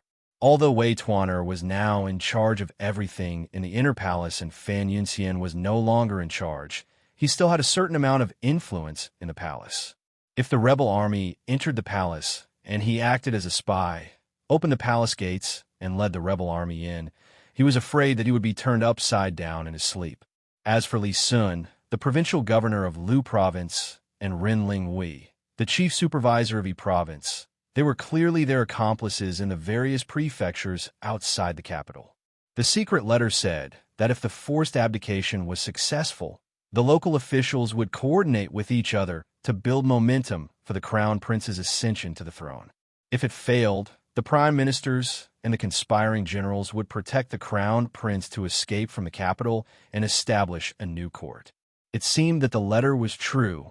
If the 3 prime ministers were to protect the crown prince and escape to establish a new court, the impact of the turmoil would be 10 times greater than Su Jingye's rebellion. After all, they had Li Tang's crown prince in their hands. If she had not discovered it in advance, and they had started a mutiny, the more Wu Zetian thought about it, the more scared she became. After looking for a while, she said in a deep voice, "Capture all these people and interrogate them strictly." "Yes." Wu Zetian looked at the name of the interrogator and said, "Wei Suizhong is the deacon of the Taiyuan?" "Yes." "Wei Suizhong has done a meritorious service in eliminating the traitors. He will be promoted to the imperial censor." Lai Junshun was overjoyed. He bowed and said, "Thank you, Your Majesty." In the past few days, people in the court were constantly being arrested, and the number of accomplices of the rebels was increasing. For the sake of caution, Wu Zetian would change her lodging place every night. Except for the 2 trusted armed forces, the 100 horsemen and the internal guards, no one knew where the emperor would stay that night. The armed forces responsible for guarding the palace were also adjusted every day. except for the armed forces under the personal command of Wu Yuyi and Wu Yuji, who controlled several key places in the palace, such as the Xuanwu Gate and the Duanmen Gate. The other armed forces will be changed every day. The generals of the 16 guards of the Southern Yamen had completed the mutual transfer. The general of the Lanwu Guard was transferred to the Jinwu Guard. The general of the Jinwu Guard was transferred to the Ho Guard. The general of the Ho Guard was transferred to the Leading Guard, and the general of the Leading Guard was transferred to the Valiant Guard.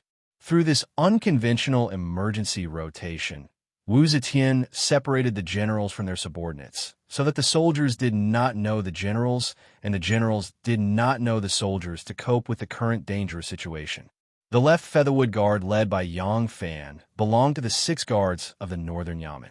This was the most trusted armed force of Wu Zetian, and had been responsible for guarding the palace for the past few days. Even so, Wu Yi would adjust the area he was responsible for 3 times a day in case there were rebels among the armed forces guarding the palace. If they stayed in one place for too long, they would collude with foreign enemies. With such frequent adjustments, it was difficult for people inside and outside the palace to collude with each other. It was not until 3 days later, when Li Duozhua, the general of the right Featherwood Guard, was ordered by Wu Yi to lead the right Featherwood Guard into the palace to exchange with the left Featherwood Guard, that Yang Fan was able to leave the palace. Yang Fan could not stay at home for a long time. At such a critical moment, he had to stay in the army and be on standby. However, because his home was in Luoyang and he had a special relationship with Yi Huli, he asked for a leave. He just went home to visit and give a few instructions so that his family would not be worried. He had to report back to the barracks before evening. After handing over the defense, Yang Fan was about to leave the palace through the gate when he suddenly saw a group of officers and soldiers and servants of the censorate coming over with 2 people in custody. One of them was nearly 60 years old, with gray hair, a thin face full of wrinkles, and no beard on his chin. It could be seen that he was a eunuch of high rank. Yang Fan had met him several times, but had never talked to him, so he did not know his name. However, Yang Fan recognized the other person. With just a glance, Yang Fan was shocked. This person was Commandant Zhu Bin. "I'm not guilty. I'm not guilty. You bastards, you even dare to frame me, Eunuch Fan? Do you know who Hubby is?" Hubby is someone who served Emperor Gaozong. Back then, when Emperor Gaozong was still a young prince, Hubby had accompanied the emperor, studied, and served the prince. Later, when the prince became the crown prince, Hubby became the chief steward of the crown prince's palace. You dare to capture Hubby? Hubby served the late emperor and worked hard and made great contributions. When the current empress became a monk at Ganya Temple, it was Hubby who went to Ganya Temple to bring her back to the palace by the late emperor's decree. Hubby has worked hard for so many years. Hubby, slap, slap, slap. One of the censorate's attendants jumped up and gave him a few big slaps on the face, hitting this husband until his cheeks were red and swollen like a monkey. A few of his remaining teeth also fell out, and his mouth was full of blood foam. Immediately, he could not get up from his husband anymore.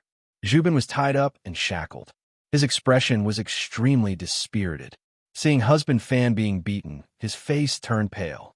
Seeing this, Yang Fan was also secretly shocked. Another person from the palace has been captured. Even a eunuch and Zhu Bin are involved. Looking at this situation, could it be that there really is a rebellion? Zhu Bin turned and saw Yang Fan standing on the side of the imperial road. He could not help but reveal a smile that was uglier than crying. "Let's go. What are you waiting for?" Zhu Bin's footsteps had only slowed for a moment when a servant of the imperial censor used his wind fire rod to stab him in the back. Zhu Bin was in pain and did not dare to stay. He was quickly escorted away by a group of servants and soldiers. Yang Fan stared blankly at their backs and thought to himself, "This is big trouble." It was still unknown if Grandpa D and the others really had a plan to start a rebellion. However, the situation this time was very different from the time when the Grand Chancellors and Wu Qingxi were fighting. Now that the Emperor was panicking, even Princess Taiping would not easily intervene. It would be a great thing for Wu Sanxi if he could get rid of all these officials who were unwilling to flatter the Wu clan. It would be good enough if he did not add fuel to the fire. he would definitely not intervene to stop it. Moreover, if Grandpa D and the others did not have the intention to rebel, this matter might have been orchestrated by him. This person could not be used either. Shamu was not in Luoyang now. Even if he was here, he might not have the ability to intervene in such an important matter. His hidden sect had always been operating in the western region. His hands might not be able to stretch so far. Moreover, he was a representative sent by the aristocratic families after all. His ultimate goal was for the interests of these aristocratic families. Their usual method was to silently guide the direction of the imperial court. As long as the development of the imperial court was in line with their interests, these aristocratic families who hid their forces in the Nine Earths would be fine. It was impossible for them to go into battle and directly participate in the imperial court struggle. Moreover, Shun Mu and Grandpa D had only formed a temporary alliance because of common interests. Such an unforeseen event in the imperial court would not affect his strength. Even if he was here and had the ability to intervene, the current situation was unclear. He might not be willing to get involved in this mess. What should I do? Seriously speaking, I am considered to be on Shun Mu's side. So many influential figures in the imperial court have been harmed. Those who can intervene are all watching from the sidelines. What can I, Yang Fan, do as a mere Lang general? Could it be that I should really listen to Wan and stay out of this matter to protect myself? Yang Fan pondered for a long time, but could not think of a solution. He couldn't help but let out a long sigh. What he didn't know was that while he was sitting at home, trouble came from the sky. Even if he didn't want to participate in this matter, he would soon be involved in it. Wu Qingxi, Wu Sanxi, Princess Taiping, and the other influential forces would never have thought that just because Lai Junxin coveted Yang Fan's wife, he had conveniently dragged Yang Fan into this political whirlpool that had engulfed countless influential figures. This added the biggest variable to this storm. Not only would this political storm, which was already destined to end, be changed because of this, but there would also be another unpredictable variable in the Battle of Zhulu in the next few years. Although the weight of a steelyard was small, it weighed 1,000 caddies. Chapter 337. Yang Fan left the palace and walked along the imperial road. In his heart, he was still thinking about whether or not he should do something in such a complicated situation. As he crossed the Tianjin Bridge, there was a sudden commotion in front of him. A man in his 50s wearing 2 pieces of clothing called out in panic. My raccoon, my raccoon. Io, my dear friend, be careful with your carriage. Don't run over it. Yang Fan looked up and saw a carriage parked on the side of the road. There was a cage on the carriage. The cage's mouth had been open for some reason, and a few raccoons had escaped from the cage and were scurrying around on the ground. The man and his 2 assistants chased after the raccoon in a flurry. The raccoon was very nimble and weaved in and out of the crowd. The 3 of them were so tired that they were gasping for breath and were in a sorry state. The 3 of them spent a lot of effort to catch a few raccoons with the help of passers-by. However, one raccoon had scurried to the roof of a house on the side of the road. The 3 of them were so anxious that they jumped up and down, but were helpless. Yang Fan had wanted to ride past them when he suddenly saw that the man in 2 pieces of clothing looked somewhat familiar. He couldn't help but rein in his horse. Seeing that the raccoon had jumped onto the roof and was about to escape along the roof, the man was so anxious that he stamped his feet and shouted. However, he didn't have the ability to run up the roof. In his anger, he couldn't help but pounce over and viciously grab one of the assistants by the collar. He shouted, "Trash! You really are trash. You can't even lock the cage door properly. What else can you do? If you can't catch the raccoon, I'll deduct 3 months of your salary."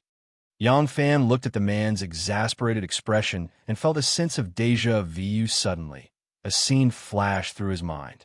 He remembered that he had seen this man in 2 pieces of clothing at the Lantern Festival 2 years ago. At the time, this man was selling firecrackers. Because Ma Xiao and the female guards had a quarrel, this man had accidentally set off a few carriages of firecrackers and caused a big fire on Ding Ding Street. Yang Fan's ability to remember people was not strong, but what happened that night was really not easy to forget.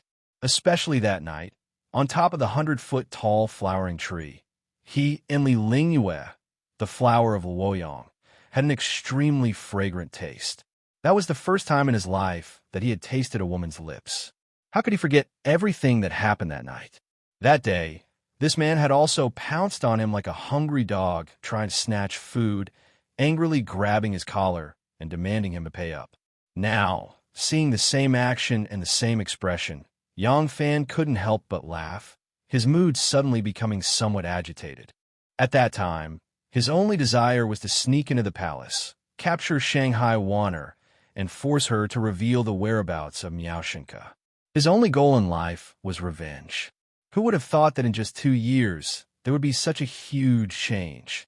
This person was Lu Mo, a small businessman who wanted to make a fortune by selling firecrackers at the Lantern Festival 2 years ago.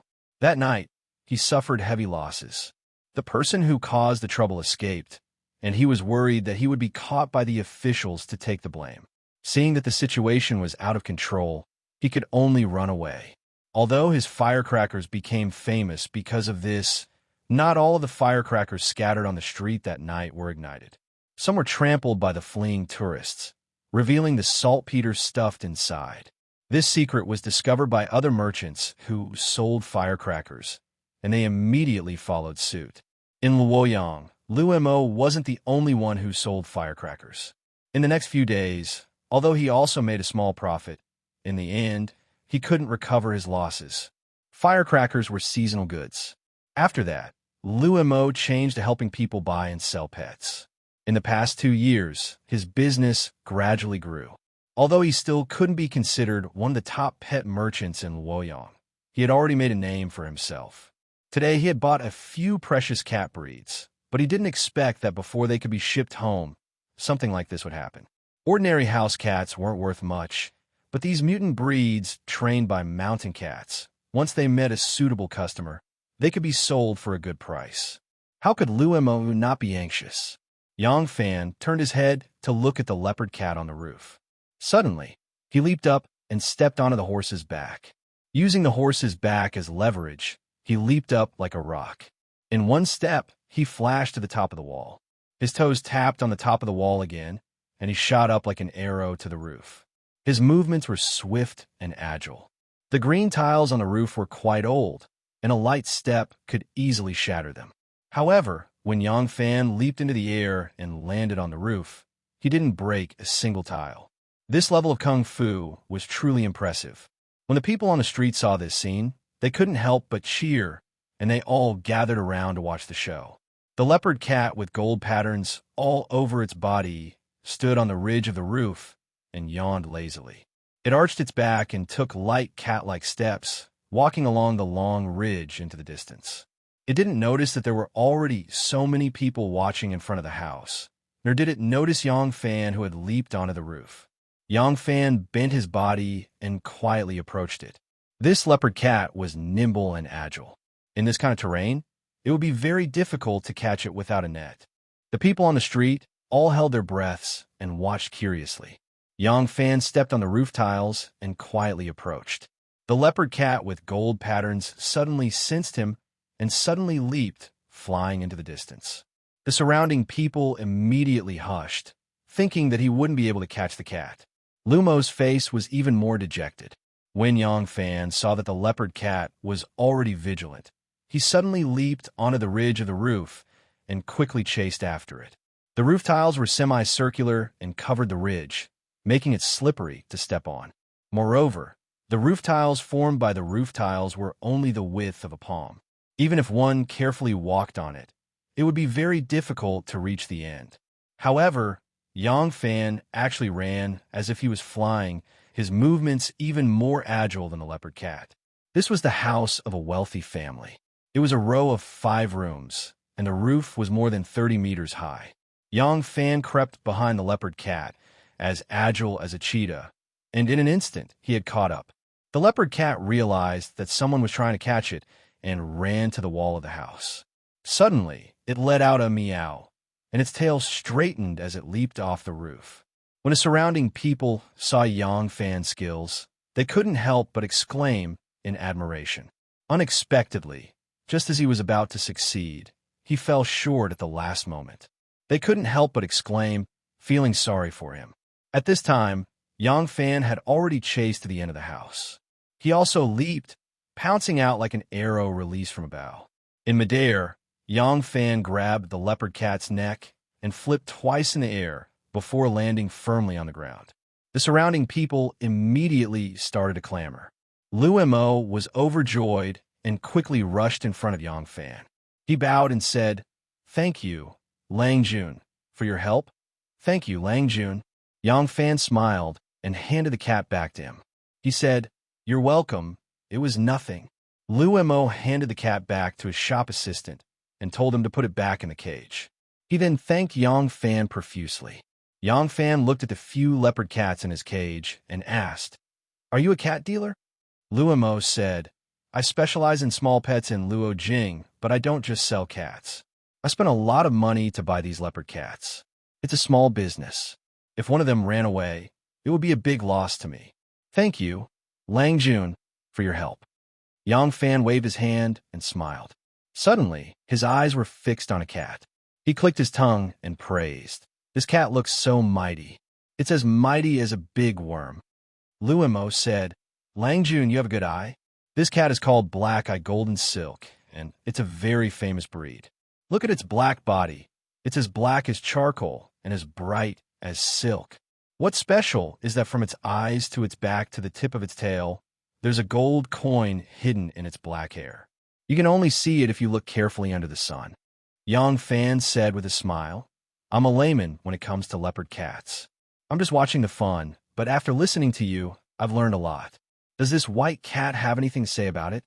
Lu Mo said, "This one is called the Crossing Water Gourd. Its hair is as white as snow. Its beard is golden. Its head is round.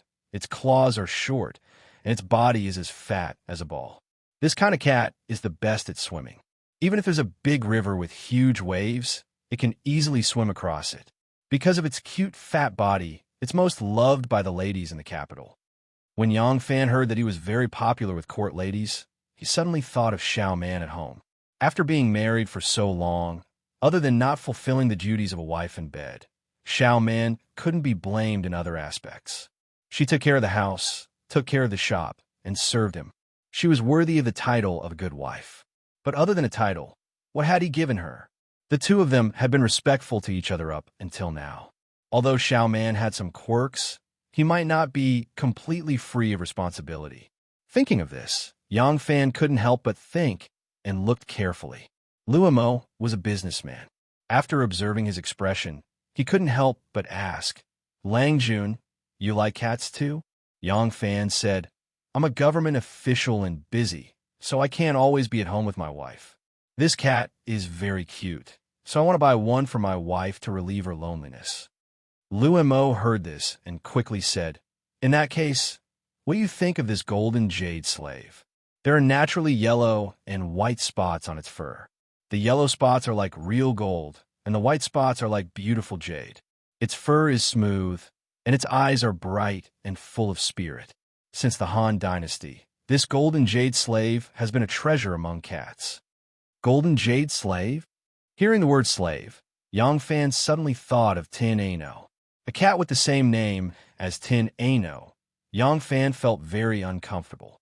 He shook his head, and his eyes suddenly focused on the leopard cat with gold patterns that he had just caught. He asked, "What's this cat called?" Lu Mo complimented, "Lang Jun, you have a good eye. This cat's name is Qian Qian, and it attracts wealth and treasures. It's an auspicious thing." Yang Fan smiled and thought, "Qian Qian, this cat has such a beautiful name. It must suit that little miser's taste." So he said, "Okay, I'll take this one." Lu Mo said, "Lang Jun, you helped me just now, and I don't know how to thank you. Since you like it, I'll sell it to you at the purchase price. You only need 1 coin." While the two of them were talking, a cat with a huge face in the cage opened its 2 strange eyes, one yellow and one blue. It looked at Yang Fan in a daze and yawned lazily. This strange cat's head was strangely big, but its body was small. Its disproportionate appearance was very interesting. Yang Fan found it funny and couldn't help but ask, "What kind of cat is this?" Lu Mo smiled and said, "This type of cat is called long-faced luoan. It was born with the temperament of a Buddha. It's extremely gentle and never gets angry. I'm a businessman. If other people think this cat is cute and want to buy it, I'll just sell it and won't say anything. But Lang Jun, I owe you a favor, so there are some things I have to say first. This cat has a problem. It doesn't bark. Yang Fan asked curiously. How can cat not bark? Is it a mute cat? Luimo said, it's not that this cat is mute. It's that this type of cat doesn't bark. It's not true that it never barks, but it's rare to hear it bark all year round. It said that this cat is born with a vision that foretells good and bad things. If it opens its mouth, it must be warning its owner that something bad is about to happen. Yang Fan found it funny and shook his head. I haven't traveled the world, but I've traveled thousands of miles. I've never heard of a spiritual beast that can foretell good and bad things. I want this cat too. How much is it? Luimo said, everyone is willing to report good news. No one is willing to report bad news. Who would like this kind of strange cat that only knows how to report bad news? The seller also caught it in passing and didn't release it. He gave it to me for free. If Lang Jun likes it, you can take it. It's free. Yang Fan said, you're a businessman. How can you do that? Luimo looked around and lowered his voice. I won't hide it from Lang Jun. I thought that there are very few people in Luoyang who know this kind of strange cat. If someone likes its strange look, I can sell it for some money, so I brought it back. Lang Jun is different from others. I got it for free, so I'll just give it to Lang Jun. How can I take money? Yang Fan shook his head and still didn't think much of it. He said, this kind of saying is absurd. I definitely don't believe it. If this cat is really that magical, it's just a prediction of bad things to let its owner be prepared. It's not like it caused a disaster, so why do you have to treat it so badly? I don't have that much money on me. Come with me to Nanshan. I'll get the money for you. When they arrived at Nanshan, Yang Fan went into one of his own shops and took some money from the shopkeeper to pay Luimo. He didn't give him 1 or 2 strings of coins, but a full 20 strings of coins. When Yang Fan bought the cat, he already had the intention to compensate Luimo. Luimo didn't know that the bastard who burned a few of his carts of firecrackers at the Shang Yuan Lantern Festival was this person's friend. Luimo held the 20 strings of coins and was dumbfounded. He had seen many customers with strange tempers in his business, but he had never seen a buyer like this customer who liked to raise the price himself. In Bogu Zhai, the song, The Wind Enters the Pines, was like the gentle autumn wind. A couch, a table, and a stove. 2 beauties sat facing each other. The inchworm sitting on the stove had just begun to boil, and the water was covered with tiny bubbles. A graceful, elegant, and beautiful woman was sitting on her knees on the couch. She uses silver tongs to pick up a piece of tea cake, which she warmed over the charcoal fire. She placed it in a tea roller and crushed it evenly. Then she poured it into a sieve and sifted the crushed tea into a saucer. Xiao Man, dressed in white, knelt on the opposite side and watched her actions with great interest. The beautiful woman smiled and explained, when the water first boils, it's called slight sound. When other people boil soup, they would add salt, onions, pepper, and other ingredients. My father likes light flavors and only likes to add some salt powder taste. He doesn't use anything else. My taste is even lighter than my father's. I only like the fragrance of tea. Therefore, other than this cup of clear water, I don't add any other ingredients. Why don't you try it? The tea brewed this way will have a different flavor. Xiao Man put her hands on her knees and smiled. Xiao Man has seen some noble people use the way of drinking tea. Xiao Man has only tasted it once and really can't stand the taste of that medicinal soup. Although other people say that this thing dispels greasy and refreshes the mind, I still don't want to taste it again. Xiao Man has never tried the way Madam is drinking tea. Today, I must have a taste. At this time, the water was already flowing like a pearl spring. The woman used a small and delicate ladle to scoop out a ladle of water and gently put it to the side. She picked up the porcelain plate with the tea powder and used the silver clip to gracefully stir it in the inchworm until the water flowed in one direction and a deep whirlpool appeared in the middle. Only then did she pour the tea powder into the whirlpool. The woman smiled and said, when the water boils 3 times, Then add this ladle of water back, and you can taste it.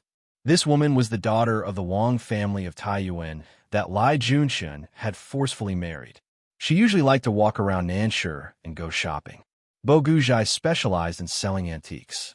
Madame Wang was quite knowledgeable about antiques and especially liked to collect them. She used to often come to the shop. Later, she found that the shop had been renovated and the mood was more elegant than before, so she became a frequent customer. Over time, Madame Wang, this generous customer, became acquainted with the owner of Bo Guzhai. Xiaoman Madame Wang was very lonely in the Fu. She was too lazy to interact with the family members of Lai Junshun's gang of scoundrels, and Lai Junshun was a lonely official in the court. The noble matrons that she really wanted to befriend were not willing to interact with her. Now that she had a friend like Xiaoman, when she was not shopping, she liked to come and sit here. When the water boiled, Madame Wang poured the ladle of water back into the inchworm. She took a towel and wrapped it around the arm of the inchworm and moved it to the metal rack on the side. She used the ladle to scoop out the tea and gracefully divided the tea. She said with a faint sense of desolation between her brows, "As a general of the Imperial Army, your husband rarely comes home. It is fortunate that he trusts you so much that he has handed over such a large family business to you to manage.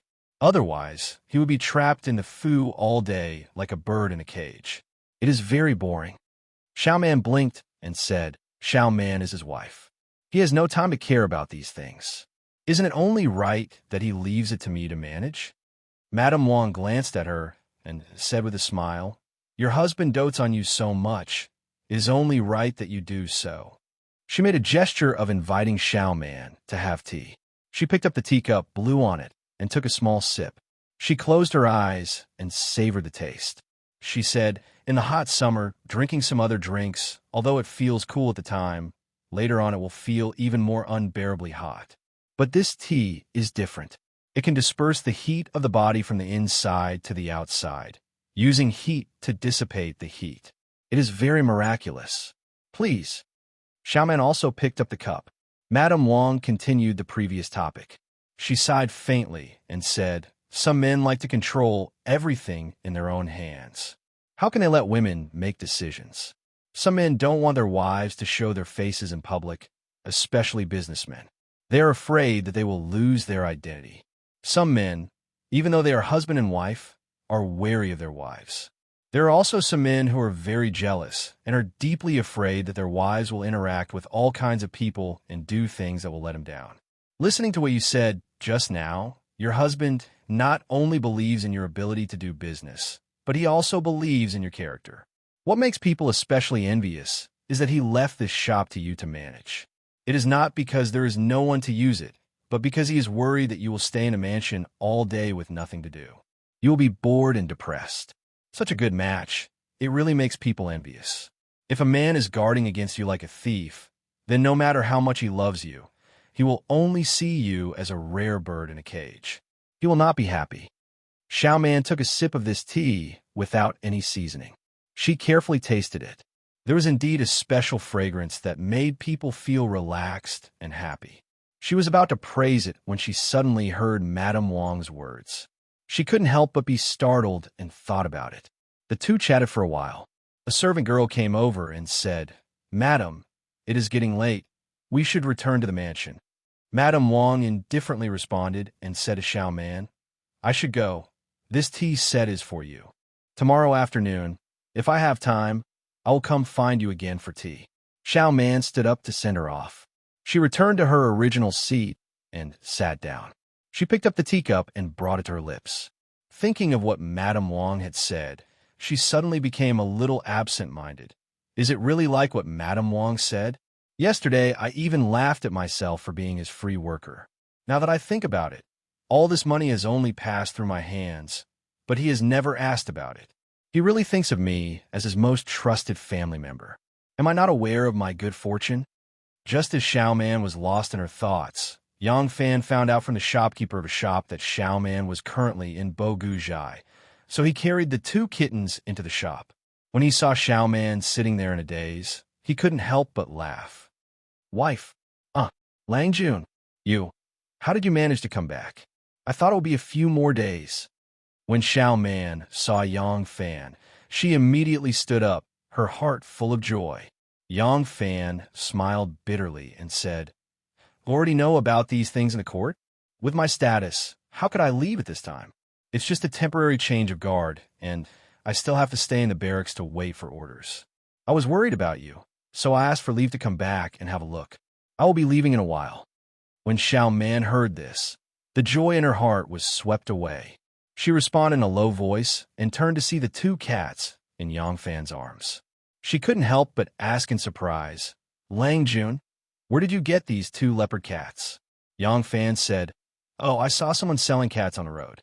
I thought that you were alone at home and might be bored, so I bought two for you to relieve your boredom." If it was any other time, Xiao Man wouldn't think too deeply about it. But today, with Madame Wang's emotional words and hearing Yang Fan's words, she suddenly felt that Yang Fan cared about her. If he doesn't have me in his heart, would he ask for leave at this time just to see me? If he doesn't care about me, as a man, would he have the thought to buy cats to make me happy? Xiao Man's heart was filled with a kind of warmth, but she couldn't tell what kind of feeling it was. At this time, the human-faced Arhut yawned lazily and meowed. Yang Fan said with a smile, "Look, this cat has seen its mistress and is greeting you." Yang Fan looked down, and his smile suddenly froze. He thought that the cat that meowed was the Thousand Wenxian, but he didn't expect it to be the thousand-faced Arhut, who was said to never meow and would always be fierce when it meowed. Xiao Man saw Yang Fan's strange expression and couldn't help but ask with concern, "Lang Jun, what's wrong with you?" Yang Fan stared at the thousand-faced Arhut and said, "No wonder it doesn't like it. Even I, although I don't believe this nonsense, I still feel uncomfortable when I hear you meowing." Xiao Man was amused and said, "Lang Jun, why are you talking to this cat?" Yang Fan said with a smile, "Nothing. I suddenly thought of something." As he said that, he handed the two cats to a servant to take away. Xiao Man carefully looked at his face and said with some distress, "Lang Jun, you must have been working day and night for the past few days. It's rare for you to rest, and your face is full of fatigue." Yang Fan touched his cheek and said blankly, "Really? I think it's okay." As soon as he said that, he suddenly felt a little sleepy and actually yawned. Xiao Man suddenly remembered the refreshing tea and quickly sat down behind the table. She poured a cup of tea and said softly, "Lang Jun, this is a tea that I have just learned from a lady. It is the most refreshing thing. Lang Jun, try a cup." Yang Fan walked over and sat down on the soft cushion opposite her. Xiao Man blew away the floating tea foam on the surface of the water and gently handed the cup to him with both hands. Yang Fan reached out to take it, and when he touched Xiao Man's fingers, he couldn't help but look at her. Their eyes met, and Xiao Man couldn't help but lower her head and eyebrows, just like a water lotus that couldn't withstand the cold wind. The situation and this scene really had the flavor of raising a case to meet eyebrows. Chapter 338. Yang Fan chatted with Xiao Man for a while and drank some tea. He was worried that he would miss the time to return to the camp, so he stood up to say goodbye. Xiao Man walked him to the door of the shop and suddenly called out, "Lang Jun." Yang Fan stopped and turned around to ask, "Is there anything else?" Seeing Yang Fan looking back, Xiao Man suddenly became timid and swallowed the words that were about to come out of her mouth. She hesitated for a while and asked, "No, when will Lang Jun come back?" Yang Fan thought for a while and said, "This storm is not ordinary.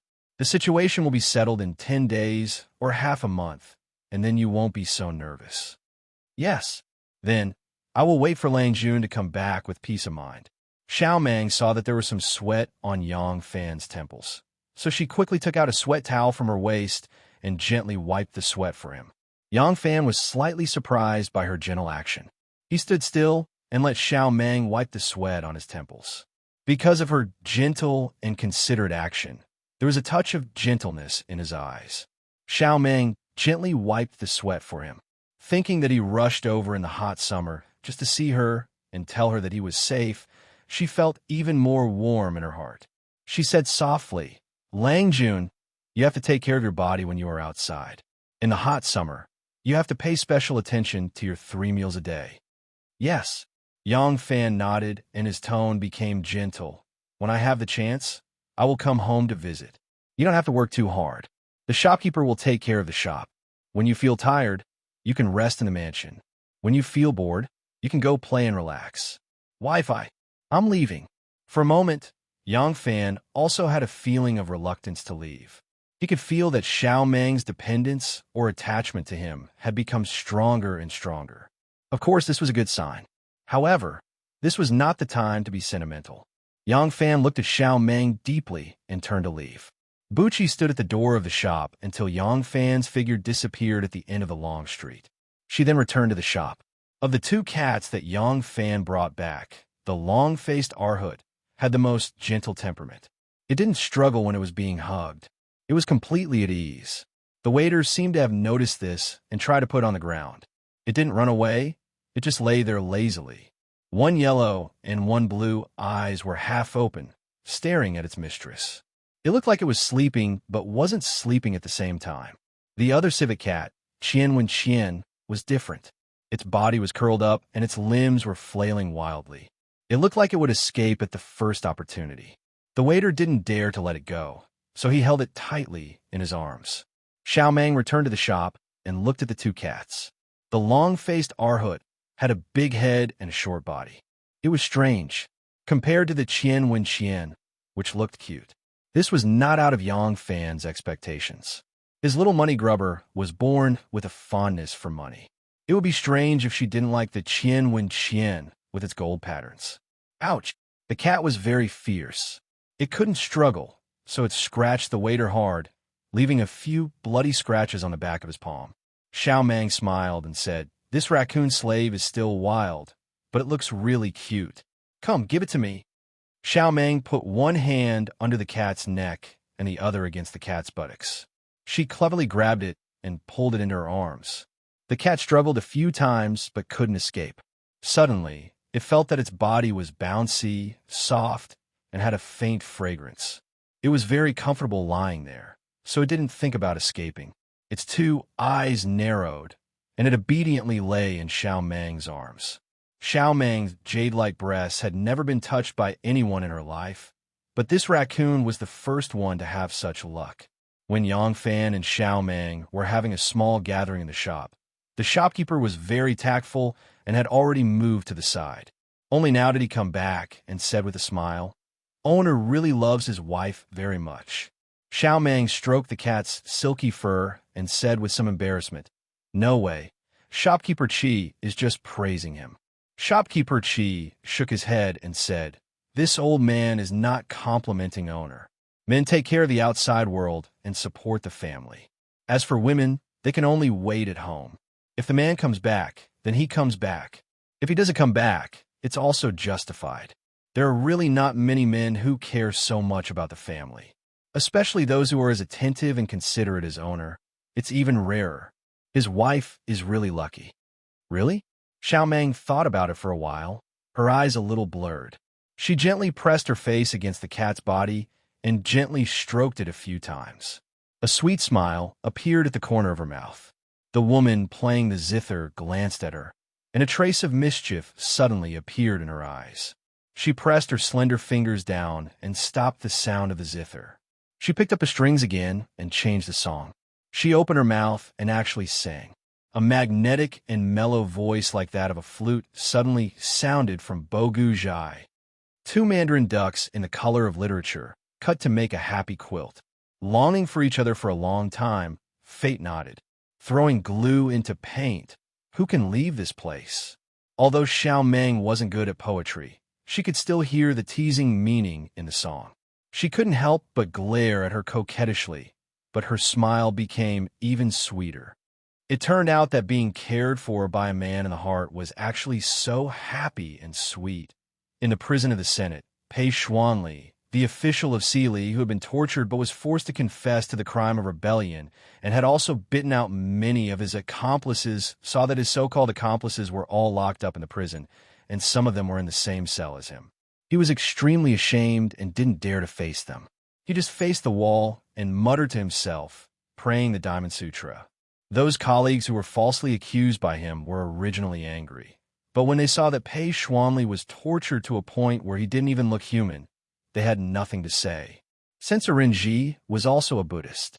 When he saw Lu Xian of the Phoenix Pavilion lying on the ground, badly mutilated and dying, he couldn't help but be frightened. He hurriedly imitated Pei Xuanli, putting his palms together and chanting the sutra. The Buddha said Prajnaparmitha, not Prajnaparmitha, but Prajnaparmitha. Damn you, can you lower your voice? Do you think this is a temple? A rough voice with a strong chong and spring accent sounded. Renji was so scared that he shivered and quickly lowered his voice. Only then did the man snort heavily. He turned around and spat a mouthful of phlegm on the ground. He glared at the criminals tied to the pillars and shouted, "You've all committed treason. The facts are right in front of you. Are you still not willing to confess?" The person who interrogated them was Ho Siji. He used to make a living selling cakes in his hometown, and he also became an official by snitching. Because he could not read a single word, Wu Zetian had originally planned to give him the position of UG general and just give him salary. Although Ho Siji was illiterate, he was very cunning. He pointed to the stone statue of the Sieji beast in front of the hall and said to Wu Zetian, "Your Majesty, this Sieji also can't read, but it can distinguish between loyalty and treachery." The Sieji was a type of mythological beast in the legends. It was said that it was born with a pair of divine eyes and could distinguish between right and wrong, good and evil, loyal and treacherous. Once it discovered someone who was treacherous, it would use its horn to knock him down and eat him. Hearing this, Wu Zetian was very happy. She felt that although this person was illiterate, his knowledge was not ordinary. So she gave him the position of a court official and the left imperial censor. Imperial censor Ho saw that Wei Suizhong and Lai Zixuan were promoted because they found out about the conspirators of the rebels. He was very envious and rushed to interrogate Wei Yuanzhong. He wanted to pry open Wei Yuanzhong's mouth and dig out a few traitors so that he could also be promoted. Wei Yuanzhong had been an official in the judicial system for many years. Before he was imprisoned, he was the right minister of the imperial censor and was on the same level as Lai Junshin. How could he care about this illiterate country bumpkin? He glanced at Ho Siji with disdain and arrogantly said, "This old man has not rebelled. What crime have I committed?" Ho Siji slightly narrowed his eyes and threatened, "Wei Yuanzhong, don't be unappreciative. You saw with your own eyes how much Lu Xian and Pei Xuanli have suffered. Do you want to have a taste of it?" Wei Yuanzhong coldly laughed and looked at him. "Kid, are you trying to scare me? When I was in charge of the penalty prison, you were still selling dumplings in Chang'an City. Who are you to threaten me? The right imperial censors are all my subordinates. If you dare to use torture on me and let one of them know, they will report you to His Majesty and accuse you of using torture to extort confession." Ho Siji did not expect to meet such a prick. He was angry and anxious.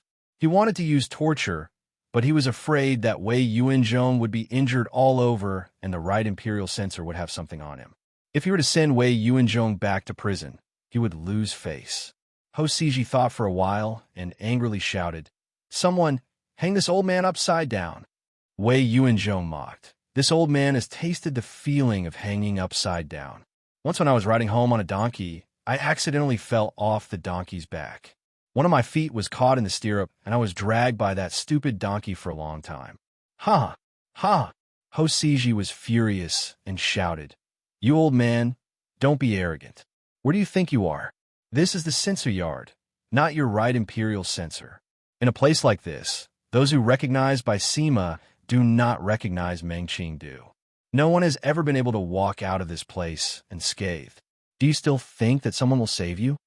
Ho Siji's words were slang in Luoyang. The so-called by Sima was because there was a place in Luoyang called by Sima Ban. People used by Sima Ban to refer to the beating board. Mengqing was a military general who used a cudgel. When Prince Lichong rebelled, he died under Mengqing's cudgel. Putting these two sentences together, it means that in my censorate, even if someone is willing to obediently confess, he will be beaten with a paddle, beaten until his buttocks bloom. If he is not willing to confess, he will end up like Lichong, beaten to death with a big stick. Do you think you can walk out of this place unscathed? Wei Yuanzhong looked up and laughed. Ho Siji, you admire Zhuzi. As the imperial censor, you should be familiar with etiquette, know what is important and what is not. What by Sima, Meng Qing, such vulgar slang. If your colleagues knew about it, they would laugh at you for being ignorant. But if His Majesty knew about it, he would definitely punish you. Ho Siji jumped in fright. These two phrases were his catchphrases when he threatened prisoners. He had said them many times before. He was illiterate and didn't know what taboo he had violated. He was truly intimidated by Wei Yuanzhong. Wei Yuanzhong was a scholar and had been in charge of the imperial censor for many years. He must have his reasons for saying this. Thinking of this, Ho Siji restrained his arrogance and anxiously asked, "Is there something wrong with this official's words?" Wei Yuanzhong sneered. "Since you are asking for my advice, you are sitting there while I am tied up here. What kind of logic is this?" Ho Siji quickly stood up and ordered, "Come, untie Zhongqing Wei." The two jailers untied Wei Yuanzhong. Ho Siji respectfully said, "Zhongqing Wei, please take a seat." Wei Yuanzhong rubbed his wrist and boldly sat down on the chair. Ho Siji stood beside the desk and carefully smiled. Zhongqing Wei, may I ask if what Siji said offended the imperial court?" The so-called rebel was sitting on the judge's seat, but the judge was standing at the side like a lowly clerk. The two prison officials saw this scene and didn't know whether to laugh or cry. They thought of how they, who were well-read and talented, were now under the control of such an ignorant village scoundrel. They couldn't help but feel sad. Originally, Wei Yuanzhong only wanted to ridicule Ho Siji. He never expected that Ho Siji would have such a reaction, causing him to be extremely surprised. With his knowledge, it was naturally easy to fool this illiterate country hooligan. Wei Yuanzhong immediately began to explain in a bold and unconstrained manner. Wei Yuanzhong knew that Ho Siji was illiterate, so his explanation was easy to understand. He also gave many examples that he had encountered in the process of enforcing the law, making Ho Siji dizzy. Ho Siji didn't expect that there were so many rules and knowledge to be in charge of the prison. The more he listened, the more unfathomable he felt. Wei Yuanzhong spoke for a while and licked his lips, saying, "This old man is a little thirsty." Ho Siji hurriedly said to his subordinates, "Quickly pour water for Zhongqing Wei. How can you be so blind?" In the meditation room of the abbot of the tranquil sect, Madame Yu, the wife of Si Li official Pei Xuanli, couldn't help but cry again. "Abbot, my husband and I have always been devout to Buddha. My humble husband is an honest official and has never done anything illegal.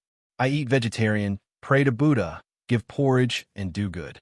I am not inferior to others. How can I suffer such an undeserved disaster?" Abbot Ding Ding sighed softly and said slowly, "Some people are rich and noble, healthy, and live a long life. Some people are poor and humble, and die young due to many illnesses. Some people are poor and sick, but live a long life. Some people are rich, but live a short life.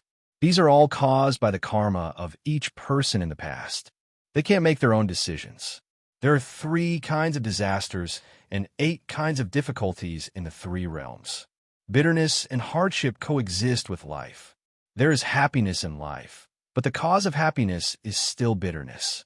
It's happiness to meet with friends, bitterness to leave after drinking. It's happiness to meet with lovers, bitterness to leave in sadness. It's happiness to gain, bitterness to lose. It's happiness to be satisfied, bitterness to be dissatisfied. All things are impermanent, and impermanence is bitterness. Teneno was sitting quietly in a corner of the meditation room. She was dressed in black. Her head was bald. She had become a little nun. Her Buddhist name was Jing Lian. She was wearing a monk's robe. Her beautiful hair was gone, but it still could not hide her outstanding beauty. She was sitting cross-legged, like a white lotus flower slowly emerging from the water, dazzling people's eyes. She did not seem to hear a single word of Madame Yu and the abbot's conversation. She was seriously writing down the last sentence of the Diamond Sutra on a piece of paper. All things are like a dream, an illusion, a bubble, a shadow, a dew, or a lightning. One should observe them as such. Then she put down her pen and thought in a daze. Fu said, not emptiness and not existence, but also emptiness and existence. Existence is non-existence. Non-existence is existence. If you treat it as existence, then it is existence. If you treat it as non-existence, then it is non-existence. Fu also said, emptiness and existence are dharma. One must not be obsessed with dharma during cultivation. If one is not obsessed with the dharma, one must also be a devil. Why is it that the more I listen, the more I feel that it is illusory? Could it be that my perception is not good enough? Erlang, are you real or illusion to me? Are you my devil or my Buddha? Should I be persistent or should I let go?